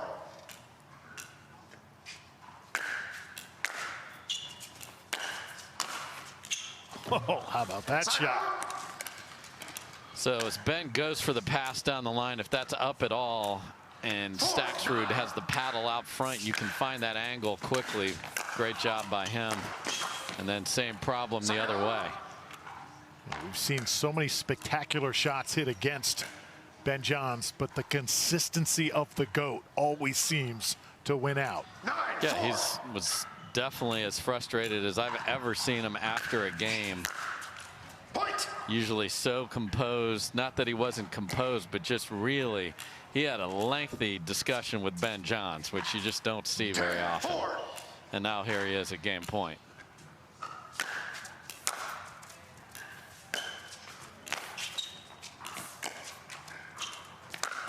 First ATP. Ben Johns there to defend it and put it away. So 11-4 in game number 2. Ben Johns comes roaring back, and we are going to a pivotal game 3. Great tour. Back to work. Ben Johns starts with the serve. It'll be a side out to Staksrud to start game number 3. Awesome return from Staksrud there. He's got to go full on here. Okay, so this is a great start for him for confidence. Staksrud erratic a bit in game number 2. See if he can straighten that out. Points just like that, where he probably shoulda, woulda, coulda had. Yeah, that was the mistakes. I literally saw him at his car after the gold medal match 0-1. that we played a couple of weeks ago with these two, and just a few too many mistakes.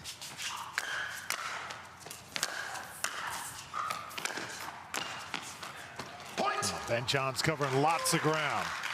And there's that two-handed backhand that he just feels more comfortable with this paddle. 1-1.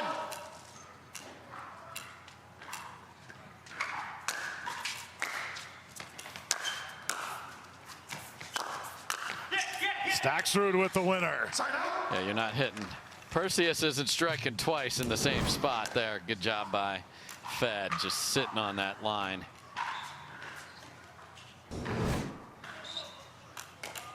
I have a feeling we're going to be in for quite a game here. Ben Johns redirects once again. And Ben's movement and his fourth ball, the volley, right there, just really Staksrud's third have got to get lower or bounce, or it's going to be a tough game 3 for him.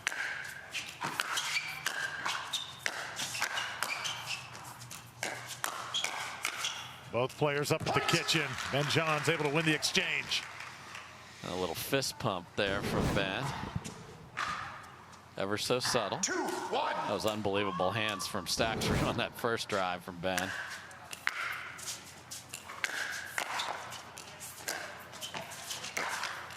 Staksrud up against the net. So we've gone from Ben looking up at the roof to Ben nodding his head. That is not good news if you're Fed. 3-1.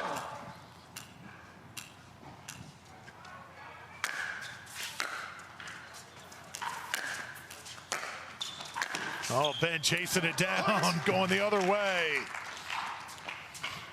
Yeah, again, a humongous serve right off the back line, and Staksrud was barely able to muscle that in, but had a look at that one. And again, the movement of John's terrific. Staksrud needed that one big time. He'll get side out here, trailing 4-1. And that's where, when the ball's this cold and slick, Ben likes to hit that big topspin inside out. Just can't get it down and get the right amount of spin that he wants.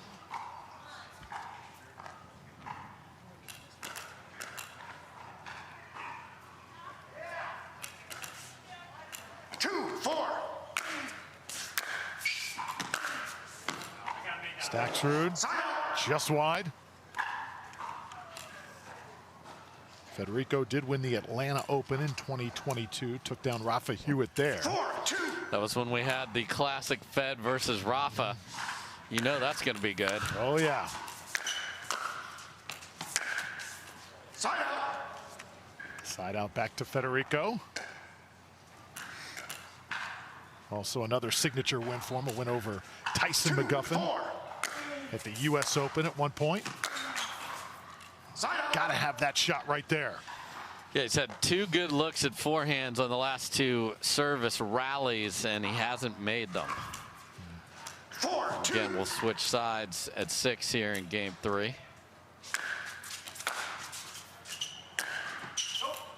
Side out. An absolute BB of a serve. Staksrud barely got it to the kitchen and then got a gift back from Ben. Point. Can't get that one. And now Staksrud within 1. 3-4.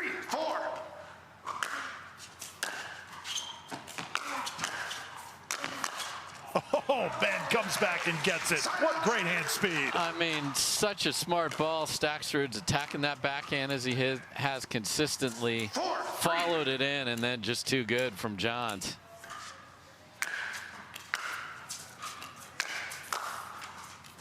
Point.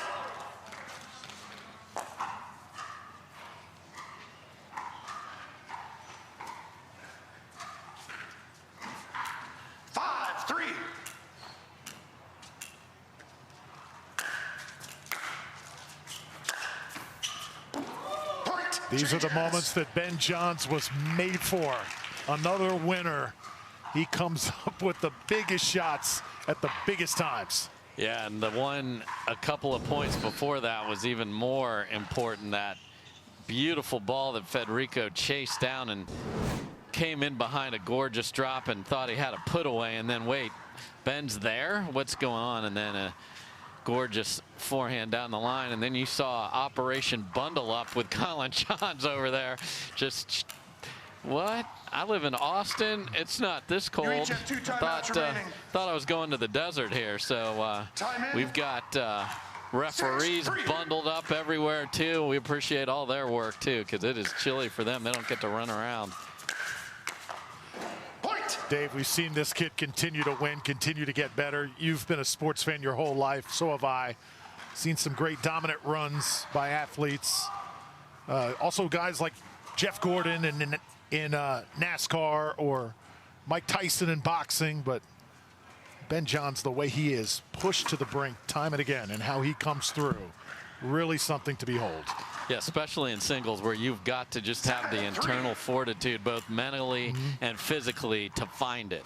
And he did not have it in game one here, and he most definitely has it here. And the minute you bring up other greats, he misses a serve, Drew. 3-7.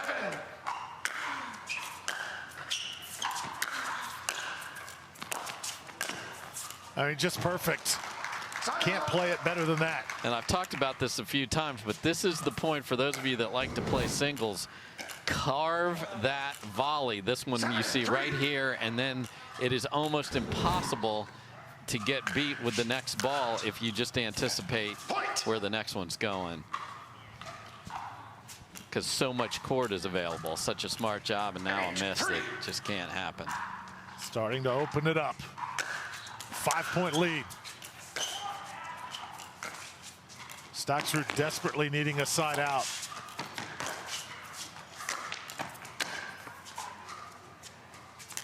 And Ben overcooks that one, so it will be side out to Federico. Yeah, we know the wind. It's weird in this particular building because it's open, but it's definitely comes through. Just took that lob from Ben. And now, okay, a little volume from Fed. It's got to go now, though. 4-8.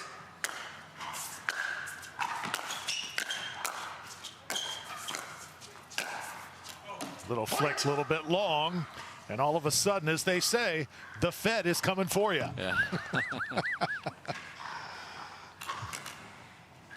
5-8. Yikes. Wow.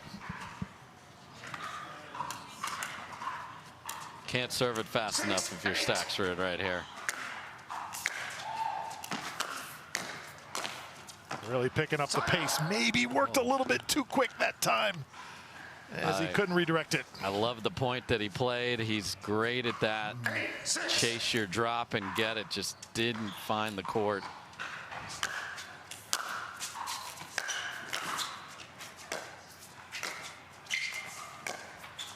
Oh, there it is. Opportunity there. It's wide as he went for his first earning. Just the perfect read from Staksrud there, Drew. And in doubles, yes, you'd have to make a vicious angle. Ben is not anywhere near that ball. Just has to put it in.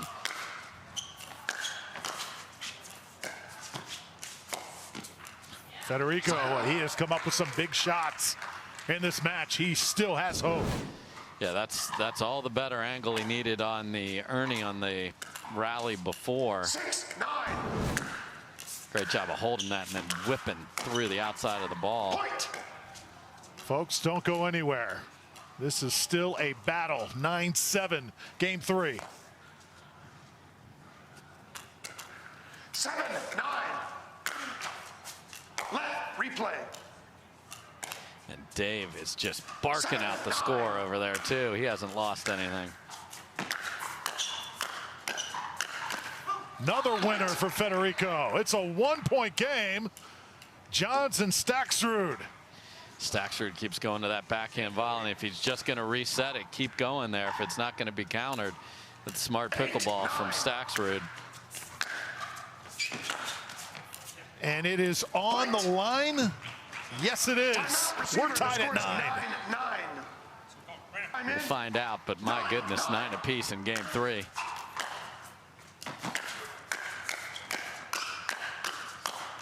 Hands battle won by the GOAT. Oh, what a point. And Staksrud had a ball at the beginning of this rally, that one right there that he left way too high, and then he got into an exchange he couldn't win. 9.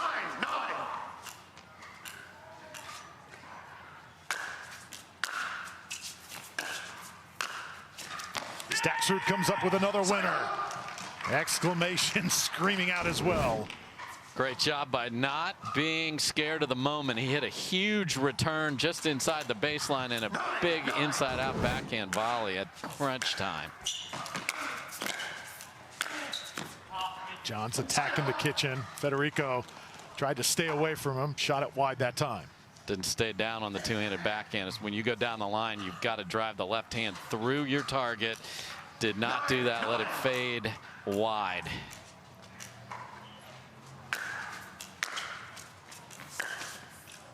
Ben Johns comes up short. Staksrud again with the side out and a golden opportunity.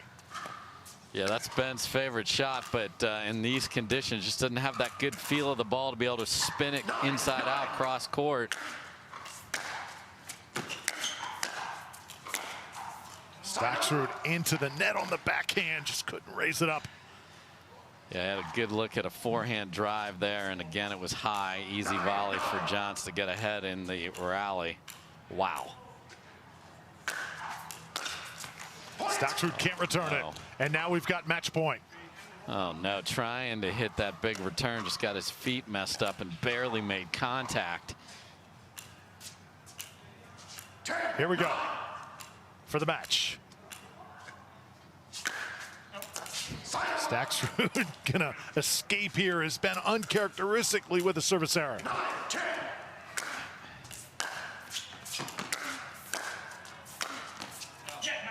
Is it in? I don't think so. Yes. Is it? Yeah, yes, Ben, it is. Ben said good shot.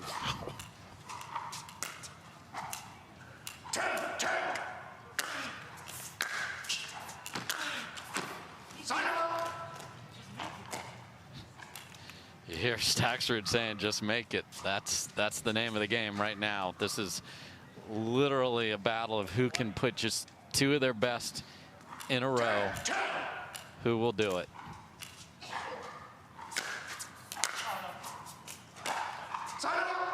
Everybody holding their breath. Ben Johns wants an answer. Referee timeout. Ball was out.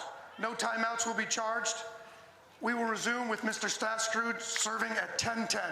Give it up, ladies and gentlemen. And that's a very sportsmanlike challenge by Staksrud, making sure. And I think mentally that's really smart. Like, you don't want to think that you got somewhere on a call that wasn't accurate. So good all around from Fed.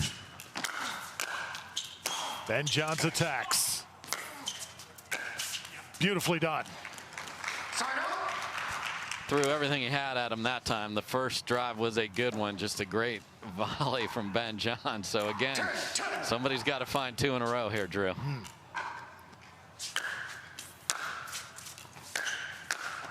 Staksrud, I'll tell you what, he has matched the GOAT in this match with great play after great play. Yeah, and Ben doesn't trust that inside out to the backhand, so he went for the drive and not as good a shot.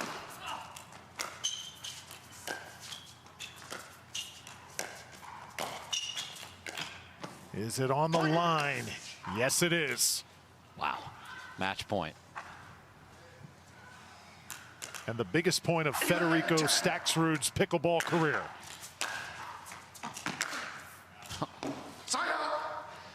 Ben gonna hang on just a little bit longer. So just to remind everybody, Ben had a match point at 10-9 and missed a serve. 10-11.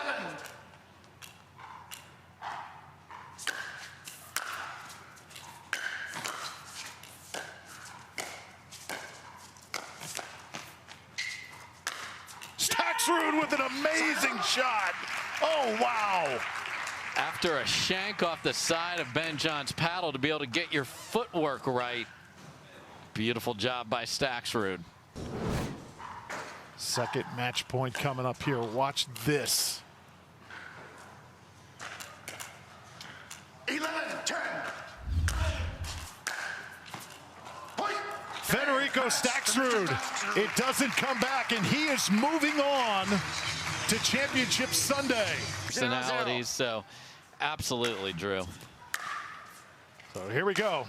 A women's semifinal. Brascia in the near court, Leigh Jansen in the far court. And Jansen flying forward the first chance she got.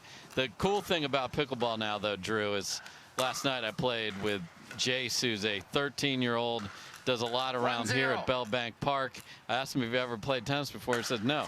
So we're going to have a ton of those types of players. They're pickleball. And I've done interviews where I've talked about that. Like, yes, we talk about the tennis players coming to pickleball. Well, now it's just going to be the pickleball kids. And it's going to be awesome to see what they bring to the sport. Going to be a completely new era of this great sport as Brascia right down the line. Can't overrule that. Call stands. And you see a very different approach to the cold. Jansen's going 3-0. Sleeveless, and Mary Brascia's got her MLP hard eights full hoodie on. And Brascia with a big time shot. So you just come off the biggest win of your pickleball career. Right now your confidence has got to be sky high. Yeah, she played terrific. You know, she's won some tournaments, so I don't know if she'd agree with you, Drew, but certainly in 2023 is a tremendous win for Mary. And now it's like we said before this match started, can she stack a couple of these in a row and get to play on Sunday? Side out. Just misses. 3-1.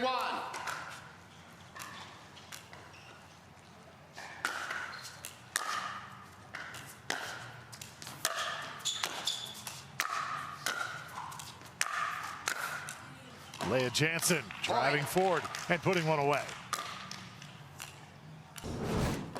Yeah, and you know, styles make a matchup, and this is going to be a battle of can Mary find those passing shots to beat Leigh, who's going to be at that kitchen line all day long. Point. Timeout. 5-1. And timeout called. Mary Brascia trying to slow down this Jansen freight train. It's chilly here tonight, so thank you to everybody that makes this tour happen. Point. Tough miss there, and the question now is, it looks like Matthias bailed. So, you know, and I'm not blaming him. I thought he did a great job of coaching Mary in the last match, but who's she got sitting over there helping her through this one? Point. And this looks a lot like her quarterfinal, does it not, Drew?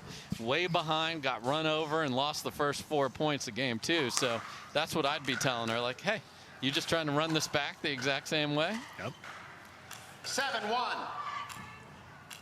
7-1 lead for Leigh Jansen. Number 3 seed.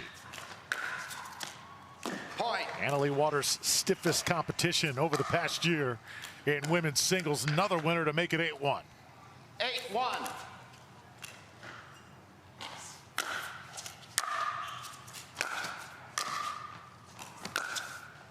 Jansen with a tremendous cross quarter. Point. Point. Correction. Yeah, that was well inside the line, and Jansen looks as comfortable as you can ever be there. And the only bad news for her is after hitting that gorgeous curling backhand, the ball went underneath the stands. 9-1. New ball in play.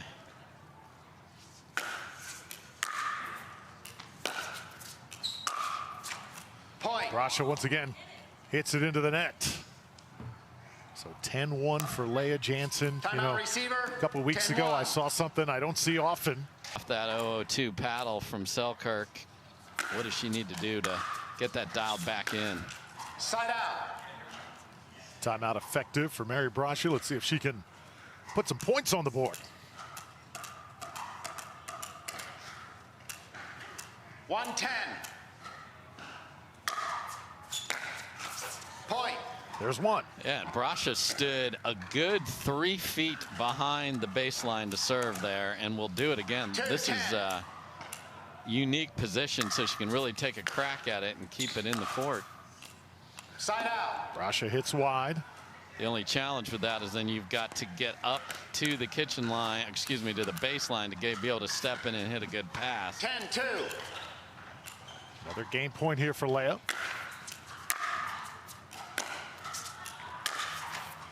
And that's going to land out. Point. So Game, Leigh Jansen, 11-2. 11-2. Switch ends. Carvana Arizona Game 2. Grand Slam presented by Hyundai. 0-0. Women's singles. Mary Brascia taking on Leigh Jansen. Jansen taking game 1 rather easily. Point. And that is in. Desperately needed, and I think, you know, I don't love getting down 4-0 like she did in the second game against Parenteau after dropping the first. So getting that first point's got to be good for confidence. But Jansen coming forward is working. Side out now to Leigh Jansen. 0-1.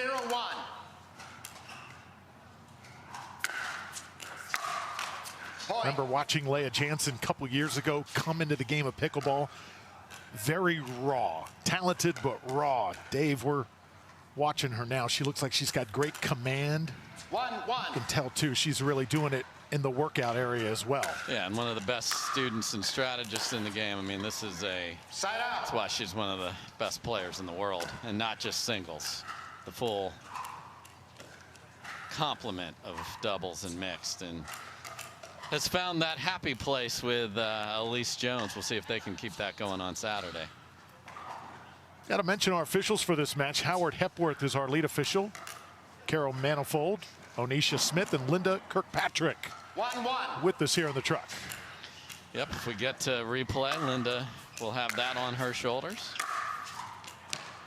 Side out. And when Brascia was making her comeback, every ball like that, run around it and pull it down inside in to the forehand was an inch inside the line. Now it's a foot wide, so just hasn't found the range here in the colder conditions.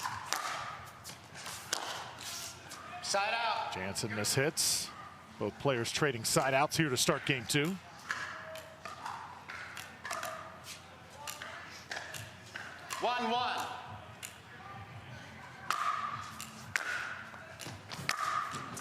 Side out. Yeah, again, if I'm Jansen, just, you know, Brascia has so much danger in that paddle that I don't want to give her a chance. I want to take her out in 2, go get into the warmth.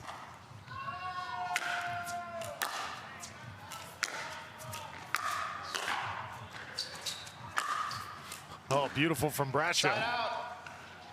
Nice job of holding the two-handed backhand. What I mean by that is make Jansen commit, and she slid just a little to the right to cover the forehand. And beautiful ball from Brascia. Let's see if that gets her going. Brascia with a big put away. A little momentum now. Yeah, and those swinging topspin volleys are her signature shots, and they had Parenteau pushed all over the court earlier today. 2-1.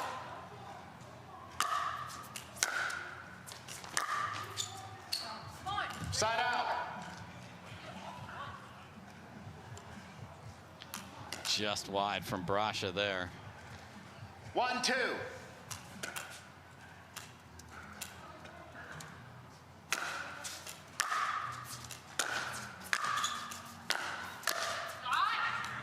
Side out.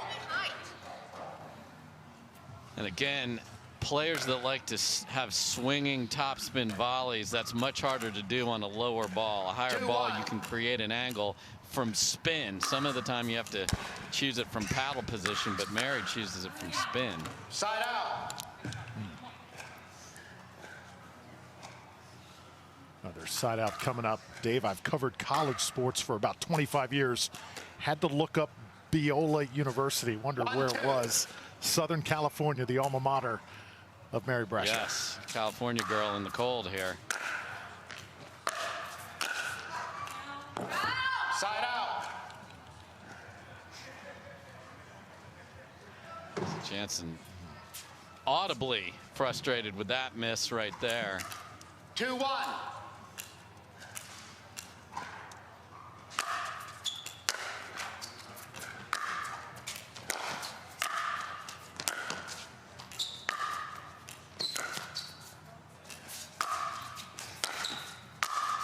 Oh, great point from both players.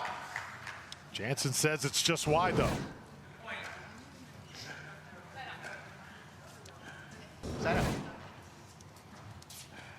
Just misses wide Side there. 1-2.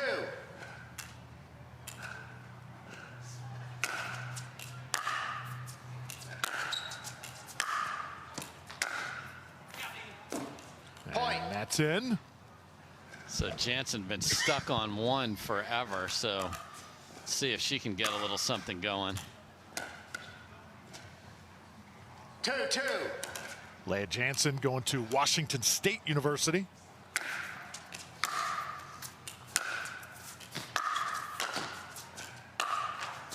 The ball skims off the net. It lands out. Yeah, that was going to beat Leigh Jansen, but just kissed off the net, and that spin pushes it wide. These two have only played one time. They played for bronze at the PPA Takea Showcase back in November, and Jansen won that one.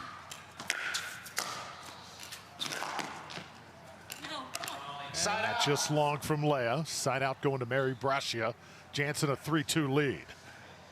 Yeah, that score back in basically one of places Mary's very comfortable playing there in Newport Beach. I was 11-8, 13-11 Jansen, so a very tight match for a bronze medal.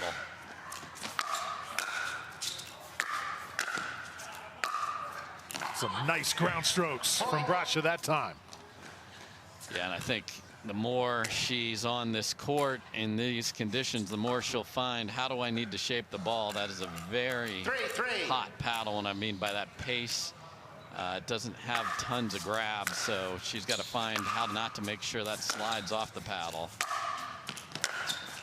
Took her a little time to warm up, but Mary Brascia getting some things done right now on championship court. Yeah, now even rolling up the sleeves, just everything just a little more comfortable over there. All of that matters too. Just the feel of that paddle in your cold hand.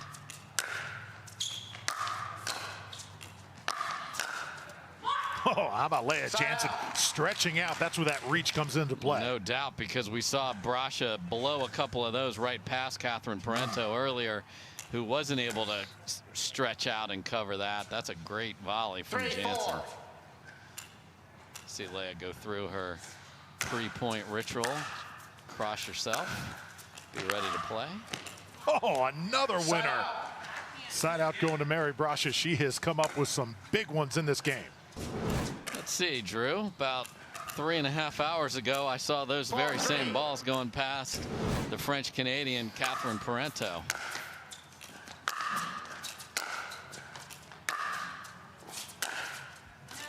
And Jansen misfires. Timeout receiver, 5-3. And she'll call timeout here in game number 2. It's been a day of upsets. Parenteau going down earlier, and Ben John's upset by Federico Staksrud in our last match. Point. I mean, unbelievable. These are smallest of margin windows to get it by the outstretched paddle of Leigh Jansen, and Brascia is now finding 6-3. it.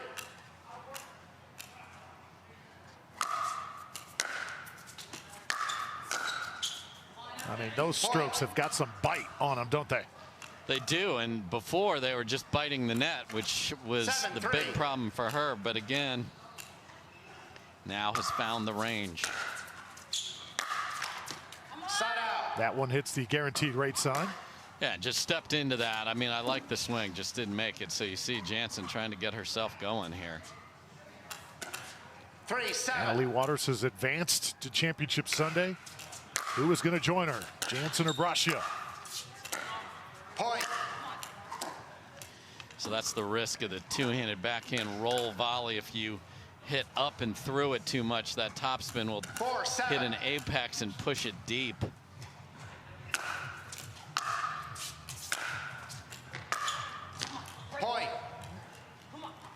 Much smarter approach from Jansen as you hear her urging herself on. Don't give Mary any angles. Come in straight ahead. Put that ball in the middle of the court. 5-7.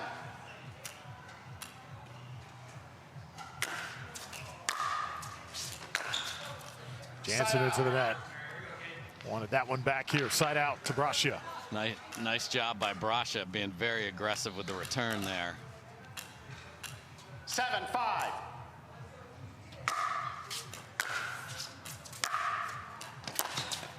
And that one's not coming back. Brascia again applying the pressure. She has got Leigh right now backpedaling. And the footwork was the crucial part of that. Ran around her backhand, which puts you in a deep problem if you don't find a precise target. She drilled it into the corner for the winner.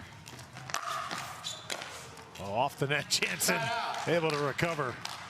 Why was she able to do that, Drew? Because her paddle's up. So her paddle's up and she's able to watch as she comes in. That paddle's up front and ready and can easily adjust there. If you don't have your paddle ready, you're going to look like a spaz and you'll probably miss that ball. Boy, baseline to baseline there on the serve and return. Just about to say, is that something you can work on in drilling, or just a matter of just having that paddle in striking range at all times? Well, that's where it should be anyway, as your opponent is going to strike the ball. But sometimes people have that a little low or not in the best position. Jansen, one of the best at being ready. I do not know how to practice net courts, though. So would be tough. Yeah. Just work on your hand speed, and then if that's up, if it goes off the net. I think the big, it's patience there. Most of the time that slows the ball down, so you just have to take your time with that. Point. Just wide. Leigh Jansen, another point. She's now within 2. Timeout receiver. Mary Brascia slowing this game down, calling timeouts at just the right times. All of the hardworking staff who makes this all happen. I'm wearing Fila right now myself. And Mary Brascia continues, and Leigh Jansen comes up gimpy this time. And again, the cold, and you feel everything just a little more. On a bad step just goes through your whole body. It looks like she's just fine, though. Is it on the line? It is. Do I have a timeout? Yes. Timeout receiver. 9-6. Leigh Jansen calls an immediate timeout, sensing it getting away from her just a bit here in game 2. Yeah, she scrapped it back and she's got a game, and then another one to finish off here, though, first against a very good Leigh Jansen. And my goodness. Well, Leigh, you asked if you had a timeout. You didn't ask if you have timeout and a good luck charm, but worked out well. Could not have worked out better for the number 3 seed. And off on the serve. Serves it long, and now Brascia 2 points away from extending to a game 3.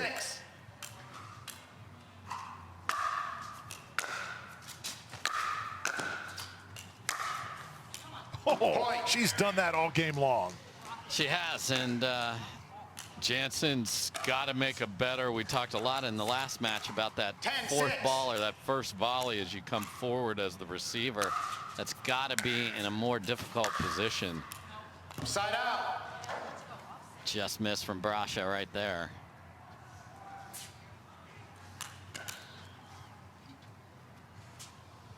Six, 10.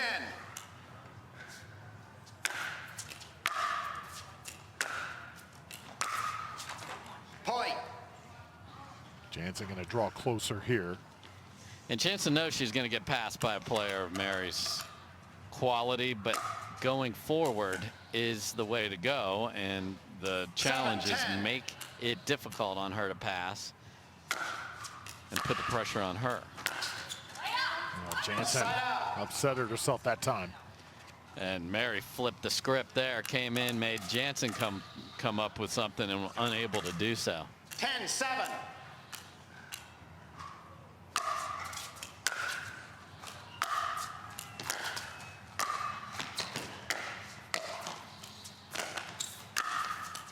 Oh, Brascia once again. Brascia.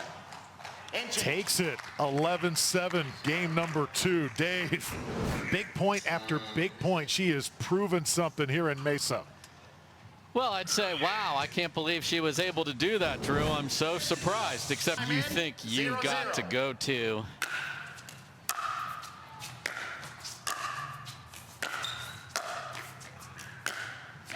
And there is Leigh Jansen starting things off. It's an important start for her because Brascia just played flawlessly in the first game. And again, we know from hearing from the players, there's more pace coming from the side that Jansen's coming from. So is this a side kind of a thing here? 1-0.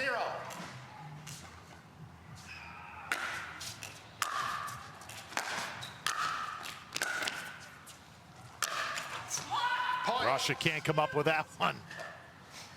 That might have been deep from the height that she struck it and from where she struck it, but if you let that bounce, you know you're in trouble. So might have wanted to let that bounce. So that's a really tough overhead.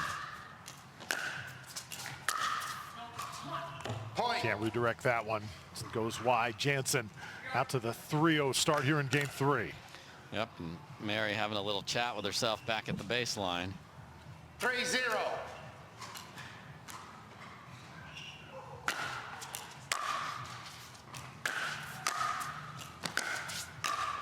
Brascia comes up, sets it up with the drop shot. Jansen just a shot better. Yeah, didn't do enough with the backhand volley, and if you prefer the two-handed swinging roll volley and you're extended, you can't get your left hand on that to get the energy and the pace. It's what I was used to doing. They were like, oh, you can't do that for so many reasons. So then you got to learn the angles, or even though it looks the same, it's not at all. Oh, no. Perfectly played point for Brascia out of the timeout. And, you know, I think, you know, you hear Ben talk a lot about the new shots that are just still to be developed and learned, and strategies, and that's what's so fun. We're truly in our infancy, even though this game was invented in 1965. And Leigh Jansen's painting lines, and it's 6-0. Time in. 6-0. Yeah, hasn't lost a point since she went to the new outfit. And that'll get her thinking. Side out to Brascia. What does she have to do to get back in this match, Dave? Not lose her aggressiveness, and then just find that pinpoint accuracy and remind herself, hey, I won 11-7 on this side. I'm just fine.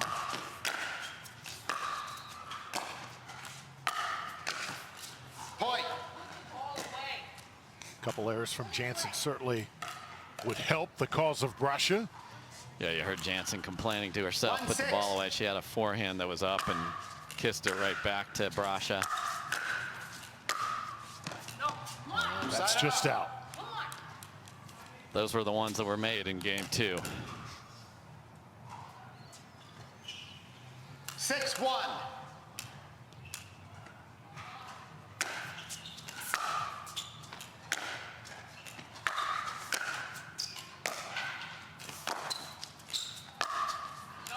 Brascia, does that graze the line? I don't think so. No, just a bit wide. So 2 passes in a row just missed. Jansen again smart, going for the big serve, and then her approach is in the middle of the court. 7-1. Consistent, stay on that strategy. Jansen, big winner. And now she is closing in, Dave. Yes, and if Brascia comes in, you want to make her hit a reaching one-handed backhand volley where you know she won't get a lot on it because she likes to roll it with that left hand. So really smart 8-1. strategy being executed flawlessly here by Jansen.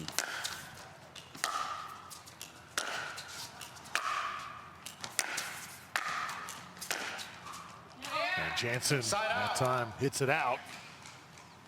Yeah, it looks like you get your feet there, but you've got to commit to the shot again. Drive that left hand through it down the line. Ball did not do it, so Brascia's got to go now. Steep hill to climb here in game 3 for Mary Brascia. Needs a little help there, and is it in? I think so. That's what we saw 4 or 5 on the run. She does a great job of having that paddle in the strike position so you don't have to pull it back at the last second. Oh, no. Side out. Tough time for that to happen. 8-2.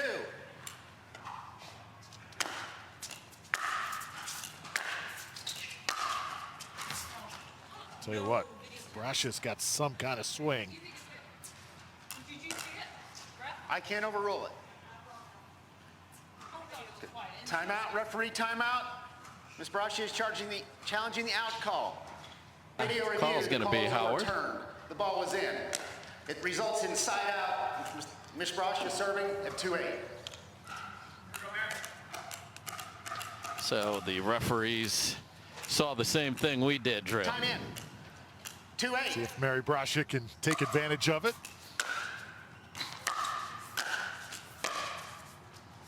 And that's going to sail just long. Dave, you mentioned Dekel Bar.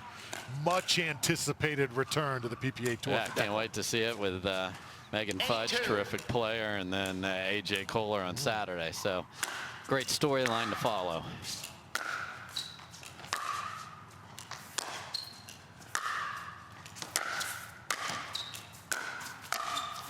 Point.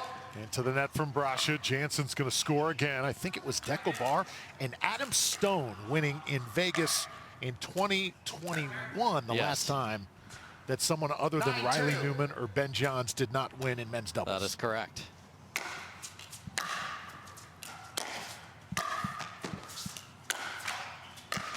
Wow, great hands. Oh, well done, Mary.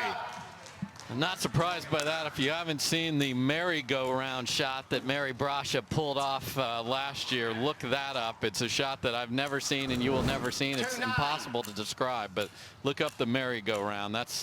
Her hands are fantastic. But she's got to find a bunch of passing shots and just can't do it right now. Yeah, and that streak of Ben or Riley being on the winning side for that long is unbelievable. See if somebody can crack that here. This weekend, we've had our share of upsets already today on Thursday. 9-2 in favor of Jansen.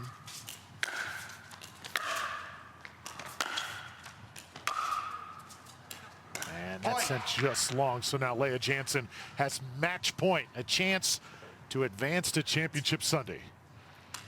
Yeah, wants another crack at Anna-Leigh Waters. Can she finish it off? Let reserve.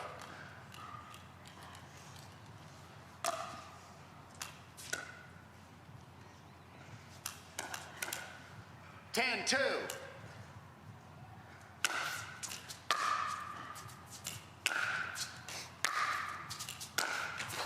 Side out. Leigh's gonna have to play a little bit longer here to get this done. Mary Brascia, what a day she has had. 2-10. Definitely impressed here in Mesa.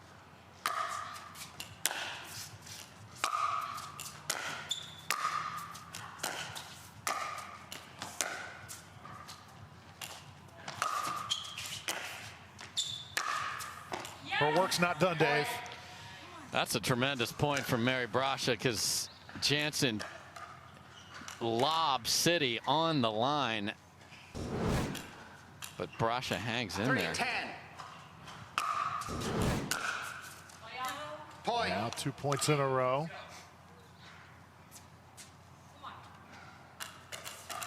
Leigh Jansen trying to calm herself down here.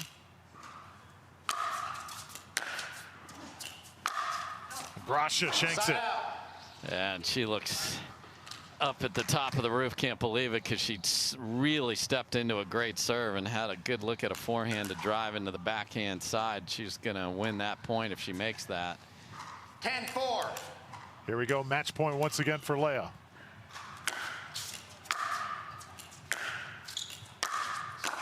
Oh, Brascia once again, Dave, that devastating backhand. Yeah, it's heavy and it's dipping. Can she find about 5 more of those, though? 4-10.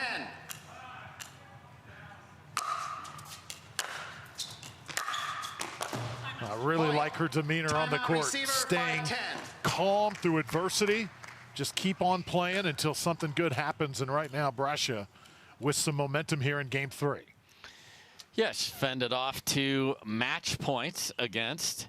And, you know, always, I mean, this is a positive player. You see Jocelyn Devilliers there. He hasn't played forever. He and James Ignatowich have been waiting for a long time to get to their semi. As the matchups were put out there on the schedule, their semi was put last, but who knew it would be this long. So they really are going to have to find it.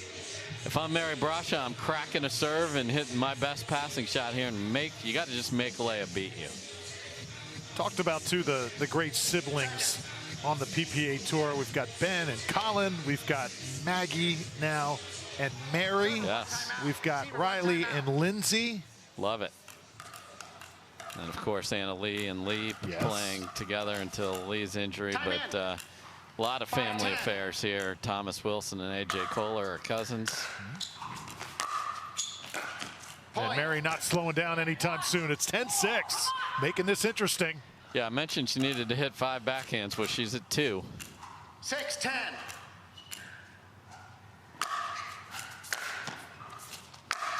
Oh. Side out.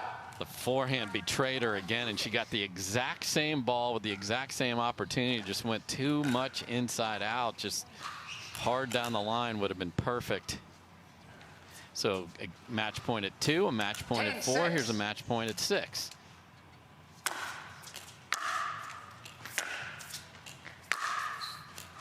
Oh, Jansen watches that one hit just inside the line. Mary Brascia extends.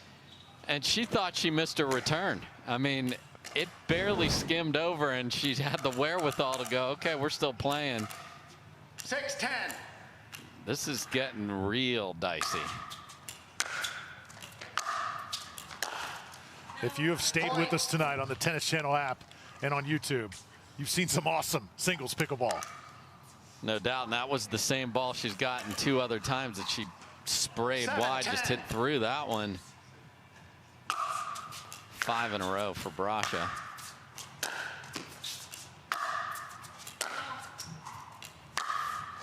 Called out, side out. Once again. Yes, you can. And Brascia wants to challenge again. Okay. Like to do that? Miss Brascia is challenging the out call in the previous rally. The out call puts us at 8-10. Excuse me, at side out.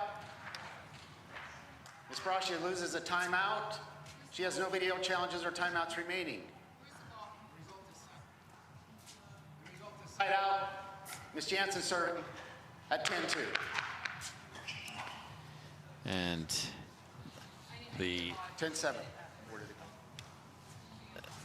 we have everything except a Onyx Dura Fast 40 here, Drew. Has had to track one down, and Miss Jansen. Jocelyn Devilliers was kind enough to pick one out and threw one into play that Leigh immediately discards.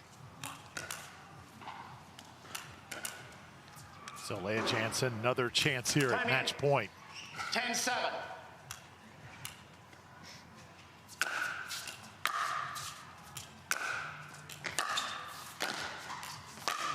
Mary Brascia cannot return it, and that finally does it. Leigh Jansen. Do I see a wild change to that? Absolutely. Here we go.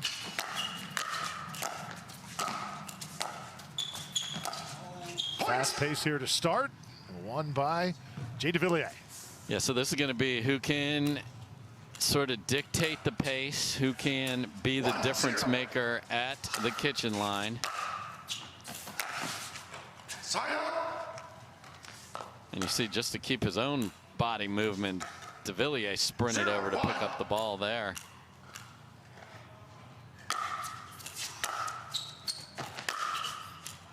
Nicely done by Ignatowich. Yeah, that's just evil two-handed backhand. You want to talk about what the left hand does for a two-handed backhand. It creates that roll. Gorgeous ball from the Vandy star and student and everything else that James is. Devilliers drops one like it's hot right cross court.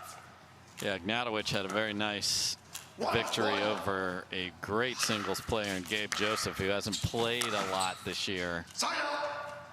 to get here.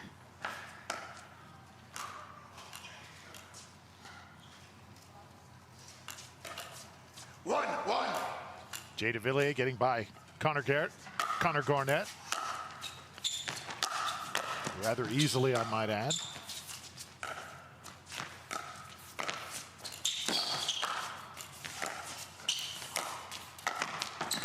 Look at these big men move.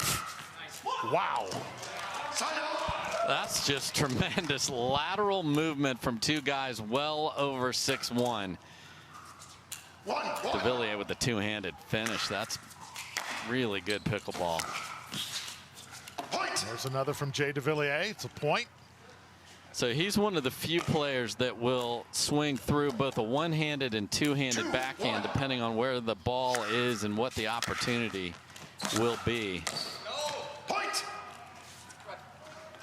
Jay Devilliers, such a character, so bright too, Dave. Speaks 3 languages, French, English, of course, and Spanish. Great dad. Just had a new youngster last year.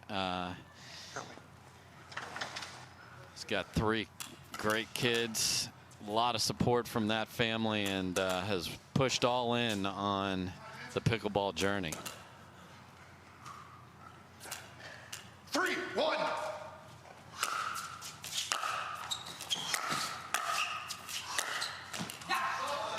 Right now that backhand is working. So there's that one-handed backhand that is just lethal and a beautiful swing. 4-1. Attacking the Ignatowich backhand volley there.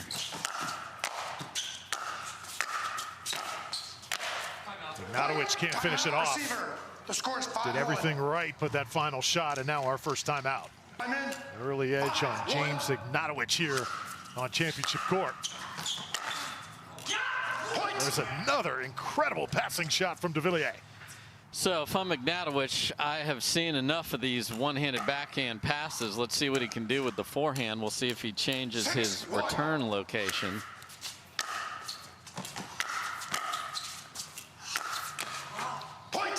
He does indeed, but just couldn't quite reach out and grab that next one. And again, that weight and getting your body ready. Who is going to come out to the court ready to go?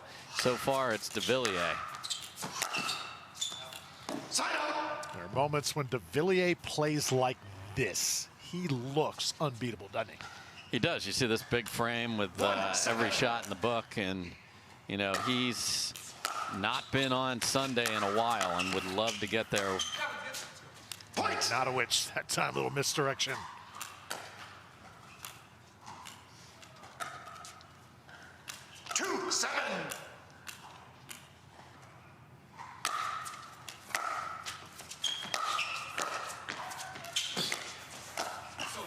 And Devilliers finds the opening, places it perfectly.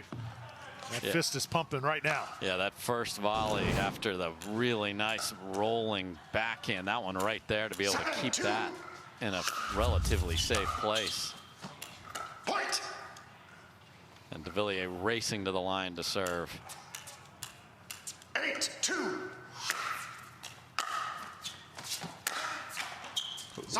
Just misses that time. Side out to Ignatowich. I can tell you who hasn't lost anything is our man Dave Jansen, the referee. He is barking it. What's the score, Dave?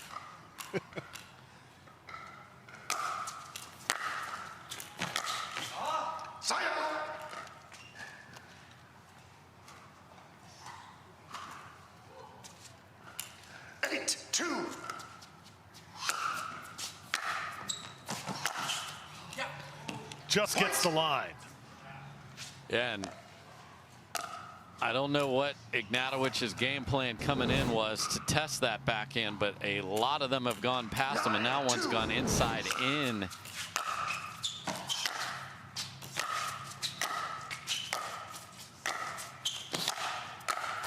Devilliers looks like he is on a mission right now, just not going to be denied. Yeah, Ignatowich can ask Connor Garnett what happened earlier when he got pickled in the game, and Garnett is so talented.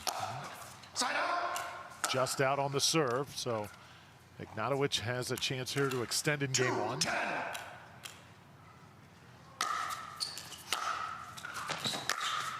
Ignatowich, one of those guys, kind of like a gym rat. Practices, drills as much as possible, trying to improve in this game as quickly as possible.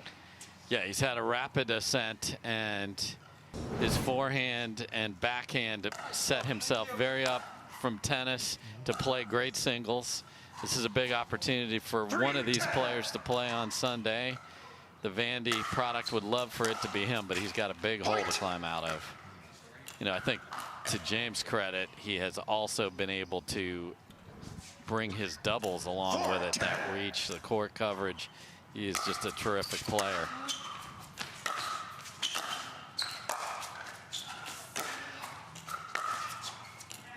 And is that in? Just going to be wide, called by Devilliers. Yeah, Ignatowich has a big opportunity this year in doubles, playing with Tyson McGuffin, who is a scratch in this weekend because of that minor foot injury.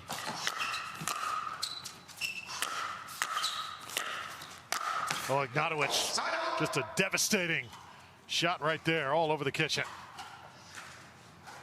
You know, and that's how you rise in the sport. You get noticed, you get better partners, you can do more damage, obviously with singles. He's got the whole package there. He's just got to be able to execute, and that's not good execution there. 10-4. Had fun watching him in Major League Pickleball as well.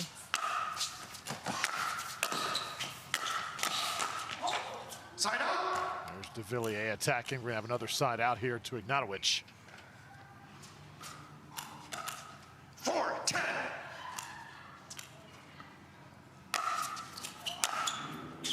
Point.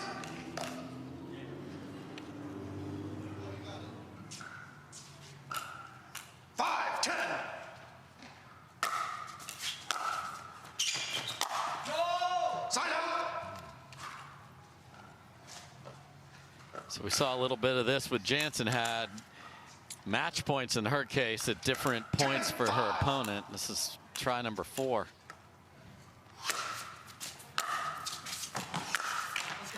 Up against the net. Game point going to have to wait a little longer.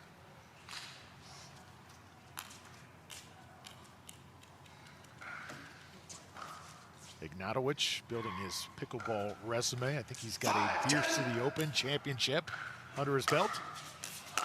Great people of Grand Rapids. And that'll be a stop on the Carvana PPA Tour this year. It's not a stop, but the players can play in it this year. So we'll see who goes up there and supports Paul Richards and that great crew up there, and Andrea Coop.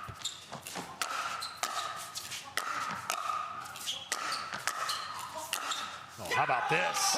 Oh, Devilliers. Wow, so impressive in game 1. Welcome back to the Carvana Arizona Grand Slam presented by Hyundai. James Ignatowich gonna have to battle to stay alive here in game 2 against Jay Devilliers. And not a way to start. Yeah, and you heard a wow out of Ignatowich's mouth there, like what the heck was that? So stares at the paddle, of course. 0-0.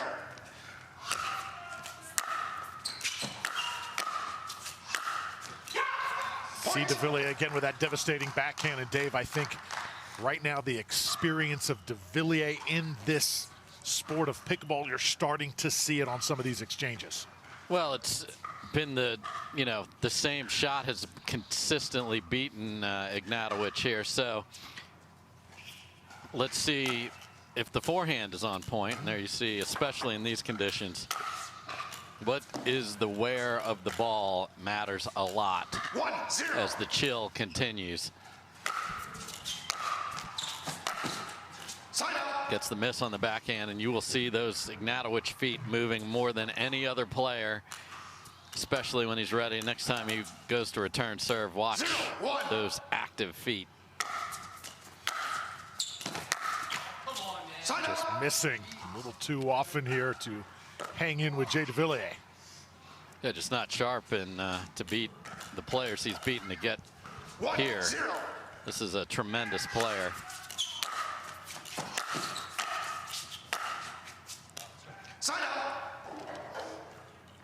So again, this is one of those situations, if you're Devilliers, lots of talent in James Ignatowich. Get him while he's not quite as sharp, or trouble could come. Oh, a little help from the net. Ignatowich will certainly take it. Yeah, Ignatowich has been doing a lot off the court, podcast, very entertaining, really embracing the whole of pickleball.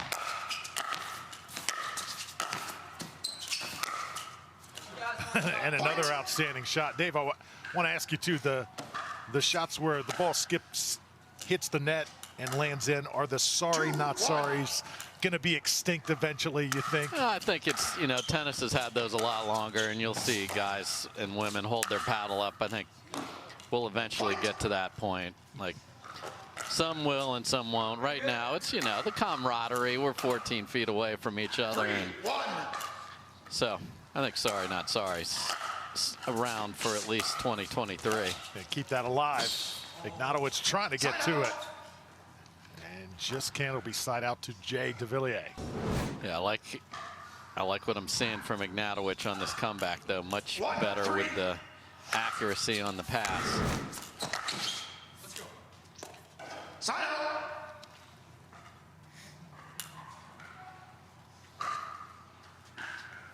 Three, one.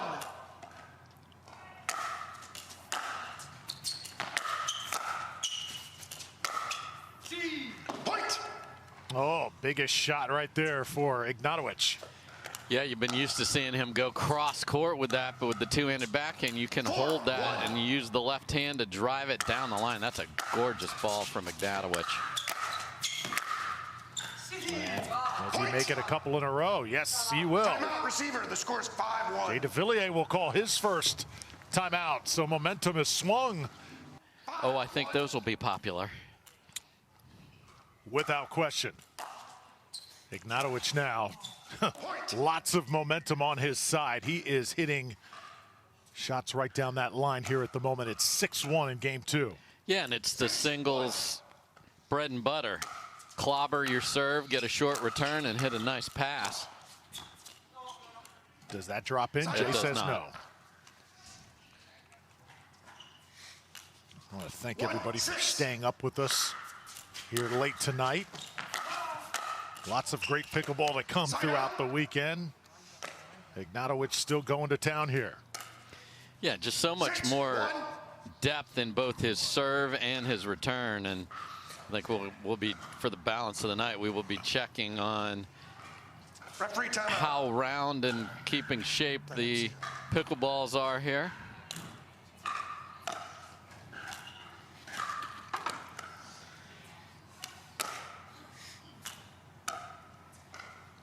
Time in. 6-1.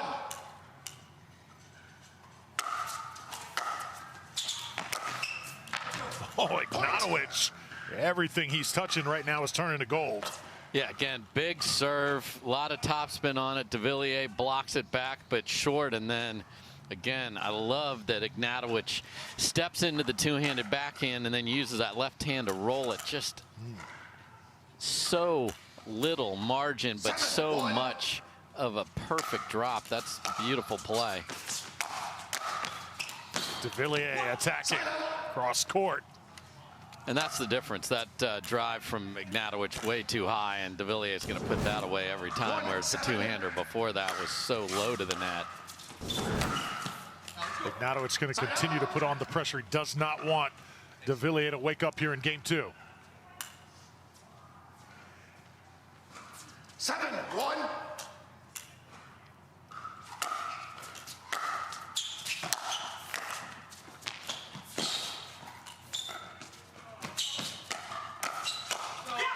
Oh, Devilliers will get the better of that point. Tremendous foot speed, though, by Ignatowich to get to that ball and then keep it in a safe place, and tried to trick Devilliers behind him, but couldn't finish that. Hits that one out. 7-2 now, Devilliers. 2-7.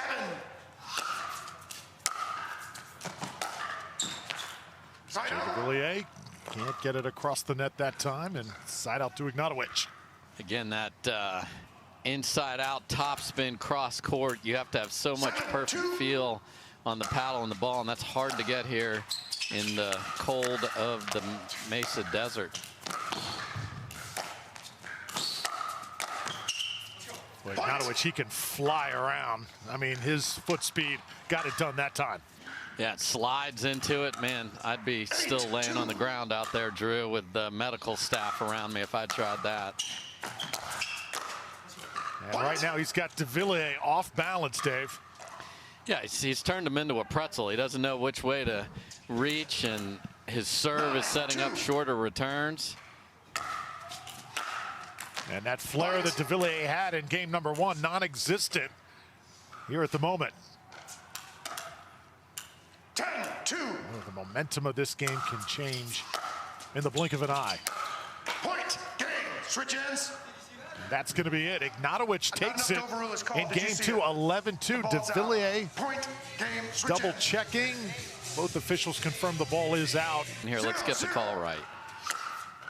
Here we go, game 3.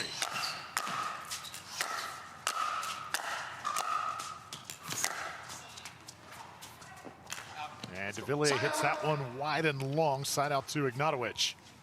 Boy, Ignatowich just looks like a different player since that game 1, doesn't he? It was very cold starting out, but has found the range. Sign up. And you cannot kiss it in between that Selkirk net post there and slide it back in. That would have been no good. Point. First point for Devilliers. 1-0.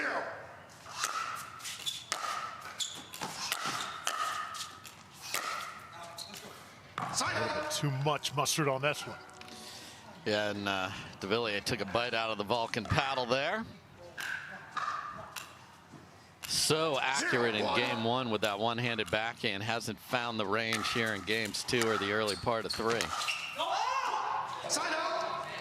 Good job by Devilliers to lay off that one, Dave. It's an important skill. You don't think that way. You know, we talked earlier about what a skill is. Letting the ball go is a huge skill to be able to play this at the highest level. You see what it leads to. Another point for Jay Devilliers right now, starting to take control of this final and deciding game. 2-0. Point. Wow, 2 missed returns and a missed backhand volley that Ignatowich would usually make. Side out. Wide on the serve. I saw the ball out. So Ignatowich. And that is side out here. That's a critical error from Devilliers. When you get a missed return, you want that being thought about. And now Ignatowich calls timeout. Just throw him off just a little bit. And then kind of steamrolls from there. The score is 3-0. Time in. See if Ignatowich can find the range that was so good in game number 2. Just missed there by Devilliers. And, you know, Ignatowich took a timeout in a weird spot after he missed a third shot. 0-3. Little question on the call. Look out off the paddle.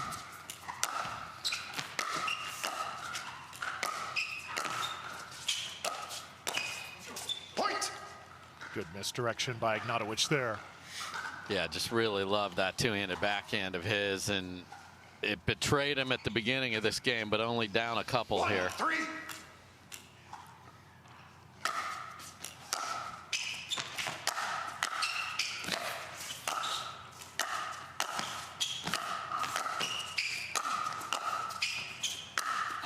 Oh, what a battle there. And you saw Devilliers say, I am not going to let you hit that two-handed backhand. Every volley back to the forehand paid off.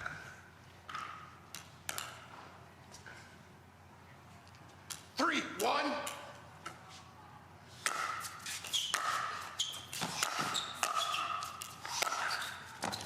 Oh, what a shot by Jay Devilliers. And he's jumping and flying around. It looked like Ignatowich was there and let it go, and it stayed in.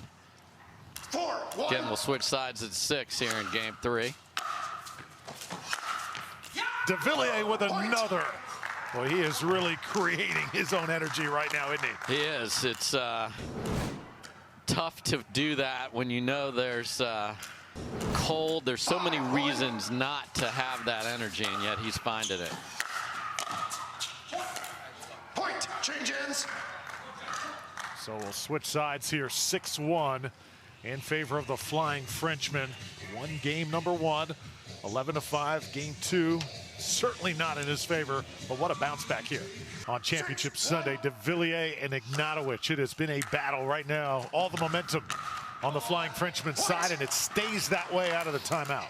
Yeah, I just think that's a big moment for Devilliers there to just keep it going and be able to say, you know what, I was not good on this side earlier.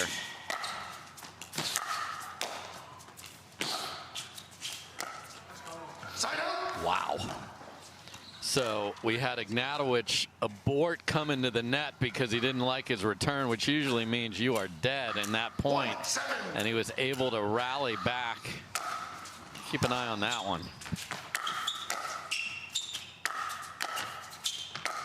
Because you give Ignatowich any little opening, and he's going to jump right through it, isn't he? Yeah, because that volley was not nearly deep enough, and Ignatowich, again, the forehand was the focus. We'll see if Devilliers continues to put it there. He's going to try the backhand now. Such a game of momentum, isn't it? As Ignatowich has finally woken up here in game 3.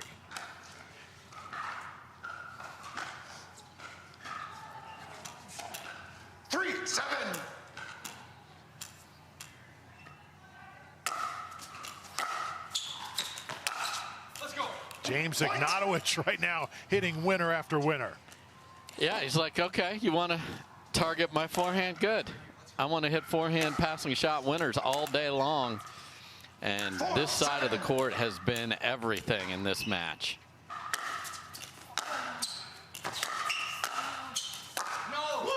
Side out. Devilliers going to get it back here. I was looking for Julian Arnold today. Dave, he fell to Travis Rettenmaier early, just in round number 2. Yeah, Rettenmaier played some terrific singles today.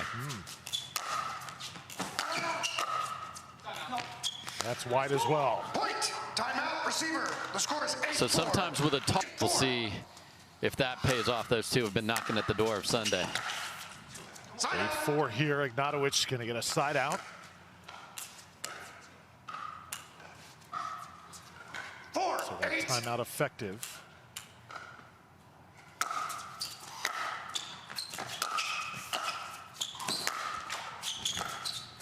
Devilliers plays it off the net. Ignatowich can't straighten it out. 8-4.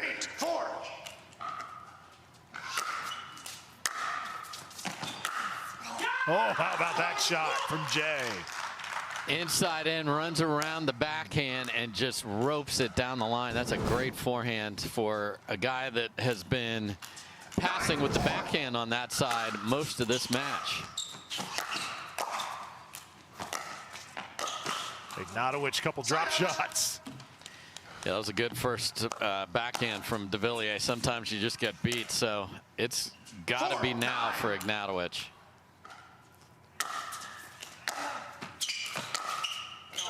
That's wide. And in that 11-2 second game, every one of those was an inch inside the line. Just so on point. Just not there so far here in game 3. Devilliers certainly taking it to another level.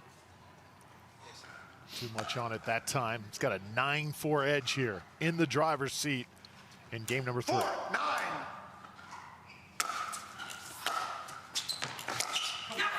Side out. That's a tremendous deep return at crunch time from Devilliers. So, again, easy to serve big and play loose at 9-4. So can he do just that? Side out. Up against the net that time for Devilliers. Well, it's been fun to watch these two athletes go head to head. Just an incredible level of men's singles we're watching. That's long. Great leave, and again, those were dipping cross-court winners in game 2 from James. Just can't find it right now, and he's running out of time. Well, perfectly done that time. So this is dangerous. When you're on 9 for a while, you just feel like, man, I see it. I see that finish line. 4, 9. Ignatowich has to add some scoreboard pressure here.